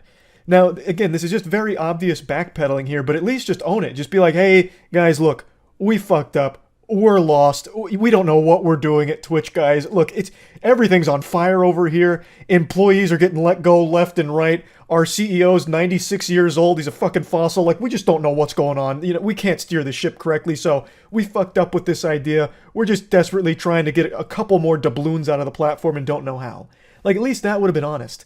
As opposed to going down this path where it's like, sorry, it was confusing and you guys didn't understand us. And then the ultimate cherry on top of the shit cake is they still, in their response, don't explain what they're doing. They're still not explaining what the new policy is doing. They're just saying, okay, we'll rewrite it. Okay, but so what did we get wrong? What did we misunderstand then? The only thing they add even a little bit of clarity to is that it's supposed to target third-party ad networks. Like, I suppose there's some companies that have programs that will pump branded content onto some streams, and it kind of competes with Twitch's own built-in display ads. It's something I've never heard of and had to do some serious digging to find because it's not exactly a prevalent issue on the platform from everything I'm reading, but there are a couple of companies that will pump their own ads onto streamers' streams, like burn-in ads onto their streams. And when those pop up during a stream, that makes money for that third-party company, not Twitch, and sometimes the streamer gets a kickback from that as well, but it's not like a true sponsorship partnership deal. It's like a ad network having their own, basically having their own display ads on Twitch without it being Twitch display ads, if that makes any sense. It's very niche. Like, if that truly was what they are trying to target, this is a very overblown response and exaggerated reaction to it. They went nuclear on it with this whole song and dance they've made out of it. It's very clear Twitch wants to facilitate every sponsorship deal through their platform so they get a cut of it. They've announced like the ad incentive program, as well as they even have their own new branded content program to get sponsorships through them. And they get a portion of all of that. So they want to make sure that streamers are kind of coerced into using those programs so that way Twitch can get more money out of them, as opposed to having their own agents, their own managers, or their own connections to these brands to work directly with them, where Twitch doesn't see any money from those sponsorships. It's very clear why they want to do this. It's just a fucked up thing to do. And it ruins the whole platform by trying to implement this policy because no one's going to stay there. There's competition. Twitch isn't the only platform for streaming. You can go elsewhere, and many streamers will and are actively. Even with a full walk back here and they completely just eat shit publicly and say look, we're not going down this path anymore. Everything's going to stay the same. You can still do sponsorships, no problem. Even if they do that, the trust is gone. Most streamers are still going to look elsewhere because Twitch has shown their hand. They've shown their whole ass here. Twitch is more than comfortable not only taking money away from streamers' sub revenue, but just taking money away from streamers in general across the board, even on things they have no part in, which is sponsorships. If a creator gets their own sponsorship, they should have full reign, full rights to do whatever they want with it when streaming. Twitch shouldn't be getting a cut of sponsorship deals that you yourself are getting, or your manager or team or whatever is getting. That is outrageous. That is such a fucking overreach, and it's disgusting. The greed has single-handedly destroyed Twitch. I don't know how it bounces back. The reputation is beyond ruined. And like I mentioned, even if a full walk back on everything here takes place, I still see a ton of streamers streaming elsewhere. Maybe not full-time, but they'll dip their toes into plenty of other platforms just to try them out because it's not safe to commit fully to being on Twitch. There's no reason to be exclusive on Twitch anymore. That's just not something most people will want to do going forward, I bet. So yeah, I just want to talk about this a little bit. That's it. So yeah. There are more podcasts on YouTube than there are stars in the night sky. Everyone has been convinced that they're a unique, special little butterfly and that their insight is invaluable. And now that there's so much easy access to recording equipment, everyone gets this insidious little idea planted deep in their noodle that it's time to start a podcast. And my God, I tell you, it's a plague. It's a disease, a virus that's infecting the mind of the most insecure and insufferable people of all time. For some reason, once that AT 2020 touches their hand, they just scream their insecurity from the mountaintop with authority, proudly. And it blows my mind. But I've never seen insecurity projected quite like what I'm about to show you today. So I am still shocked that he hasn't scrubbed this podcast episode from the entire cyberspace, just wiped it from the internet. If this was a clip of mine, I would have paid every penny I have to my name in order to ensure this never sees the light of day again, that this clip stays buried, like the fucking Millennium Puzzle from Yu-Gi-Oh! It is that embarrassing. You couldn't lock me up in Guantanamo Bay and torture this clip out of me, and yet he still has it on his channel. So the podcast is like a bootleg Fresh and Fit, where they just get a bunch of women together and ask them stupid questions and then rate each other's beauty. And then he gets really offended, visibly upset, and I really thought he was going to start bawling his eyes out, crying in the fetal position. And I've watched a couple of their episodes now because I was curious if this was an isolated thing. But no, this is pretty common. This is a staple in their show from what I can tell, where they just have this section where they ask the women that they bring on to rate their beauty. Rate the podcast host's beauty. Listen, ladies, we're rating just off physical appearance, just off beauty, okay? Same standards. Trust me, we're not going to get hurt, okay? That's the biggest lie ever told since the time Kellogg's tried to convince the world that sugar doesn't make you fat. So, the segment is Rate Our Appearance, basically, which is some actual middle school, literal baby brain man-child behavior shit. That is insecurity at its finest, to have the women you bring on as guests rate your appearance. That's so stupid. I'm surprised they don't also play Spin the Bottle and Truth or Dare. And maybe they do, I've only watched a couple of their episodes, but he says that they're not going to get offended with the ratings. Well, do I have news for you? All right, cool. Stop being delusional. What the fuck? All right, so now what I want you to do is, ladies, real quick, don't fucking waste my time. Rate the guys. Do me a favor, Josh. Stand up real quick, man. Everybody look at him once, man. He's not going to stand up again, all right? So I want you to rate me, my co-host, and then our fucking producer.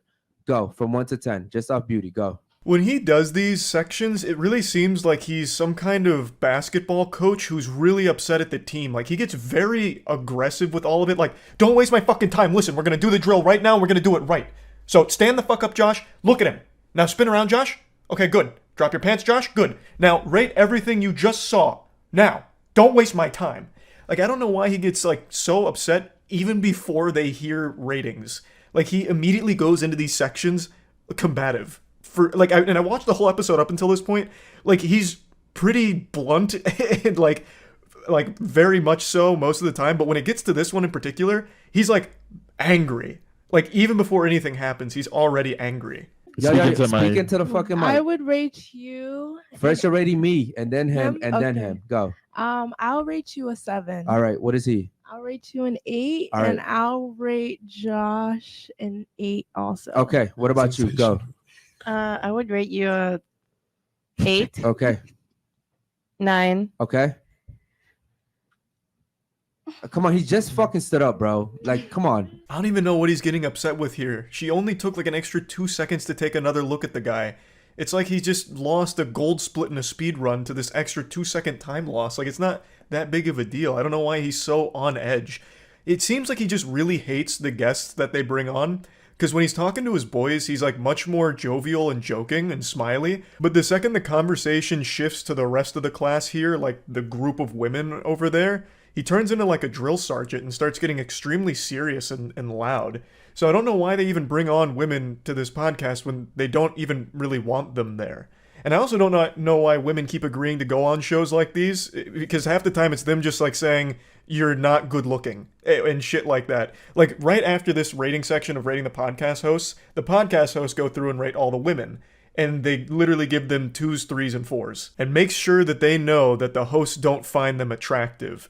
So I don't really get why women keep signing up for this shit just to get insulted by podcast hosts, and they don't say anything or do anything. Like, the women will insult each other sometimes. Like, they don't ever push back against the hosts at all, so then they just walk away looking silly from all of it. Like, all of it is just a net loss for the women that go on these shows. I don't know why they keep doing it. I would say 9. All right. What about you over there? Go.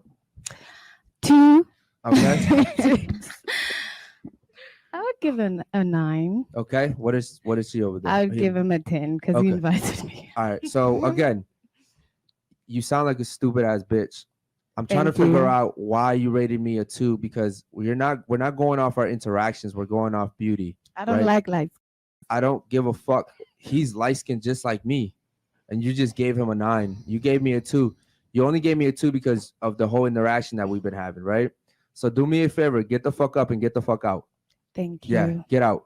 Spoken like a man whose feelings weren't hurt at all and wasn't offended by the 2 rating. So he tries to justify it with, you only rated me a 2 because we had a disagreement earlier, which I guess they did, but even still, this is an extreme overreaction to getting rated a 2. The insecurity is palpable. You can fucking taste the salt here. So what the fuck? Stupid ass bitch. Make sure she gets her bag and phone too. Make sure she doesn't take the wrong fucking phone, dummy. All right, cool. So now, again. You can actually hear that lump in his throat start to form from all the emotion building up inside of him. Get out of here, stupid bitch. Hey, make sure she grabs the right phone and not someone else's phone, because she's so dumb she probably won't know which one's her phone. Dumb idiot. She's real stupid. You're stupid. I'm a 2. No, you're a 2. Unsurprisingly, this turned their own community against them for the episode. A lot of the chat messages pop up on screen, so you're just seeing things popping up saying like, damn, just because she gave you a 2, what the fuck? Or something like this where it's like, thought you wanted your show to last. Like, come on, man. It's because it's ridiculous. It's very clear temper tantrum over getting a 2. If you were someone that was actually getting pussy, if you were really slamming ham and glazing donuts, you wouldn't care if one girl didn't find you attractive or rejected you. You wouldn't care. You would laugh it off like a normal person. So one girl gives you a 2 and it shatters your whole ego and you publicly melt down about it? That's such a bad and embarrassing look. And he tries to justify it, like I said, by saying, she only gave me that 2 because of our negative interaction from moments ago. Just pure huffing of copium. We're just going off physical beauty, okay? Not what we've been talking about, not my fucking arguments, not on none of that, okay? I want you to rate me, him, and then him. Go. Can you stand up for a second? You didn't see me before the show? Yeah, but I just forgot. I mean, Just stand. It's not that hard. Okay. You're an 8.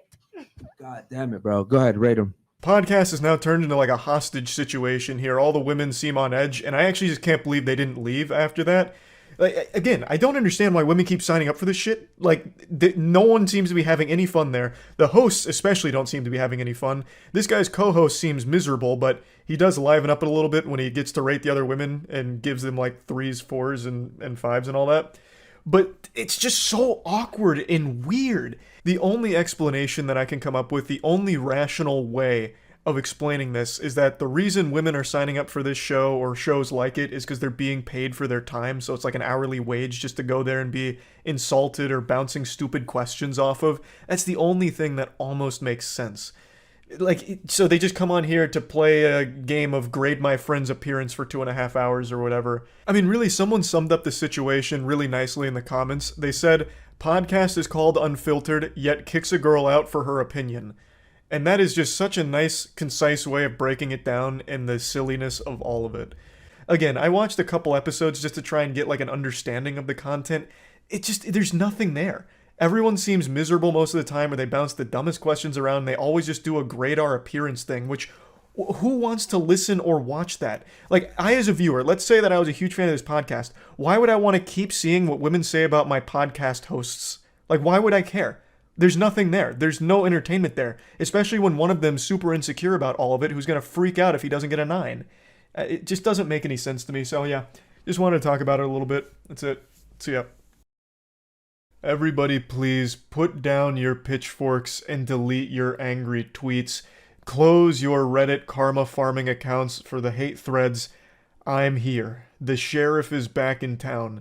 I know many of you concerned civilians were worried that I had gone to the store to get milk and cigarettes and I had forgotten something very important and I wasn't coming home for it. And of course I'm talking about my $10,000 speedrun bounty challenges that I said I'd want to do monthly, every month this year. The astute observers amongst you may have noticed that it's been longer than a month since my last $10,000 speedrun challenge. And there's a good reason for this. For those who don't know what I'm talking about, this year I wanted to set out to do a $10,000 speedrun challenge on an obscure game at least once a month. And we had a good streak going, where I got it twice on time. However, the most recent one, Exodus from the Earth, was such a banger that I've spent the last month and a half, almost 2 months, just looking for a game that's nearly as good to speedrun as Exodus from the Earth. Of course, I posted the complete Summoning Salt style history of these speedrun challenges, so definitely check those bad boys out, they go hard. And I've got great news today because it's time to announce the third $10,000 speedrun bounty. We found another candidate, one that's worthy to follow up Exodus from the Earth, a sacred battleground for which only the most talented of gamer barbarians will fight and succeed. And that game is Elder Scrolls Adventures Redguard. That's right, we're gonna take you back to the past to play a shitty game and eat ass. This puppy is from 1998 and is actually listed as one of the reasons why Bethesda went into a downward spiral in the late 90s because it was such a fucking commercial flop. Many of you watching this know of the Elder Scrolls series, probably one of the most well-known series in all of gaming, but I guarantee only a handful of you have ever heard of Elder Scrolls Adventures Redguard. This is like the bonus Jonas brother that no one remembers. The game just was not really played often, though the people that did play it liked it. It was actually like moderately received well. It had good reviews for the most part, but it's not a popular game by any means, and in fact, as of right now, there's only a single run for this game, and it's the current world record. So there's already an established route to follow, and it's kind of a wild one. It's a bit long too, so really buckle your seatbelt. Now I know some of you might be a little intimidated by the hour and 50+ minute route right now, but it's important to keep in mind that last time for Exodus from the Earth, the world record was an hour and 15 minutes roughly, and by the end of the speedrun challenge, the record was 20 minutes, around 20 minutes. So there's so much room for improvement on these games, and the glitches and tech that get found are amazing. Now, if you followed this series that I've been doing with the speedrun bounties, you already know the rules, but I'll go over them one more time here, of course. it's going to be 2 weeks. So at the end of 2 weeks, whoever has the fastest time wins, obviously. It's a $10,000 prize pool split across first, second, and third. And I'm also, again, doing the same thing I did last time, which was the $1,000 bonus bounty for whoever finds the most important glitch or most meta-defining trick. I like to incentivize glitch hunters, so even if you're not the most talented speedrunner, if you're like the craftiest and most creative glitch hunter and you find something that's used in the route extensively, you can win $1,000. Last time that went to the person who found the huge skip in the beginning of the game that pretty much single-handedly sliced the run in half.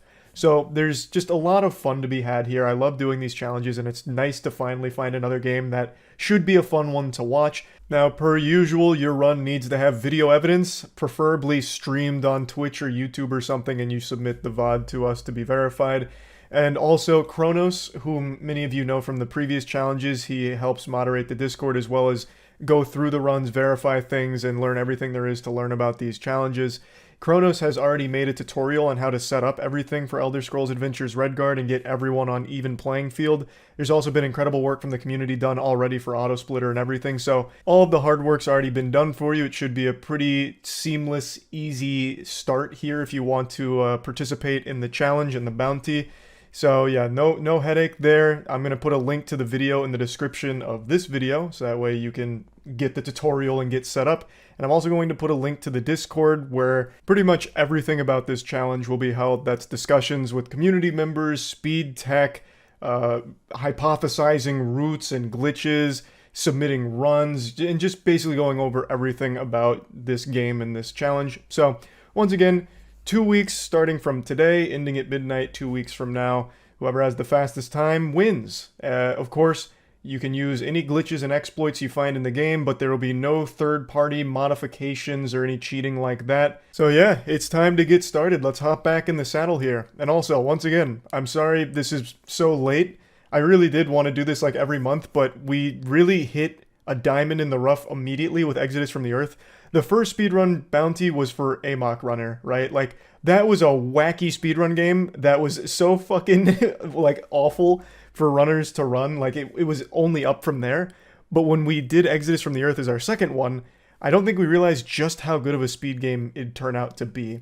And I don't like going backwards, so like Exodus from the Earth was amazing. I wouldn't want to just choose another stinker, kind of like Amok Runner's route. Like, I wanted to like just keep going up, or at least maintain the same level of quality that we saw with Exodus from the Earth.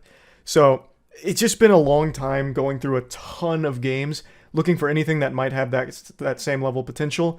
And then we finally found Redguard here, so I'm optimistic. Hopefully it turns into an amazing speed game. I'm hoping the route can get down to like fucking 20 minutes, just like Exodus from the Earth did. So yeah, once again, sorry for the big delay on that. And yeah, that's about it. Looking forward to watching all of your runs in this competition. See ya. Let's just call it like it is. We'll be honest with each other, a little heart to heart. No reason to pull any punches. There's a lot of weirdos in Twitch chat. I might even be talking about you specifically. Maybe you're one of the goofballs I'm referring to. And unfortunately today, one of these weirdos crossed a line and became a criminal. A streamer by the name of Just Fousey had her car lit on fire by an arsonist who was a stalker of hers from Twitch chat. This deranged imbecile drove 700 miles to this streamer's house to try and meet her, I suppose, and then eventually set her car on fire. Brother, I wouldn't drive 700 miles to drink from the fountain of youth. This is crazy shit. This is unhinged behavior, obviously. I believe this is a case of a parasocial, obsessed fan. At least that's the impression I get from the story, because this kind of thing has unfortunately happened before in the past. It's horrifying. I watched him put a brick on my car, on the hood, and some pot, and he lit something sticking out of it and walked away casually, like he didn't do anything. The next clip after that was the front end of my car engulfed in flames. The firefighters came very quickly, and I'm very thankful for that, because the fire spread to the fence and burnt the side of my house as well, which my mom and animals were inside of. Now, Just Foxy does have security cameras around her house, and she was able to capture the entire incident.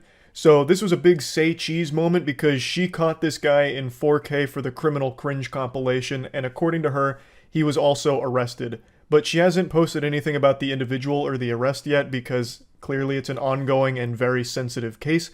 But she did post the CCTV footage from the event, so I'll go ahead and show you the raw footage of it. Goober alert, goober alert. He tries to put on like a disguise here, so he's got a mask and a hat pulled down real low, but it's pretty inefficient because it still looks like he's got some patchy-ass mutton chops there. So I'm pretty excited to see his mugshot to see what he looks like, though I can already wager a guess that it's not pleasant. So this little worm sets up the arson cupcake and lights the birthday candle and waddles away, and it engulfs the car in flames. This does not appear to be his first rodeo with arson. He was very casual about the whole thing. It also appears that this was premeditated. He traveled 700 miles with this as his primary goal, to light her shit on fire. Because this doesn't appear to be a contraption that he just MacGyvered together with like fucking sticks, glue, and spit. This appears like he traveled with all the materials he'd need to commit arson. Though I'm not an expert, I'm just speculating. Obviously, this whole thing is pretty traumatic, not only for Just Foxy, but her family. I mean, like she mentioned, the flames did spread to the house, and the mom and animals were in the house at the time that all this went down. So, just a really scary situation overall. I just never thought that when I started streaming back in 2015 that something like this would ever happen to me. It is super sad. It is something that most people aren't going to think about when they start streaming, because I imagine most people, myself included, go into a stream assuming that everyone that's watching them is just there to be entertained and nothing further. Everyone's, mentally stable. There's not going to be any kind of fishy business or anything weird afoot.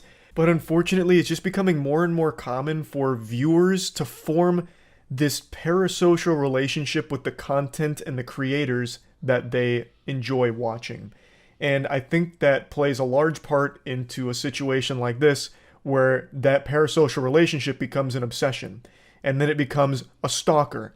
And then it becomes this. And it's fucking scary. By no means is it just Foxy's fault.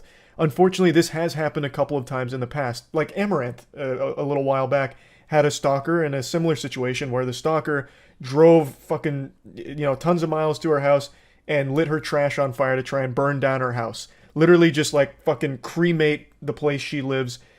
Somehow that would work in his favor so they could live happily ever after or some shit. It's deranged. It's scary. Amaranth also had another stalker that sold all of his worldly possessions on the other side of the world, literally gave away all of his corporeal belongings so that way he could move closer to Amaranth so he could stalk her more efficiently. It's fucking scary. There are people like that, unfortunately, on Twitch, and I feel like a lot of people outside of the streaming space don't really understand that. So I want to tackle a couple of conspiracies that have sprouted up from this whole situation because somehow Twitter brain rot found a new way of shocking me with the stupidity. There were a lot of people claiming that this is all baloney. This is a bunch of nonsense mumbo jumbo. She's faking everything. There were people just outright denying that the CCTV footage was even real. They were literally covering their eyes and plugging their ears, like acting as though the CCTV footage doesn't exist of the guy literally burning her car down. So I don't even know where to start. You are too far gone if you think that this is somehow CGI or deep-faked. That's ridiculous. And then the next big conspiracy theory is that it's all an insurance scam from Just Foxy, which is a crazy take. Because for the insurance scam to have worked here, she would have shot herself in the foot by filming it, because now there is a person there. There is a person in the footage, and that person has been arrested, according to Just Foxy. And if this was all an insurance scam, that guy would squeal. He would absolutely be like, she paid me to do it, this is all just an insurance scam. Like, everything would crumble. It would be a terrible insurance scam idea to film your own insurance scam, which is why insurance scammers usually don't want the video evidence. Like, that's usually what unwinds and untangles a scam like that. So that would be a crazy plot twist if somehow this was all an insurance scam, because there would be so many things wrong with that theory. And then the other thing I keep seeing from people, which absolutely shows me the majority of the internet is actually 9 years old now, is them saying like, why does she care? She's got insurance. She'll just get the car right back, or, things like that. What do you mean?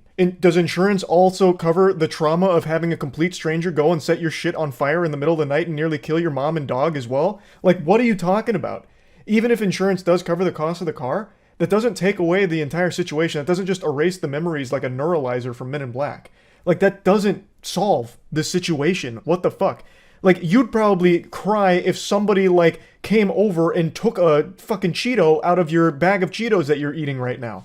Like, it doesn't make any sense to try and write off this whole situation. Like, who cares? Insurance is there for a reason. It's so fucking stupid. People are so desperate for everything to be an argument, or so desperate to feel special and intelligent, like I'm the only galaxy brain that was big enough to piece together the real puzzle behind the scenes. This is not a clear-cut case of arson like everyone seems to think. It goes much deeper than that. And then vomiting out the dumbest fucking ideas ever.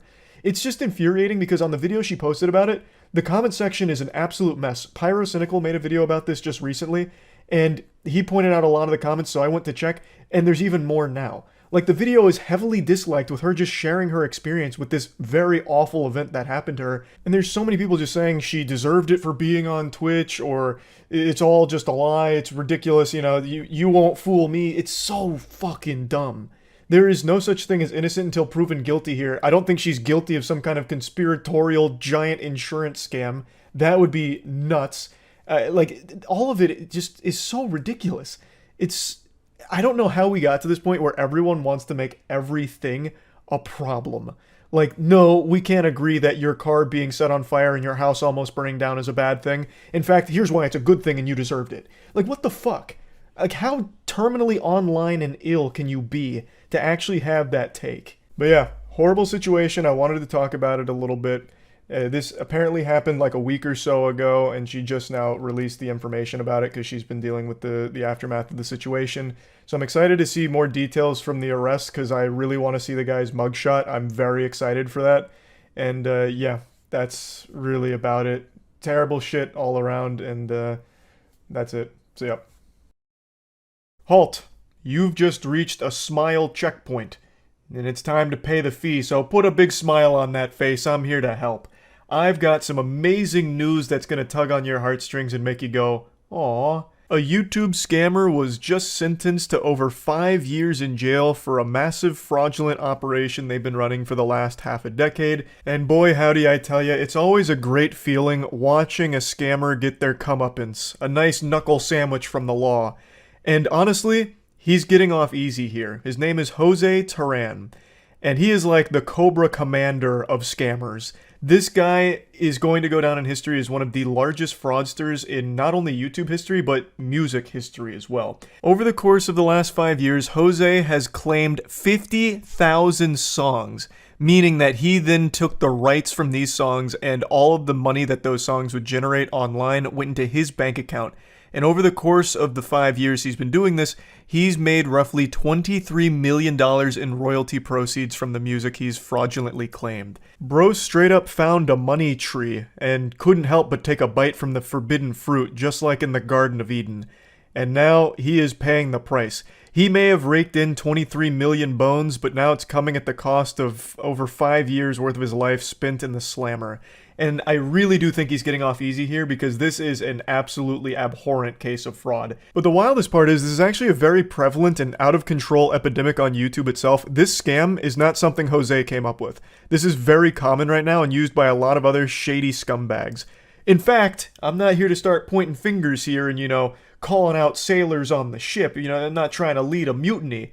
But there's even some beloved YouTubers that do pretty much exactly what Jose did on a smaller scale. We'll talk about all of that in a minute. I just want to quickly thank today's video sponsor, Opera GX. Opera GX just has so many tools that really allow you to customize it to your liking, as well as even allowing you to limit how much CPU and RAM the browser uses with GX Control. GX Control allows you to enhance your performance on PC when gaming by changing the amount of CPU and RAM you're willing to allocate to the browser, which makes it a lot less of a load on your system, unlike something like Chrome, for example, which is a resource hog. Another great feature is, of course, GX mods, and there's even a mod pack for me on there as well, if that sounds interesting, where you can change browser sounds. Yeah, baby! So yeah, all kinds of customizable wallpapers, and a lot of other interesting things that you can toy around with and adjust thanks to things like GX mods. And when you download using my link, you can see my latest 12 uploads in the Opera GX corner. So if you're interested in starting with Opera GX, you can download it for free in the description. Thanks again to Opera for sponsoring. Before diving into the bigger picture of this whole situation, let's focus on the particulars of Jose's case here. Now, he's considered a person of high risk to reoffend. They even cited that he obtained more than $6 million in personal profits and continued pocketing another $190K of stolen royalties, which he hid. And the hefty sentence was really necessary to deter him from launching future scams because he's planning to remain in the music business. I want to stop it right there. How the fuck is this even considered a hefty sentence? He stole $23 million.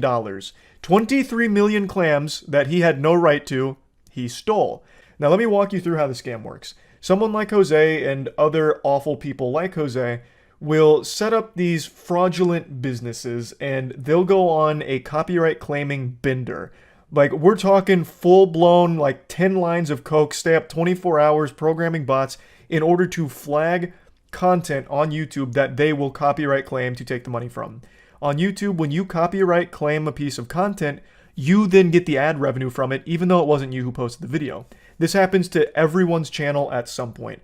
At some point, someone created a piece of like music or something that plays in the background of a game you're playing or something, and it'll get flagged in the system, and when that's there, you lose all of the ad revenue from the content, and it goes to the person who made that piece, or is claiming they made that piece.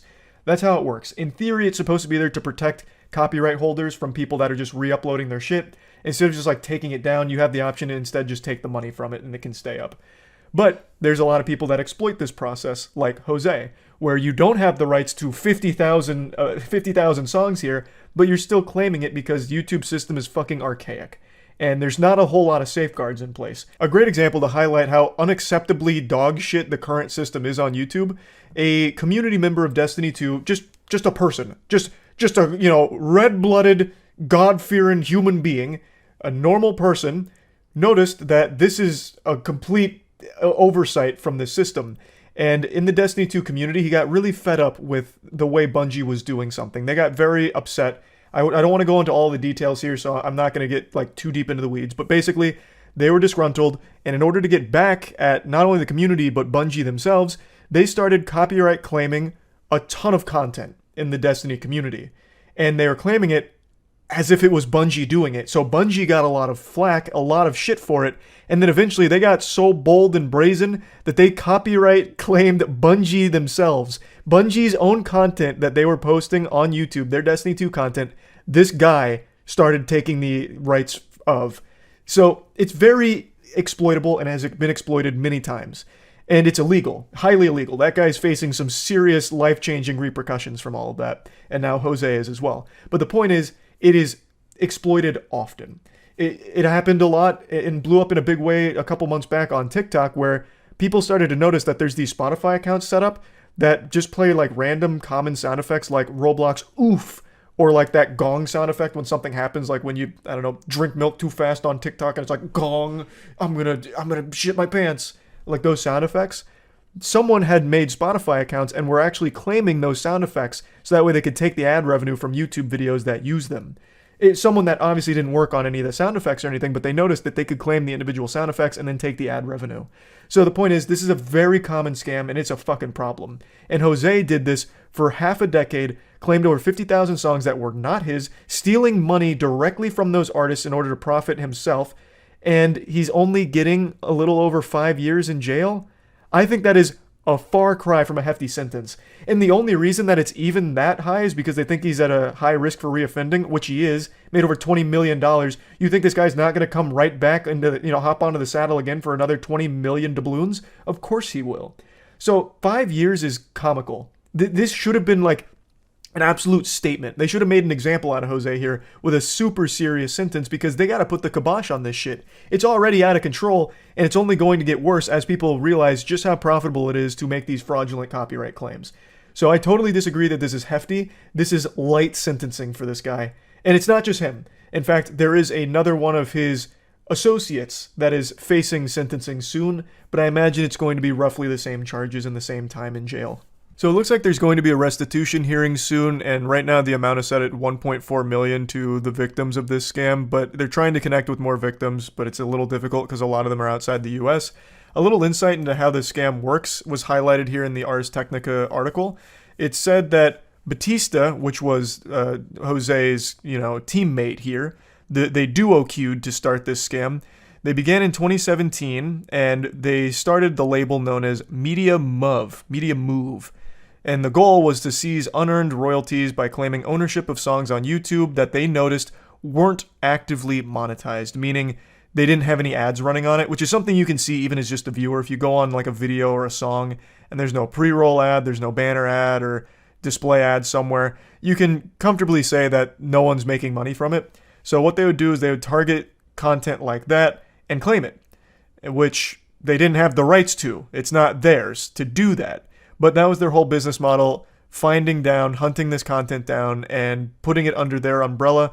Eventually, they even partnered with a management group called AdRev in order to give it like more credibility. So it wasn't just immediately red flagged as a huge fucking scam. Like 50,000 songs, that's a lot to be claiming ownership of. But no, wait, no, it looks like they're partnering with AdRev. This must be legit. So it was kind of deeper than a lot of the other scammers that go this route on YouTube, which is probably why they were so successful and made so much money. This is a great section here, just laying out the timeline. This wasn't exactly like a jump scare to the community. A lot of people had been tipped off about this and fighting against Media Move for quite a while, because obviously the people who made the content that was getting claimed knows that it's a bunch of baloney. Like it's straight up fish paste. They made it, and it's getting claimed by a company they've never fucking heard of before. So they did fight against Media Move for years, but it kept getting pushed aside, it seemed. But in 2019, the IRS launched an investigation after they became a little suspicious with the amount of bank accounts Media Move had that were sometimes registered under fake names. And I really like this section here, so I'm just going to read it. Everyone knows how the scam works, and it's unclear if much has been done to stop future YouTube scammers from using the same playbook and targeting more artists. Artists attempted to bring a class action lawsuit against YouTube to gain access to systems to monitor their royalties and stop royalty theft, but that case was dismissed earlier this month before going to trial. I'll answer that question. Nothing has been done to prevent this from happening again in the future, and it is still continuing to happen right now. I briefly mentioned at the beginning of the video that some YouTubers actually use this same fucking method. Unfortunately, it's become a bit of a nuclear weapon that sometimes these creators will use to either silence criticism or just out of pure greed. An amazing example that we just covered a month ago is Alex Edson of Business Casual when he tried to take down a channel he felt was competition to his. He issued fraudulent copyright strikes. So he went above a copyright claim. He wasn't just taking the ad revenue. He was straight up taking the entire channel down because he believed that that channel used an image that was somewhat similar to an image he used in his video. This just highlights just how broken the system is. So if he wanted to, he could continue to do that and copyright claim other channels and keep making that same argument about like, oh no, that's my image and you stole it from me. And he'd get away with it because the system doesn't have anything in place to stop that. Now, Alex Edson at Business Casual was unsuccessful in his nefarious evil plot. Thank God. But he's still an absolute unforgivable piece of shit for what he's done, and there's a lot of other content creators that engage in similar behavior, maybe not always motivated out of like, getting rid of competition. I need to make sure there's no one left in the world except my channel, so I'm gonna take them all down. But a lot of them are just motivated by greed, where they'll start copyright claiming people's content who like maybe make a meme out of something they did, or even criticize something they did. That's happened a lot over the history of YouTube, so it is unfortunately a system that needs a drastic overhaul, and it's not getting that tender love and care that it needs to be in a good state. So squeaky wheel needs the grease. The squeaky wheel really needs the grease. Otherwise, Jose and Batista here that got 23 million from fraudulently claiming just completely innocent artist music will continue to pop up over the course of the next few years and will only continue to snowball. So yeah, I wanted to talk about this. I think it's great that they did get caught and are being punished. I just wish the punishment was more severe because I just don't think the punishment fits the crime here. They likely won't even serve their full time in jail, and they got away with so much money for quite a long period of time. So I think the sentencing needed to be harsher, and hopefully as more people are caught doing this, the sentencing will continue to increase. So that way it can finally deter people from trying it more in the future. But anyway, that's about it. See ya. My hair makes me look like a crazy person right now, and allow me to explain because I have been engaging in only the purest, most concentrated form of lunacy. Twitter. I have been connecting dots that weren't meant to be connected. I've stumbled upon a web woven in lies, manipulation, and demonology. This is the kind of rabbit hole that will have you condemned to Arkham Asylum, and I'm gonna share it with you now. And it all has to do with that big plane freakout video from about 2 days ago now. I'm sure a lot of you have seen it. There was a lady on a plane who got a little rambunctious, so she stormed off saying that the person she was sitting next to wasn't real and it scared her. Ordinarily, like 5 or 6 years ago, this would have been viewed as just like a goofy haha moment from silly lady.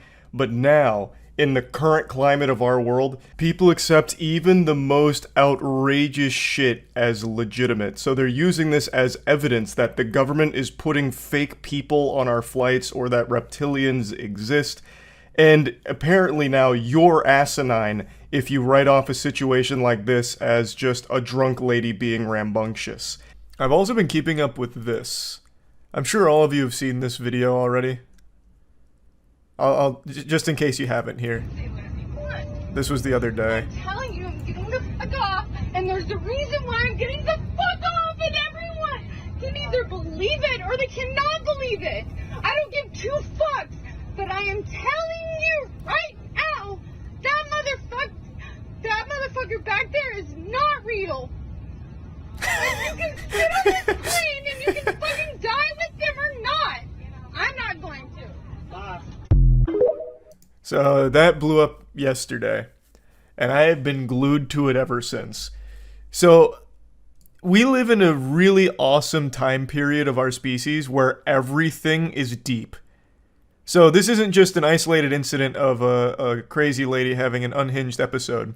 So I read like a 20k updated post on Twitter about how she's trying to let us know that there's a demonic presence on the plane by doing a 2 up, 2 down hand signal, which I'd never fucking heard of before. I had to look into this absolute lunacy. So I saw people debating on how she's trying to tip the public off that there was some kind of reptilian Satanist or something back there, which is what she's referring to as that motherfucker's not real. And they were being completely, like, genuine. They were being 100% genuine. I have been glued to it. People find symbolism in everything. Actually everything, and it's amazing. This has taken hold in a big way. Everything somehow ties into some kind of big Illuminati, deep state plan, reptilian, hollow earth theory. And I have just been absolutely enamored with it all day. I must have spent like close to an hour just doom scrolling all the people hyper-analyzing this frame of her freakout. It's a jutsu. Yeah, the psychosis jutsu. Or maybe she's trapped in a genjutsu, which is why she thought that guy wasn't real. So then where was it? Oh, it's a different video, I think. Is it gonna be here? Apparently Carrot Top was on the plane, don't really care about that though. Where's the, there's a video posted showing green hoodie guy. Apparently who she was referring to was a guy in a green hoodie. And there's a video that's showing him, and it's like, this is the proof, this guy is actually not real. And then they're coming up with theories on what it is, because he's just sitting there, like doing nothing. He was literally just sitting still, and that's it. And then someone, take with a grain of salt, because it's TikTok, so the guy himself is probably less than human, just a fucking clout zombie, but a guy was claiming that he sat next to her, and that the guy in the green hoodie was ignoring her. And, like, it was really awkward and weird, and that he was starting to believe that the guy wasn't real too, or something. It's such a rabbit hole of nonsense I can't help but enjoy. Unsurprisingly, there's been a flood of people claiming not only to be on the plane, but also to be the green hoodie guy. There was a very popular TikTok video that's come out now from a guy claiming to be the green hoodie guy, and it's all baloney. As far as I've been able to find, the woman in the video hasn't come forward with any additional information, nor anyone actually associated with her or around her on the flight or anything like that. All these videos popping up of people pretending that they were a passenger on the plane and giving their insight into the situation, or the people claiming to be the subject that she's speaking on, are all just lying for the sake of some internet updoots. Those are the fake people. Those are like actually fake people. They're not real motherfuckers at all. They are just clout-obsessed, attention-fucking desperate people that are just trying to capitalize off the viral sensation of this story. I'd love to hear more from her, though. I'm surprised that she hasn't given, like, an interview or something to explain her position. Because she had the whole crowd, the whole plane as a captivated audience here. The entire crowd turned around to look. Like, this is straight out of a movie. It's not real. And you can Everyone fucking turns around to see who she's pointing at. This man's standing up here like, what, me? I'm catching a stray back here? It's just like a perfect disaster. Oh, everyone, yeah, I don't blame them. I'd turn around too. Everyone did. For good reason. You telling me someone's not real on this plane? I want to check it out. I'm expecting to turn around and see a fucking android or something. Some kind of mannequin. Or like that guy from Men in Black, the cockroach guy. Need sugar water. People in the comments were saying she was drunk and meant the flight attendant wasn't a real flight attendant, accusing him of stealing her AirPods. I saw that, but I mean, there's no evidence to back that up, and that doesn't make me laugh nearly as hard as all the people talking about how she's going on about, like, some kind of demon on the plane. I saw something really fucking cool from this morning on Twitter. There was this big document that was being shared around Twitter as proof that this lady was onto something. Like, she was, you know, galaxy brain, seeing through the nefarious evil plot from the government, and they were sharing this top secret classified document that was going over an experiment they were conducting, where they were placing fake people on board these planes to fool the general populace just to see if they could, like, slip one in on us. So it was this document that was typed up, and it was, you know, subject, imaginary man, location, flight, whatever, plane to Orlando. And then it went into detail on what was going to go on. And they're like, look, see, this is hard evidence right here that she was onto it. She was privy to the scam. It was the government, the puppet master the whole time. And then an hour later, the guy who initially posted that it began circulating from came forward and said that he felt really bad because he made it himself because he thought it was fun as a creative writing piece for, like, SCP, basically. He wrote just SCP fanfic around this, and a lot of people went wild assuming that it was real because they don't do any level of research on their own or have any level of rational thought.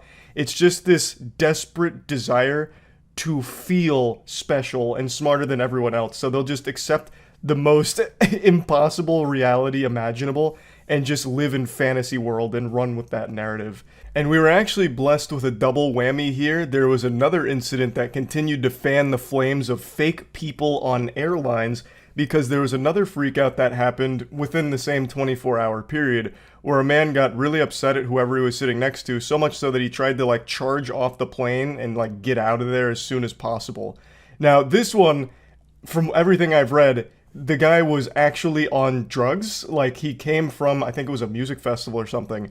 And when you watch the video, it's pretty clear that he is not in his right mind. He's fucking tweaking hard. And yet people still, legitimately still, are claiming, like, look, it's happening all over the world. You can't explain this. Why are so many people getting so upset at random passengers on their flights? It must be fake motherfuckers or reptilians. Clearly, these are the only two options. Look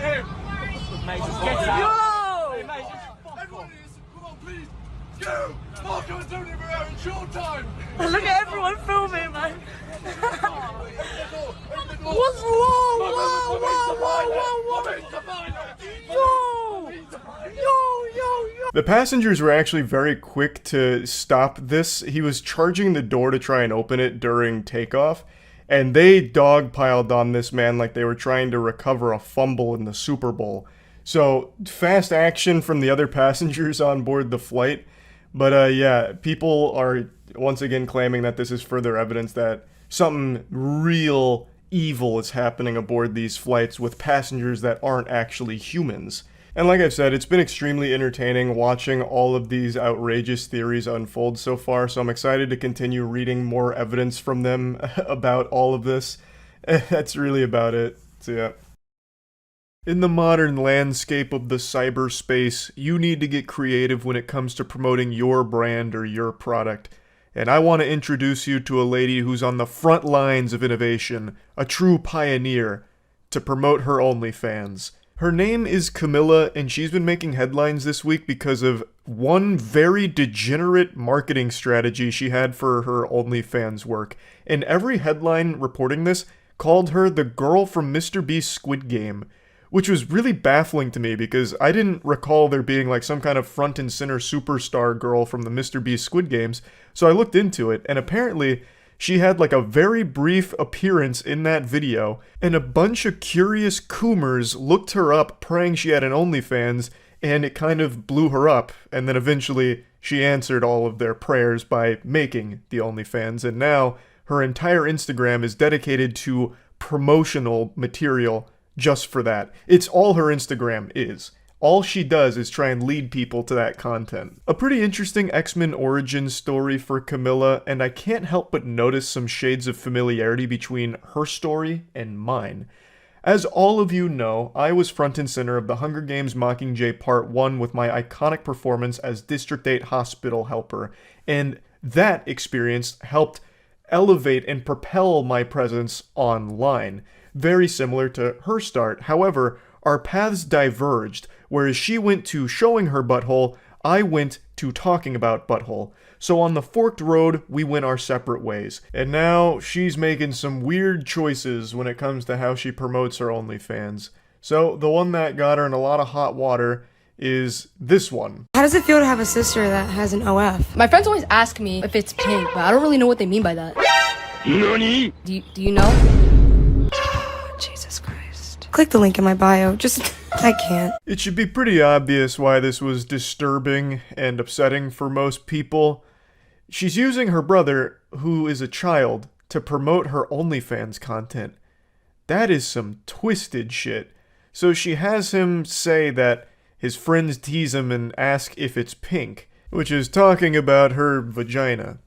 So she feeds him that line to say, asking about her beef curtains, so that way she can pretend to be shocked that he said it.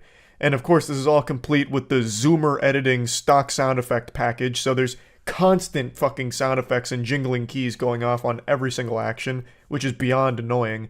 But it's just so weird to use a kid, your own brother, to promote your OnlyFans, and then have him say something about your pussy. Or rather, his friends say something about your pussy. It's so gross. And she just keeps doing it too, diving deeper and deeper into this unhinged lunacy, using her family as her main method of OnlyFans promotion.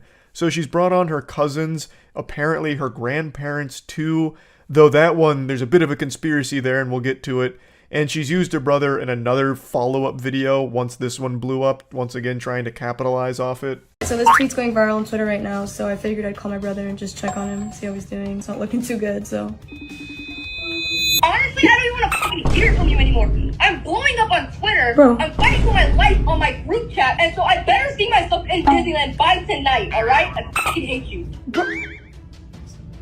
Click the link in my bio so I can take him to Disney. Bro, is he like actually gonna... I actually feel really bad for the kid here because I do think there absolutely is some level of bullying that's probably happened to him as a result of that video blowing up. And it's not like he wanted to be the marketing mascot for his sister's OnlyFans content. That's just her depraved idea. And she's doing it again here, double dipping with this awful fucking idea of using her brother for OnlyFans promotion. I don't know who could ever think it's a good idea to have a child advertise porn for them. Like, there's no way that's legal. That's probably like actually a crime. That's probably illegal. I don't know if she does like full nudity and like full porn or anything like that, but even still, that there's still no way that it's legal to have a child advertise potentially sexually explicit material. Like, there's just no way that that's allowed. What's the craziest thing that's ever happened to you since your, older cousin does OF? One of my brother's older friends showed me a picture of something you posted. NANI? How did that make you feel? Just awkward at the moment. Do you still love me? Yes. Love you. She does a couple of these interviews with her family about her doing OnlyFans. Like, hey, how weird's it been now that I'm out here doing OnlyFans, right? Like, isn't that kind of pretty wacky, huh? Any stories to tell? And they're like, well, yeah, I mean, some people make jokes about it and, send some mean shit in a group chat. And she's like, oh, but you still love me, right? And they're like, I mean, yeah, I guess. So I don't know why she thinks this is good advertising. It's just really uncomfortable. It's one thing to have a family that's totally supportive and okay with you doing that kind of content, and a totally different thing to bring them on camera and then ask them deep questions about OnlyFans and like, oh, well, what have you seen from my OnlyFans and what are people saying about my OnlyFans, relative, huh? Like, that's just weird. It's super weird. What's the craziest reaction you've gotten from your older cousin having an OF? People send me things in my group chat, like TikToks. How do you feel about that? I feel like really awkward and weird. Are you embarrassed? I don't even know. It's just like when they send it, it's like, whatever. Do you still love me? Yeah. I just don't understand why you'd ever want to not only ask your cousin these kind of questions, but then film it and then use it for marketing material for your OnlyFans. It just doesn't make sense. Why do you want them to talk about you being naked on OnlyFans? That's your cousin. I don't know. That is just really yucky. Like, this whole idea she's running with here about bringing all of her family into her OnlyFans ads is so fucked up. What's the freakiest thing you guys have ever done? Well, the Chevy was, Grandma! Earl! Grandma, you used to get... And now this is where the tinfoil hat's coming on. So she calls them grandma in the video, and the caption says grandma and grandpa. So we're led to believe these are her grandparents that she's doing this very goofy, uncomfortable interview with here about their sexual escapades, Grandma, Grandpa, when's the last time you two steamed ham, huh? When was the last time you did a little bedroom rodeo? And then she's like, oh, you used to get down and dirty, Grandma? Oh my goodness, why I never. Heavens to Betsy. And yeah, that's goofy, cringy kind of stuff, but it's not nearly as weird as having them turn around and just start plugging your OnlyFans. But then things take like a very sinister, incestual turn. You had 15 minutes with me, what would you do? Always been curious what it'd be like to be with a woman. You had 15 minutes with me, what would you do? well, And then she also has one where she does kiss or slap game with grandmammy. Old Meemaw, would you rather kiss or slap her granddaughter's ass? It's so fucked up. So, the conspiracy is, those aren't her real grandparents. They're just actors. And I think that's probably the case. I can't imagine she would just go into incest proudly like this. That would be truly off the rails. So I imagine that they're actors. Which then begs the question, why? Why do this? It's still so creepy. Now, I'm pretty sure those are actors, but I don't think her cousins were, and I don't think her brother is.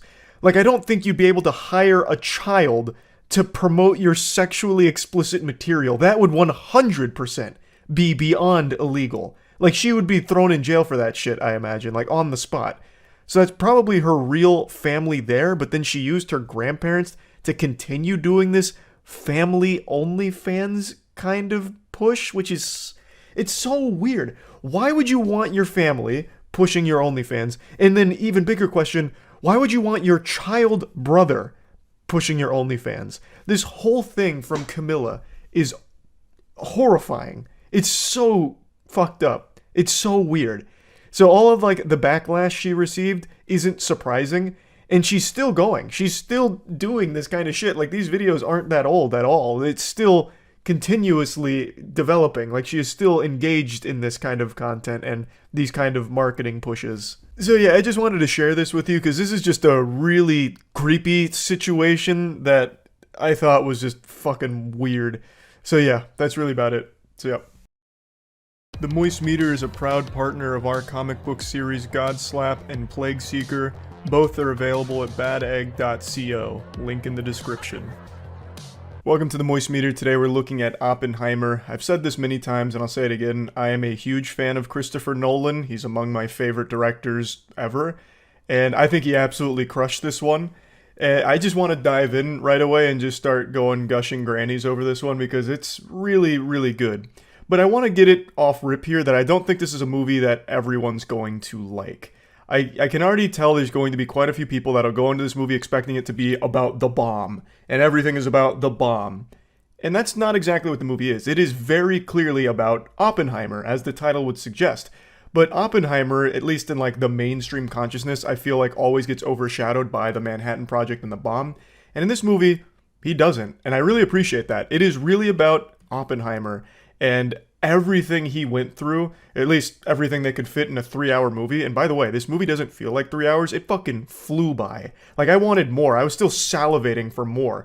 Like, the entire last half of this movie, I wanted to be another entire movie. Like, everything here I thought fit really well. But I completely understand that this movie's not going to be a one-size-fits-all butt plug that's going to leave everybody satisfied, because it very much is a movie that focuses on the main character, Oppenheimer, played by Cillian Murphy, who fucking crushes it in the role, and it's mainly talking. It's mainly the relationships Oppenheimer had with the incredibly stacked supporting cast here, by the way. The cast in this film is unreal. There are so many big names tied to this project from out of fucking nowhere, and some of them don't even play a big role. Like, I don't even think Robert Downey Jr. had more than maybe like 15 minutes of screen time, and yet he was a scene stealer every time he was here. Everyone went all in on their performances. It was fantastic. But again, don't go into this movie expecting some kind of explosion porn or anything like that. It is a incredibly well written and extremely well acted piece, all about the very eventful, complicated life of Oppenheimer. And it is beautiful. Now, I went into this film with very limited knowledge of Oppenheimer. Like most people, I only really know him as the father of the atomic bomb and the famous quote, "Now I am become death," which isn't his quote. He was quoting something else when talking about the atomic bomb and then crying about it, recognizing the gravity of his creation and having to live with the sin of his achievement. It's a movie that tackles a very complicated person. This isn't some made-up character like a fictional mad scientist, fucking Dr. Evil threatening to destroy the world with sharks with laser beams attached to their heads. This is a real person who helped create the most deadly weapon ever invented, and it was used and led to hundreds of thousands of deaths. And it follows this character before the Manhattan Project, during and after, and dealing with the subsequent trauma from the Manhattan Project post-atomic bombing. And the movie even transitions into like a pseudo-courtroom drama, because Oppenheimer didn't exactly face trial, but he did face something very comparable, and the movie is really, really good at delivering that courtroom drama experience as well. I don't want to get into spoilers, but that's kind of a fucking weird thing to say, considering this is a real story about a real person. I mean, read a book, I guess, like Google his name and look at the Wikipedia, but I'll still refrain from just going too hard about the specifics of the film. But I will say that the entire section during like the examination of friends and family of Oppenheimer, as well as people that opposed him, I thought was done extremely well. The movie is just, I think, fantastic across the board, but I do have a couple of minor complaints here, and one of them's actually become a little bit of a meme with Christopher Nolan over the last few years here. It's the audio mixing. I've seen a lot of people patting Nolan on the ass for this one, saying that he really did a great job with the audio mixing this time around, because a lot of people have noticed that oftentimes shit gets a little wacky in that department. They set the dial from goofy all the way to silly when it comes to audio mixing on some Nolan films, and people have pointed it out. And this time around, they're saying this was, like, much better. But I do have to disagree to a certain extent. I do think it's much better. But in the beginning of the film, and really only in the beginning of the film, actually, there are multiple instances where the soundtrack, the score, and make no mistake, it is fantastic. I think they did an incredible job with the score here. I think the music is absolutely outstanding, a beautiful compliment to the film. But there is multiple instances in the beginning where the soundtrack will swell, reach some kind of crescendo, and drown out everything else around it. And you can't make out what the fuck the characters are saying. They sound like Charlie Brown's parents behind the music. And not just with the score. There's a couple of other scenes in the beginning where there's other sound effects going on, and you still can't really make out what characters are saying to each other. And I know it's not just me. I can confirm beyond a shadow of a doubt that it's not just me. I understand I'm about to turn 29, so I'm getting up there in age, and, you know, it's not just my ears getting old. It's something other people experience too. I talked to Jackson after I watched it, who said the same thing about the beginning of the film, and as I say, the proof is in the pudding, and the pudding was very viscous. The people in front of me and to the left a little bit, I saw twice in the first like 30, 45 minutes, lean over, and I heard them ask what they said, because they weren't exactly being quiet about it. I saw it in IMAX, which was a great experience, by the way. It was absolutely fucking packed. We were shoulder to shoulder, and our IMAX theater has the seats basically on top of each other, which I don't know if that's standard or not. I've only seen 2 movies in IMAX before this, but since we were so close, I could see and hear that, which made me feel a lot better knowing it's not just me that was struggling to hear things in the beginning of the film. I don't think it's a big deal. It's not a big complaint. It only was like a little bit in the beginning, but I did want to at least mention that. The audio mixing is getting a lot of praise right now, and I do think overall it is a huge improvement, but in the beginning, I do think it's not perfect or anything, which is fine because pretty much everything else is. I fucking loved this movie, honestly. I think it is just an extraordinary film. I will mention one other thing, and this isn't a complaint by any means, but I do want to at least put it out there. There are so many characters in here, and they're all really interesting. But since there are so many characters, it's a lot of names. So by like the midpoint of the team getting together at the Manhattan Project, like assembling the fucking Avengers of scientists, there were so many names being tossed around, I legitimately didn't know who the fuck was being discussed half the time. It wasn't until I saw their face where I was like, oh yeah, that guy. And then I'd be like, oh, it's good to see you. And then he'd go do his assigned role. And there's just a ton of characters in here that have a lot to do, but they mainly tell you instead of show you. I would have liked them to show a little bit more, but I don't think that's a huge issue because it's already a 3-hour film. If they showed you more of what they were saying, this movie would be pushing like 8 hours. Like, there's just a big story to tell, and they did the best they could, and I think they did an incredible job with it. But I think it might be a little confusing for people because they introduced so many characters so rapidly. It's very fast-paced. The movie moves at like an absolutely cutthroat pace, which I appreciate. Not that I mind slow burn movies, but I actually was really surprised to see just how quickly this movie was moving through things, and I never really felt like lost. Obviously, I'm not a fucking scientist, I'm not out there with a 180 IQ or anything, so a lot of like the math and science discussions that were happening and some of the breakthroughs were a little lost on me, but I don't think there's anything they could have done differently there. It's not a big deal. I didn't expect them to hold my hand through all of that and give me some kind of bachelor's degree in fucking physics or anything by the end of the film. But I do think that since it moves so quickly with so much being introduced so rapidly, I think there are a couple moments where you can get a little lost in the sauce and maybe a little bit in the dark on exactly what's happening in the overall narrative, but really not for long. I think it does an incredible job of keeping everyone in the loop on exactly what's going on, what Oppenheimer's experiencing, what other characters are experiencing, what the goal is, what's happening. I think it really does a good job overall. I think it's just a really great film. So plugging Oppenheimer into the moist meter, I'm giving this one a big crisp 90%. I do really think this movie is extraordinary. I think it is a very great film. Another Nolan hit. So yeah, that's about it. So yeah. Huge thanks to ourselves for sponsoring this moist meter. GodSlap is a comic series written by myself, Jackson, Matt, Danny, and Aubrey Sitterson. It follows the story of a character named Ace, who's an extremely powerful slapper in a world where slapping is king. Issue 3 just dropped. It's all available at badegg.co, and shit is starting to pop off. Ace is being hunted by a mysterious foe named Defister, who after swan diving through a hospital, picks up Ace's trail and hunts him to the ends of the earth with his sidekick Olfactor. And also, our newest comic series, Plague Seeker, just came out. Issue 0 is available at badegg.co. It's written entirely by myself and edited by Jackson. It's set in a world 1,000 years after an apocalyptic event known as the Calamity. An asteroid hits Earth, and it brought with it mutations that changed all of its inhabitants. Now the world is infested with things called plagues, and atop the food chain sits 8 great plagues that control the entire world, and only one man stands against them, the Plague Seeker, who has an insatiable appetite to devour those 8 great plagues. So all of this is available at badegg.co, so please check it out. See ya. How far would you go for something you love? This is the inspirational story of a hotel manager who risked it all for the sake of their passion. They pursued their passion with such intensity and determination that they would do anything necessary to get just a brief, fleeting moment of satisfaction from it, at the expense of one of their guests. This is the story about how a hotel manager broke into one of the guest rooms to suck on their toes. He loved toes so much that he was willing to go to jail again for sucking on them. There's a crazy plot twist to this story beyond just the actual suckling of those dogs, but it gets very ridiculous very quickly and goes in some unexpected directions. So I hope you're ready for a wild tale of something that just happened the last couple days in Nashville.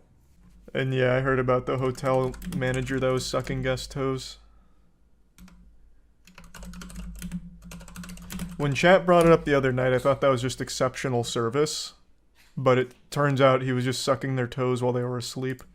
Nashville hotel manager charged after allegedly sucking on sleeping guest toes, a sort of nightmare. I actually asked this question the other day to Matt and Danny and Chase. Do you think if you whisper into someone's ear as they're sleeping for long enough and often enough, you could actually influence the dreams they have? I wonder if the people that were getting their toes sucked while sleeping, if they had, like, related dreams about it. It just makes you pee? What? How? Like, if I whispered... Let's say I wrote down, like, an entire movie plot, and I just whisper all of it to someone as they're sleeping and just keep repeating it. Would that have any effect on their dreams? Would they start reenacting my movie plot in their dream? I wonder. One day I'll try and myth bust that. Manager of a downtown Nashville, Tennessee Hilton has been charged with aggravated burglary and assault after allegedly sucking on a male guest's toes while he was sleeping. Oh, was it just one person, or was he like a serial sucker? David Patrick Neal was arrested Friday after hotel guest Peter awoke at 5 a.m. to find the night manager indulging his apparent foot fetish. He's since filed a lawsuit against the hotel alleging sexual assault. Neal cloned the key to Brennan's room and entered during the early morning hours without knocking or announcing himself. What did he think was going to happen? You would absolutely wake up to someone, like, suckling your tootsies. Especially if you're ticklish. That'd be panic-inducing. I mean, it's panic-inducing regardless to have this creepy fucking weirdo at the end of your bed just sucking your toes.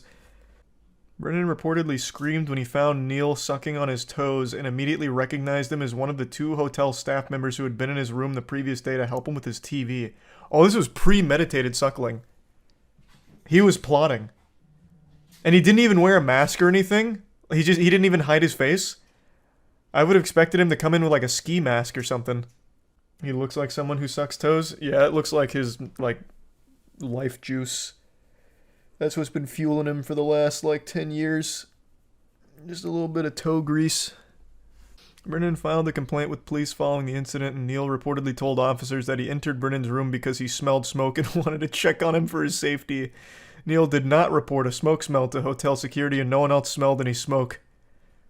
Well, it doesn't really explain away the toe incident. Like, I smelled smoke, so I had to investigate thoroughly, so I put each and every one of his little piggies in my mouth. And wouldn't you know it, no smoke. Where's my medal? I'm a hero. Them toes were on fire. He was trying to suck the smoke out of his toes. What a hero. Yeah, like a snake in its venom or something. We just don't understand his ways. He might have very well prevented a fire, and we wouldn't know it. We're too busy judging him. All my life, you just have that sense of security and that sense of peace, right? It's not like you're camping and you have to keep one eye open, Brennan told the local outlet. You have that security that's yours, and when you close your eyes, you feel like you're safe and you're protected, and it was a complete violation. The last thing you would expect at a hotel is someone to sneak in the middle of the night and go to work on your feet. I was just so shocked, Brennan said. It was, who are you? Why are you in my room? It was almost like a dream, a sort of nightmare. It just didn't make sense. Why is this person touching me? Upon further investigation, Brennan and his attorney, Michael, with Rocky Law Firm, found that Neal had a lengthy rap sheet that included a voluntary manslaughter conviction for shooting his roommate during a fight in 1996. That took a crazy turn. It almost sounds like Brennan got off easy with just a little bit of a happy ending on his toes. Wow.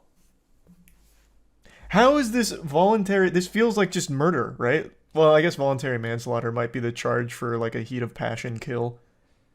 But killing his roommate during an argument or a fight? Jesus.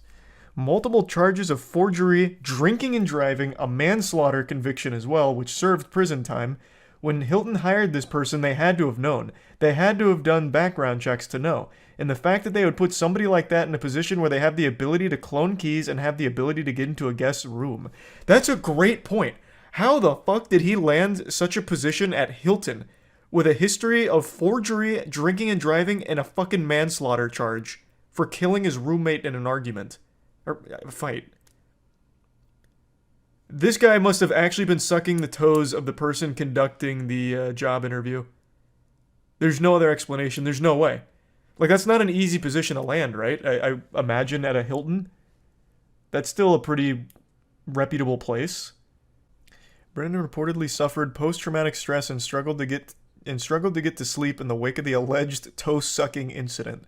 The safety and security of our guests and team members is our highest priority. We're working closely with the Metropolitan Nashville Police Department, and as part of company policy, we do not comment on ongoing investigations. I am excited for the time they do, and apologize for the toe-sucking incident.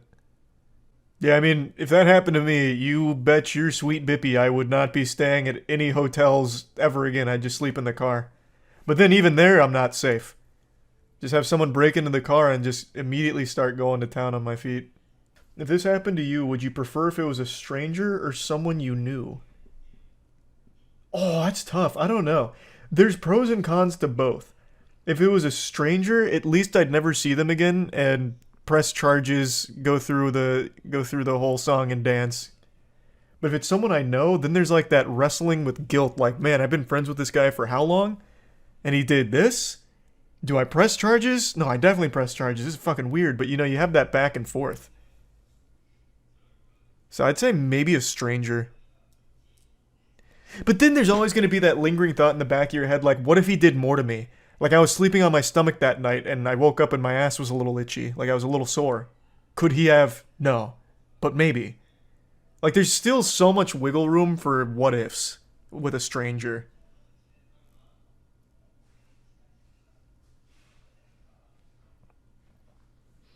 So, I don't know, man. That's tough. Plus, my feet are super ticklish as well.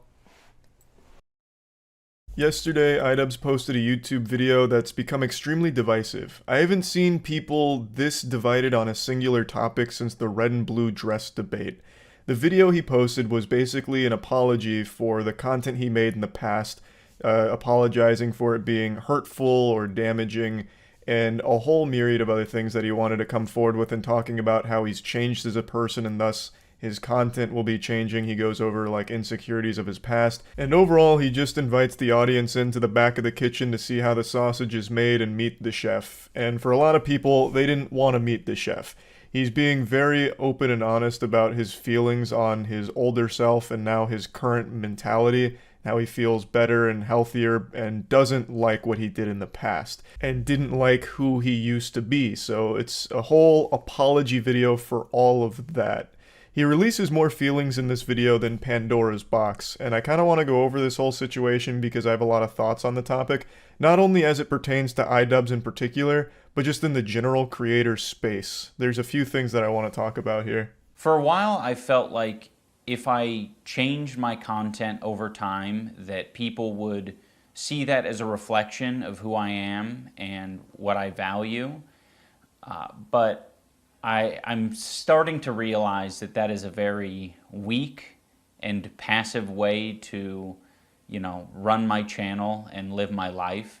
I'm sorry to immediately come in here with the Phoenix Wright objection, but I completely disagree with the sentiment that it's weak or passive to change your content and expect people to see that as a reflection of yourself. That's pretty much the optimal way of handling any kind of situation in which you're not comfortable with either your audience or the content you've been making. By changing the content over time, you're changing the audience over time as well, obviously, right? The people that subscribed for your previous catalog of content might not stick around for the stuff you start creating when it goes in a different direction, and that's a totally fine thing. I don't think there's anything weak about just making different content and growing individually without having to come forward and share that growth with your audience. At the end of the day, your subscribers aren't your friends. You don't know them and they don't know you. That's the brass tacks of it. Sorry to blast the cold water in your face first thing in the morning. You don't owe them an explanation for why you're changing your content. You're welcome to tell them. I think that's totally within your right to do. But I really disagree that it's weak if you don't explain why you're changing your content. You can just make different stuff and go in that direction where you're happier without ever really needing to come forward and like really lecture on why. I think I should have the balls to make an apology video and take accountability for the mistakes I've made. So that's what this video is. I am responsible for creating a lot of hurtful and damaging content on this channel. And I've also created a culture of apathy and, I don't know, a lot of like cruelty as well. Like, you know, some of the videos I've made have been very, not edgy. I don't think they, you know, some of these videos were edgy. I think they were just outright cruel. It sucks to hear that this is how he thinks about his old content and his old self. It's always a very difficult realization when you look back on, you know, the you of a few years ago disappointed. Like, I used to be 5'6", and I still am, but it sucks to realize that I was then too, and have been for a long time. Point is, he wasn't happy with the content he made or the person he was, and now he's trying to apologize for the videos he made. And I, once again, have to completely disagree with the way he looks at it. I feel like his perspective on it is very warped by the way the internet has evolved over the years.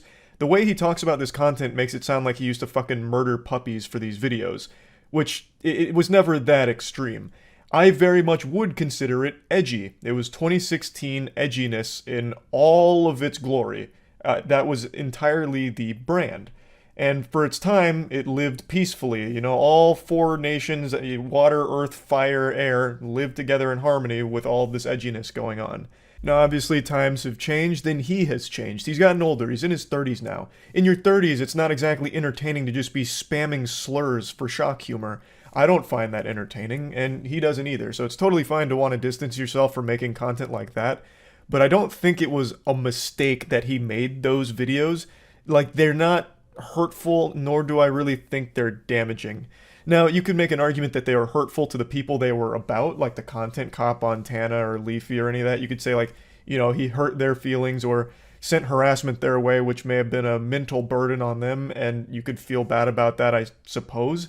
But at the end of the day, I don't think the goal of his content was ever to be hurtful or damaging. He was just trying to entertain and using edginess as shock humor, which for its time was acceptable online. Now, whether or not you think that's okay that it was ever acceptable, that's a different argument for a different day. But the point is, the point of his content wasn't to be hateful or hurtful.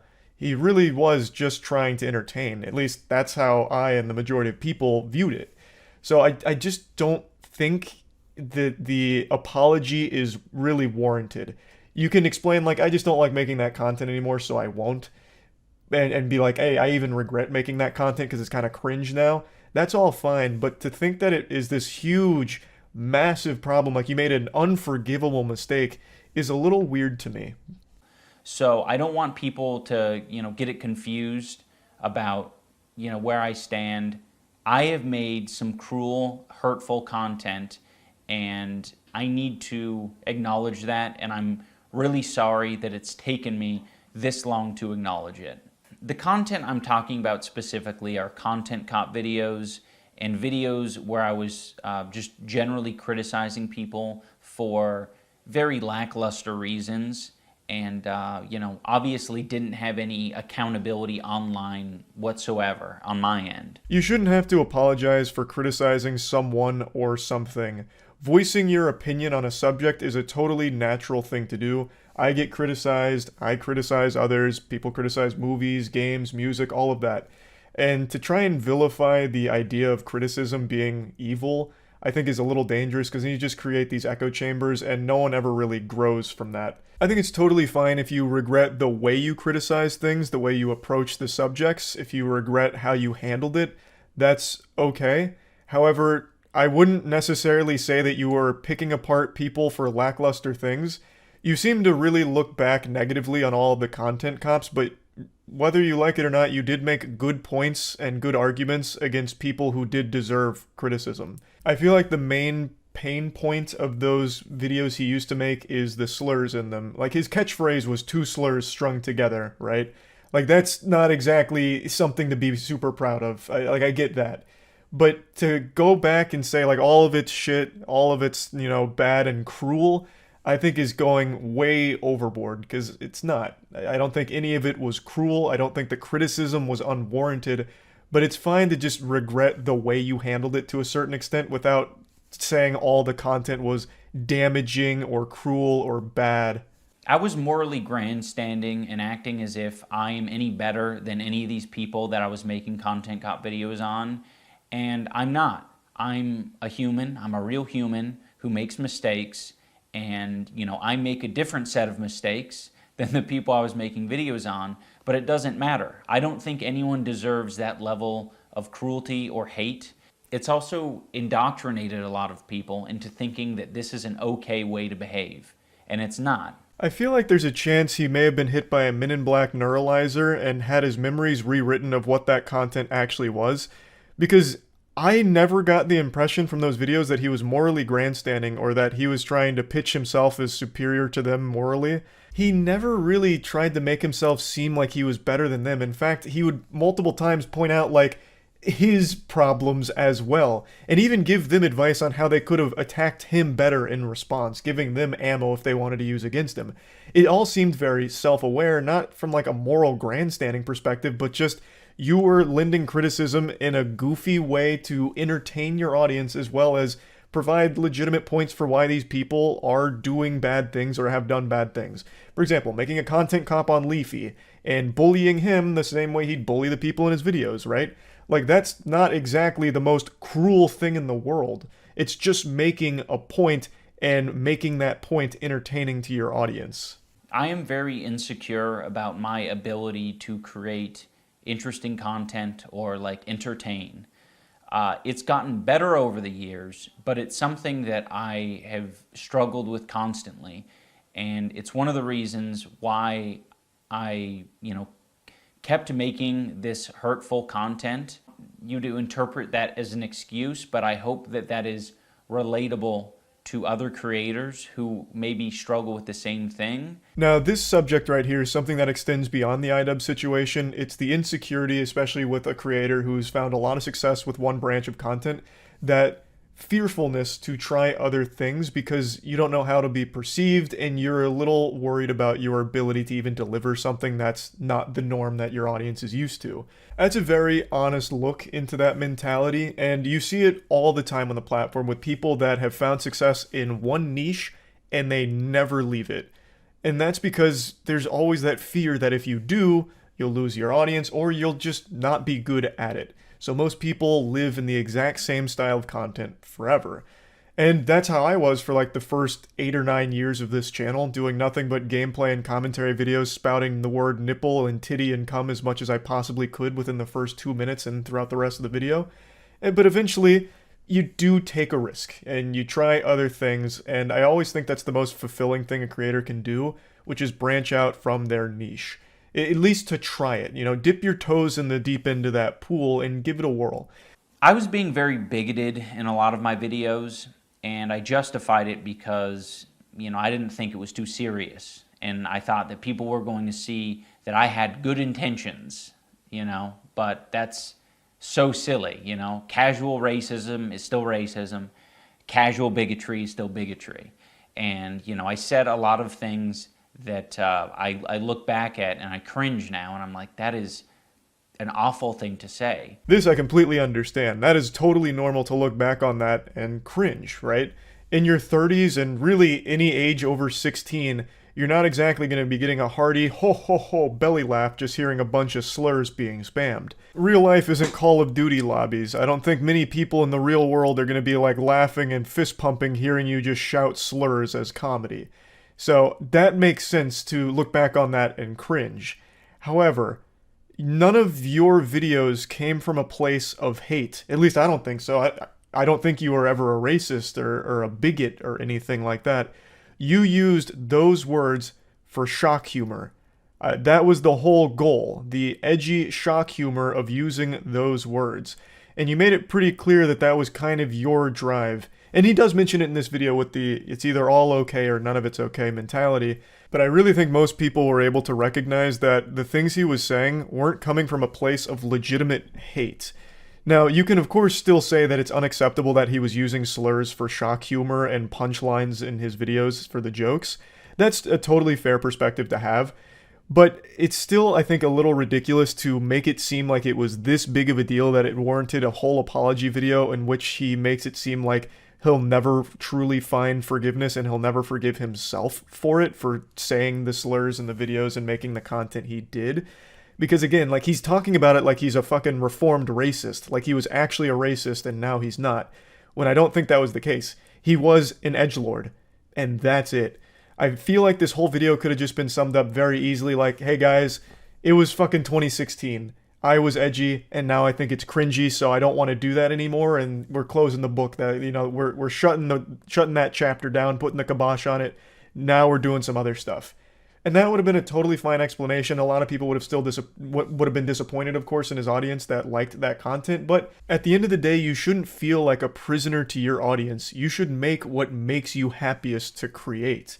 Like, I don't think you should have felt obligated to make this video. Like, I don't think this situation was so damaging that it warranted this kind of, like, fucking presidential press conference here over it and apologizing for the content you made back then.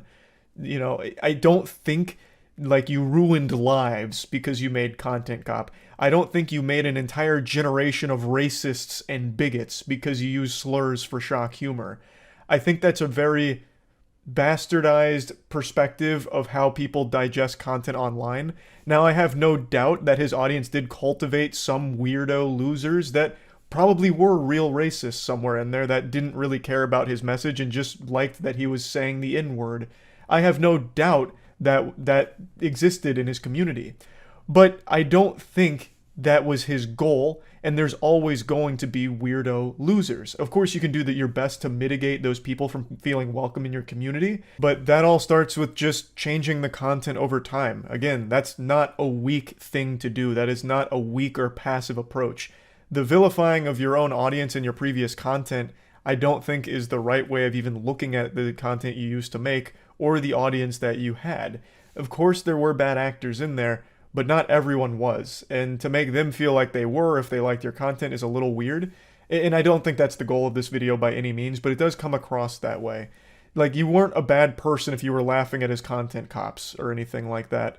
And I don't think he was a bad person for making those content cops in the first place. I shouldn't be able to just make an apology video and walk away from it. This is something that I should live the rest of my life with, and I expect to. I've profited off of this bigoted content for years, and I've made a successful career out of it, and that's not right. I think that this is only a step in the right direction, and I know that a lot more needs to be done to even approach a life that I would think would be like acceptable. You don't deserve to be fucking publicly flogged with tomatoes thrown at you for the rest of your life and skinned alive because you made edgy videos in 2016, man. It's just not that big of a deal.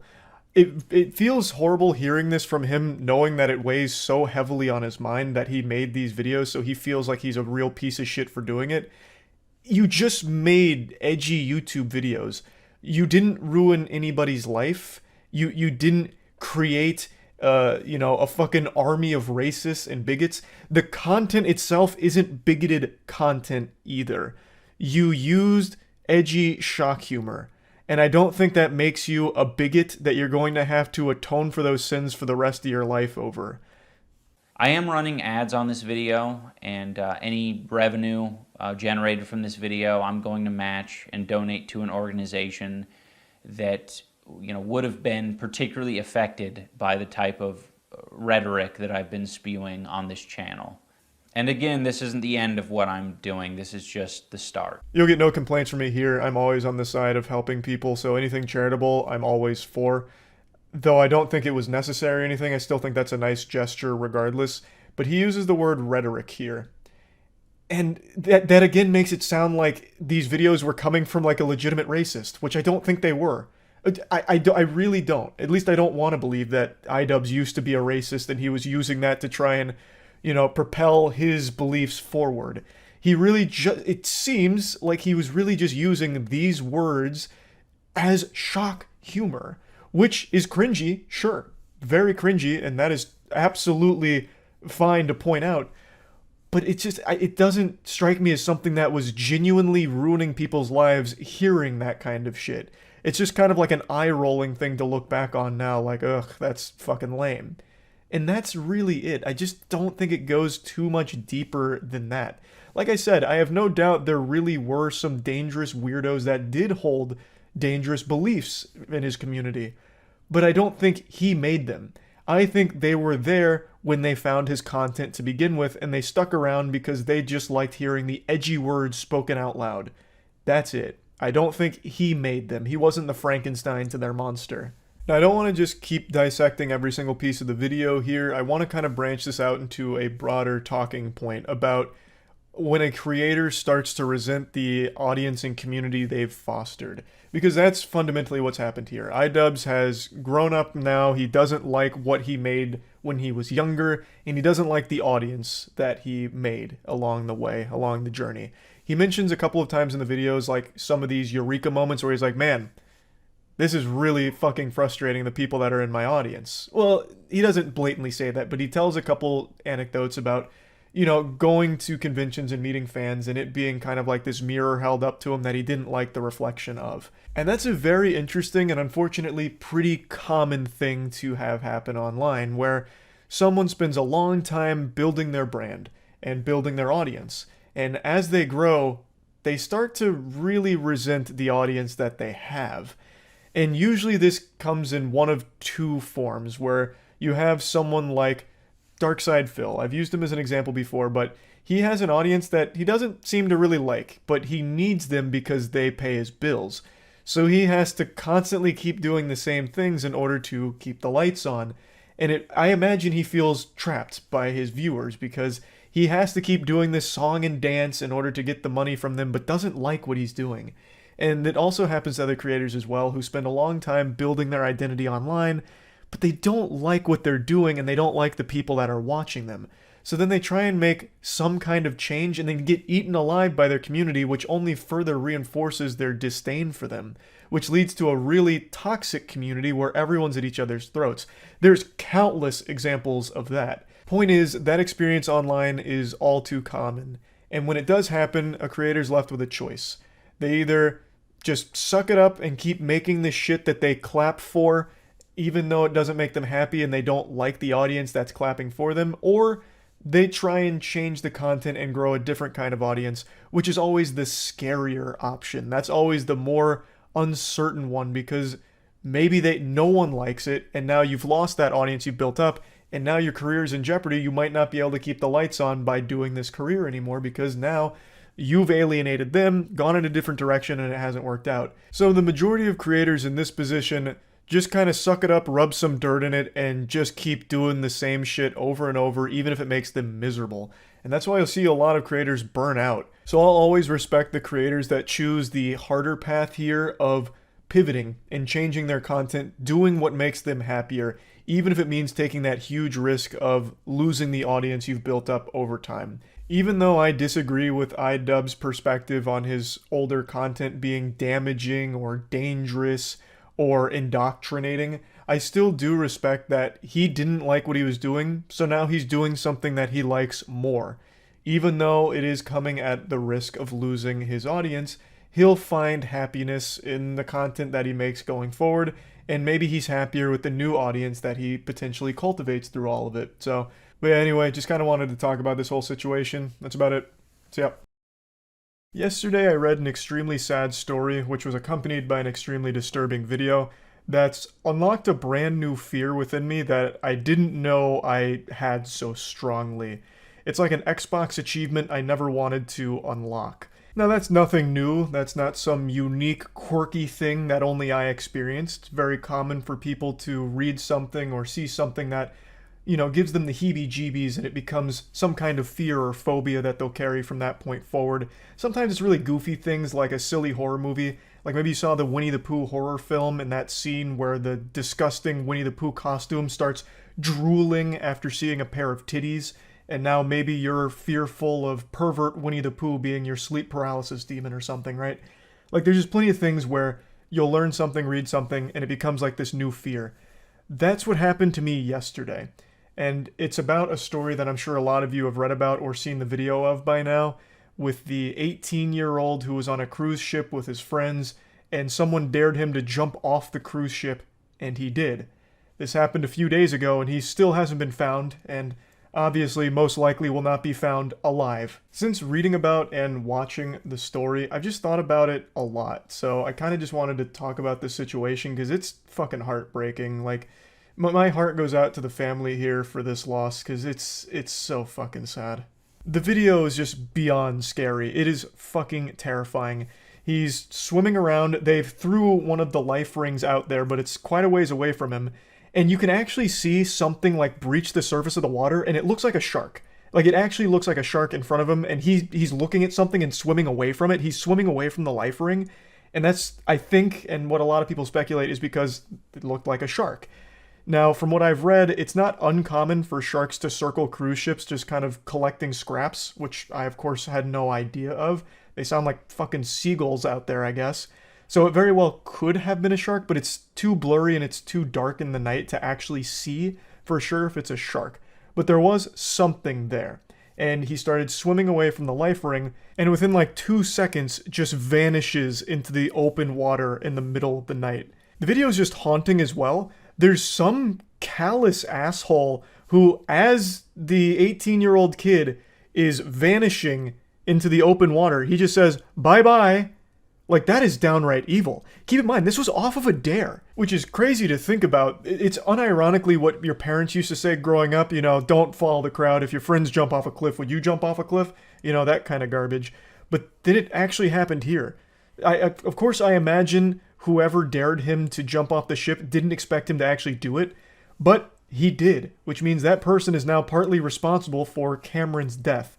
The kid's name was Cameron, and they haven't found his body yet, and they probably never will. They called off the search because they hadn't been making any progress on it, so they'll probably never find the body, and I don't think there's any chance that he'll be found alive at any point or anything like that. So this is very much a situation where that dare killed him. Such a diabolical dare, too. Even if it was meant as a joke. I dare you to jump off the cruise ship, basically saying, I dare you to commit suicide. Like, that's fucking crazy. That's so weird. You know, double dog dare you to throw your life away. Haha. It's so gross. It's a tragic situation, and the video is so fucking disturbing to see. I, of course, have always had a bit of a fear of open water, like swimming out in open water. I think every human being in the world has that kind of fear, like, built in. That's like default factory settings for human beings. But I've never really considered the possibility of a cruise ship leading to a situation like this. I've never been on a cruise before. It's not because I'm afraid of, like, boats or anything like that. It's mainly just because I don't think I would enjoy being on a cruise. But I never really stopped to process the potential danger of falling in. Like, I guess in my stupid little caveman brain, I always thought to myself, like, ooh, Charlie fall in, Charlie swim back to boat, or life ring go to Charlie and Charlie get back on boat. And honestly, I blame Yu-Gi-Oh! When Weevil throws in Yugi's Exodia pieces and Joey dives in off the boat and has no problem getting back. That must have planted the stupidity deep in my brain. But I just never really processed the potential danger of an overboard. And according to what I've read, overboards on cruise ships are very, very often fatal, especially in the middle of the night. It's extremely difficult to find someone who's gone overboard because of the current that the cruise ship creates. Usually yanks people under, pushing them very far away very quickly, and it just makes it very difficult to locate, even during the day, let alone at night. It is so fucking rare. There's been a reported 212 overboards from 2009 to 2019, so they're not super common. I guess there's a lot of protocol in place to prevent something like that happening, but it does happen occasionally. And of the 212 overboards, 48 of those were rescued alive, so 28%. That's not a very high survival rate at all. So I just never realized just how dangerous it would be to fall off of a cruise ship. And I feel like another thing that contributes to it is people just have this perception that cruise ships move excruciatingly slow, but that's just not the reality of it. They're simply massive. Like, they are huge, so it looks like they're going slower than they are. But in the water out there, it'd be very hard to keep up with the cruise ship unless you're an Olympic caliber swimmer. It's kind of like a kaiju fight, right? Like Godzilla fighting King Ghidorah, it looks like they're kind of moving slow with a tail whip and shit, but they're just so big, that tail's probably moving at goddamn the speed of sound. It's just because it's so big, it looks slow. So, like, falling in or jumping in off of a cruise ship has to be one of the worst things that can happen, like, in general. And I haven't even mentioned the hypothermia because of how cold the water would be in the middle of the night and in the middle of the open water like that. It is probably just the worst possible situation to find yourself in. It's heartbreaking. It's a super tragic story, and unironically, it has unlocked a massive new fear within me, like just picturing that whole series of events out there and then seeing that video. So yeah, I just kind of wanted to talk about this story a little bit, and yeah, that's about it. So yeah. This is an extremely expensive adventure where you go to this company, they send you down in a submersible to explore and go through the Titanic. I think it's like $250,000 per person per seat or whatever. And they've lost contact with the submersible now. So it's been a scramble to try and like locate it, find them, and get them out. Now, one other thing that I think is important that we go into this with the knowledge of is this CEO sounds like a fucking maniac. Now, I do recognize that he is reportedly on this vessel as it's missing, so there is potential that he's dead, and it sounds like that's almost entirely his fault. I read this about him earlier.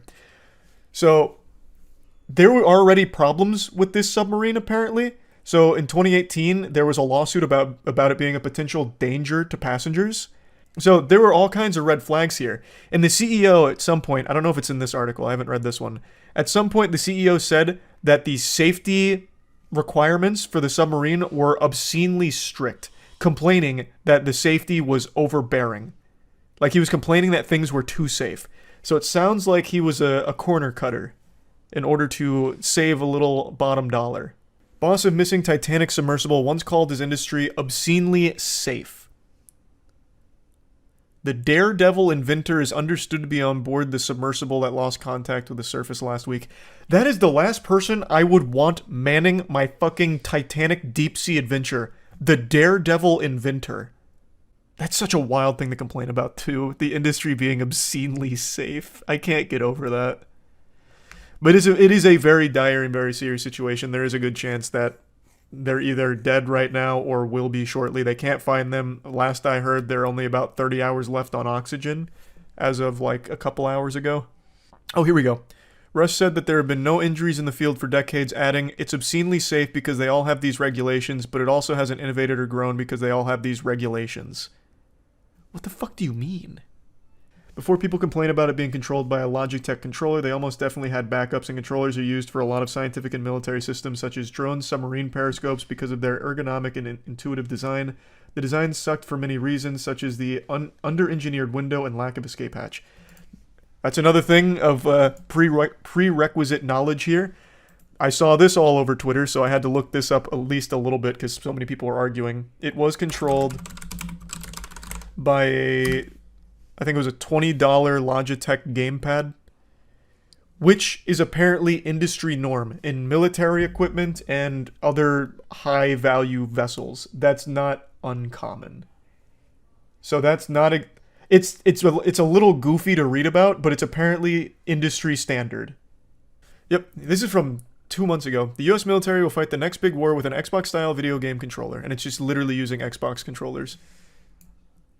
They legitimately use these for very high-tech shit. Why not a PS4 controller? I don't know, brother. You're asking the wrong guy. I also wonder if third-party controllers can give you like a boost if you have like the extra little toggles on the back that used to be illegal in professional Call of Duty. Like little paddle shifters or something. The Xbox controllers have better aim assist. Yeah, I suppose so. While it is bigger than competitors, passengers are required to sit on the floor with limited room to move around. Yeah, that's the scariest part of submarines in general. I think there's almost nowhere more miserable to be in the entire universe than in a fucking submarine. You can't go anywhere. It's very cramped. Much of the interior, the company admits, consists of several pieces of off-the-shelf technology, which it says help to streamline the construction and makes it simple to operate and replace parts in the field. I don't know. To me, that doesn't sound like extremely nice. Like, that wouldn't build confidence for me. I'd like to hear that these parts came directly from, like, the finest forges in Mordor or something. Like, something really strong sounding as opposed to off the shelf. Mr. Rush, speaking to CBS News last year, said piloting the sub shouldn't take a lot of skill. Why? I feel like it absolutely should. There's people's lives at stake there.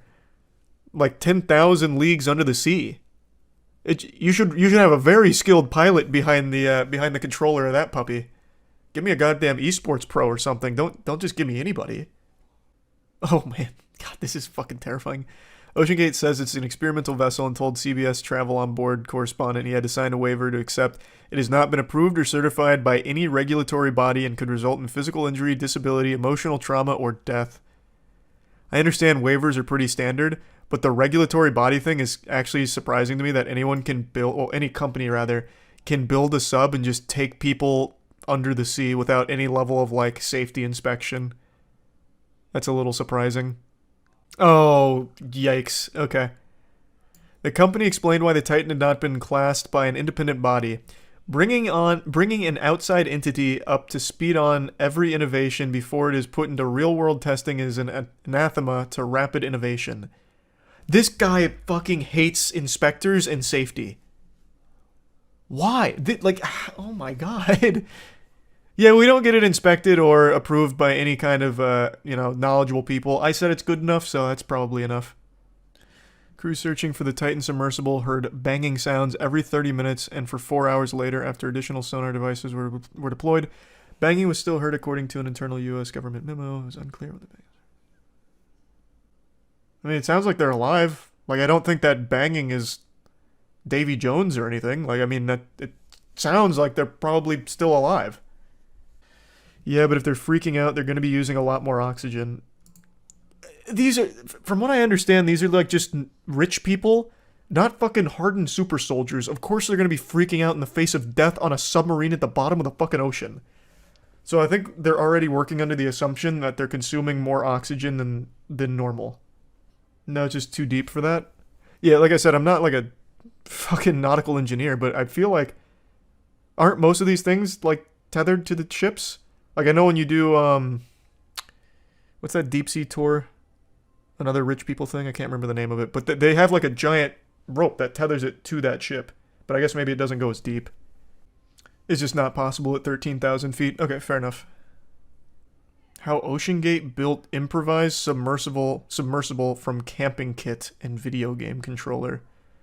Again, the video game controller is kind of industry standard, but what do they mean built from a camping kit? The minivan. So this is not your grandfather's submersible. We only have one button, that's it. It should be like an elevator. You know, it shouldn't take a lot of skill. What the fuck? Those pictures don't do it justice. Oh my god, this looks miserable. Holy shit. And just a single button on board like an elevator. That does not inspire confidence. I want this shit to look like the Starship Enterprise, with 1,000 different ways of controlling it. $250,000 in your crisscross applesauce in like a car trunk. Yeah, there's like a small, like bathroom area. I read it in the article. So there is like a small place to relieve yourself, but he recommends that you change your diet to reduce the chance of that, of you needing to use it. Look at that. What?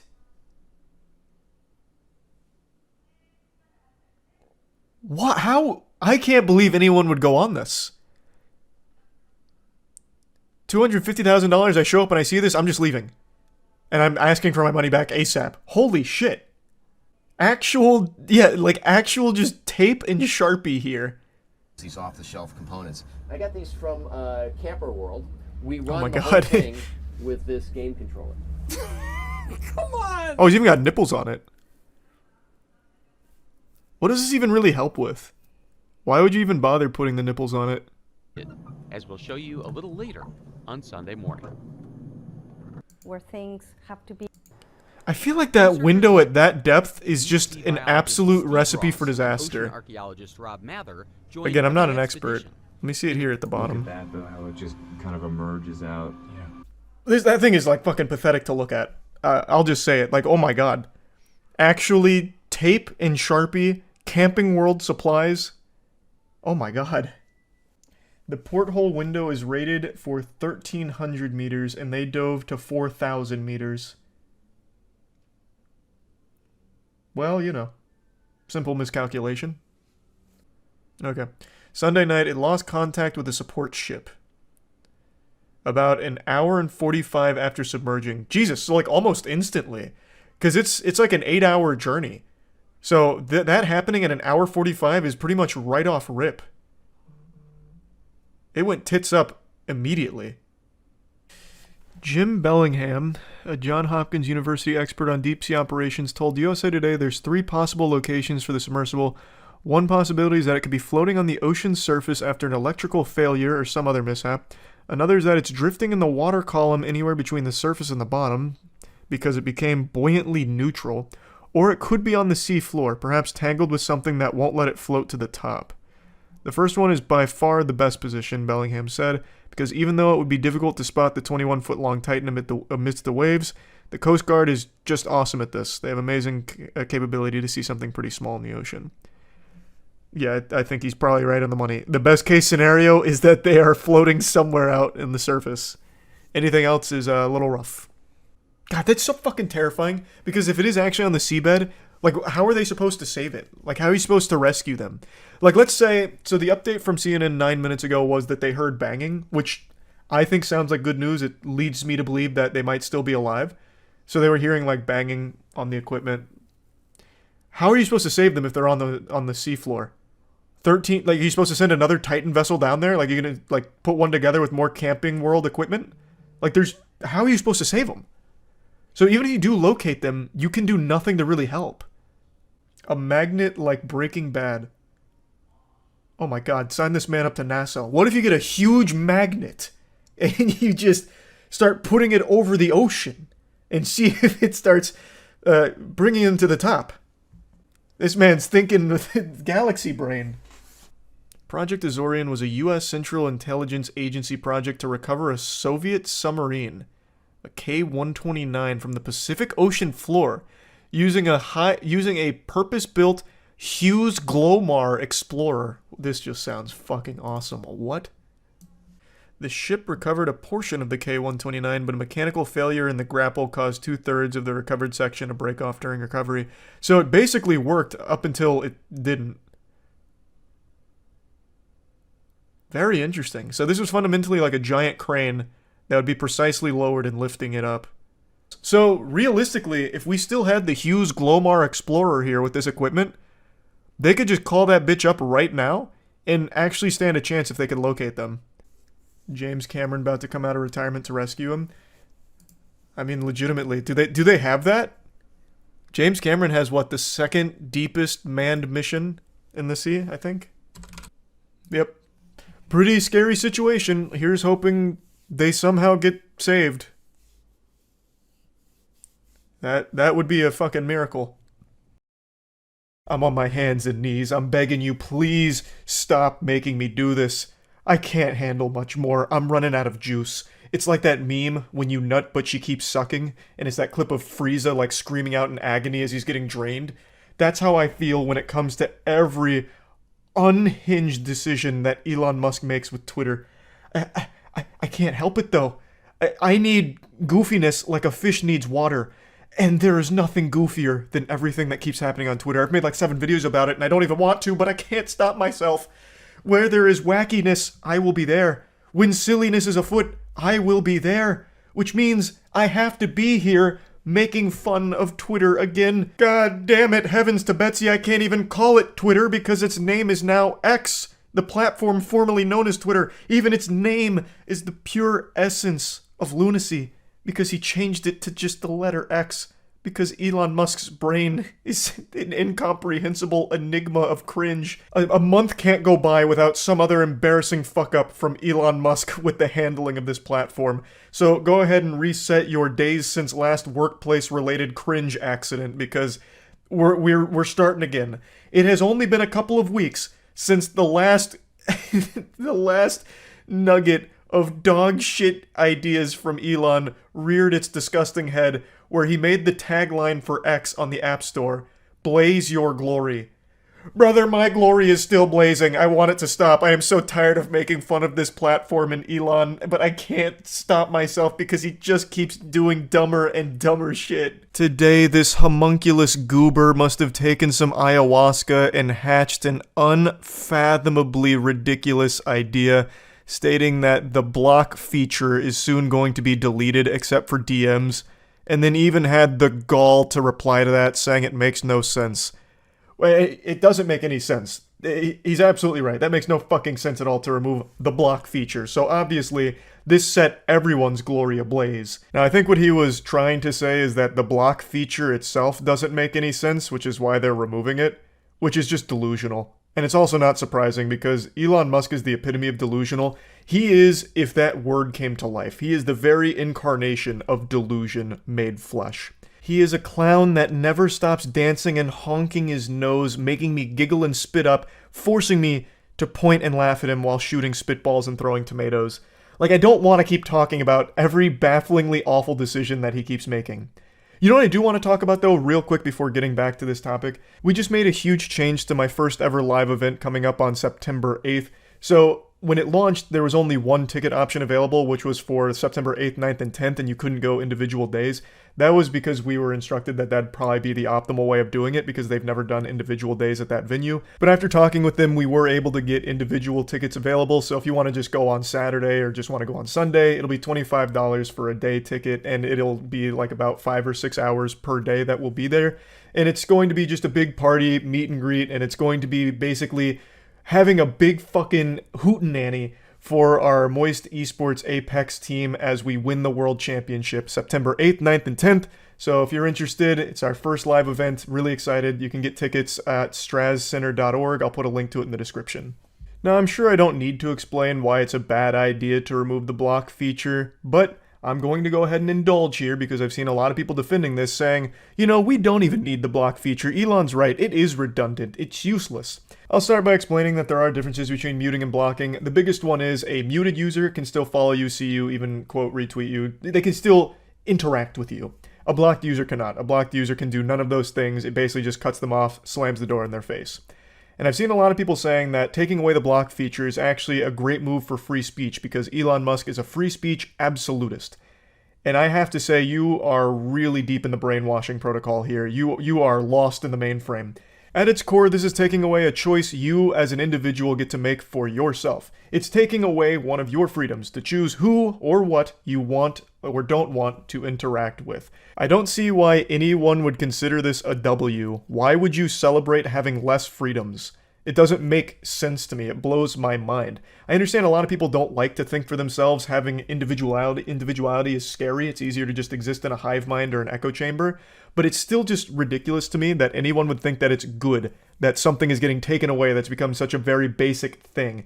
So basic and so fundamental to the internet experience that it's actually one of the terms and conditions for X as a platform to even be able to be listed on the Google Play Store and the App Store.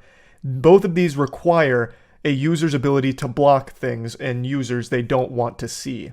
So if X does remove it, they may jeopardize their position on the app stores, which would be wildly detrimental to the overall health and future of the platform. So this is a decision that could potentially sink X down the line if they can no longer exist on the two biggest platforms that people download it.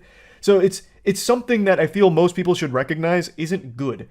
There's nothing to be gained from losing an ability for yourself to make a choice for yourself as opposed to letting someone else do it for you. One of the main arguments I've seen in support of the block feature is that it's used by people to silence their critics. It's the town square, and you shouldn't be able to avoid criticism and hide in your bubble. And I'm sure to a certain extent there are people that'll block accounts in order to hide from criticism, but it never silences it. That criticism will always exist whether or not that user is blocked. So if we're going to stick with this whole town square shit, this would basically just be like them leaving the town square, which everyone can do. Like, it's super simple to grasp.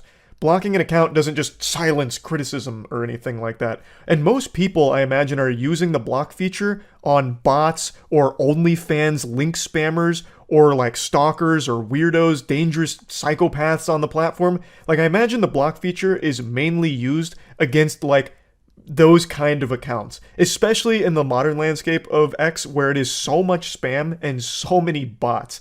Like, OnlyFans spam has become so commonplace. Any tweet you go to, you are guaranteed to find at least 1,000 that just replies with OnlyFans links. So a lot of people block those accounts so they can't do that anymore. So it's not just poisoning all kinds of discussion on the platform. I don't see how there's a good argument that can be made for removing the block feature. Muting doesn't accomplish the same goal. It accomplishes something similar, but not quite the same. Now, if I may blaze your glory for a moment, I actually would like to speculate on how this idea may have even formed in his noodle, because I do have a working game theory. So, it's become very clear over the last few years that everyone in Elon's life is just a yes man and constantly baby him, powder his little bottom, and make sure that he's always happy and not throwing tantrums. So, I think what must have happened is, last evening, he was having dinner, he was at the high chair, bib on, having a wonderful scrumptious meal, an exquisite cuisine prepared by his personal chef. But it was time to eat the vegetables, and everything I've seen from Elon leads me to believe that he's not really a man that likes vegetables. He strikes me as someone that's very much against it, at least in my little fanfic up here in the story I'm crafting. So, he was probably apprehensive about it. Probably one of his assistants had to put the vegetables on a spoon and get him excited for it, like, oh, here comes the rocket ship, Elon, open wide, it's got a dock. Elon's like, hey, excuse me, that's not a rocket ship, there's no propulsion system there. But then they fed him the vegetables anyway. And he was so disgusted, he said, oh, gross, you're fired. I need to calm myself down, I'm going on X to post a dank-ass meme. But while scrolling, he realized that he wasn't getting the engagement he was used to. Which then led him down the rabbit hole where he discovered that he is far and away the most blocked account across the entire platform. And he said, why, I oughta? You block me? No. No more, we're shutting it down. And that leads us to today. I really think that was probably the impetus for this. He probably realized that the engagement was lower, and most likely because everyone blocks him because he is insufferable to read from on Twitter. His memes are absolute fucking trash, and all of his replies are either stolen from other people or just fucking horrible. So he's highly blocked, and I think that made him upset. It hurt his feelings, and so he's getting rid of that feature entirely. That's my theory. That's my working hypothesis here. That's the only thing that I can almost rationalize. Because why else would you take away a basic feature that every platform ever has had since basically the dawn of the internet? The bad ideas from Elon just don't stop. I truly am exhausted from talking about the platform formerly known as Twitter and Elon's decisions with all of it. Like, I'm so tired of talking about it, but it just keeps getting sillier. I can't not talk about it. I have to. I do. But maybe a longer break then.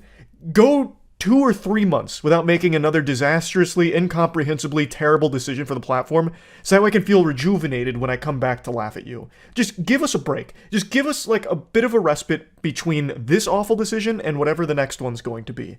That's all I'm asking. Maybe just like a halftime. Just give it a little halftime. Just a little breather. That's really about it. See ya.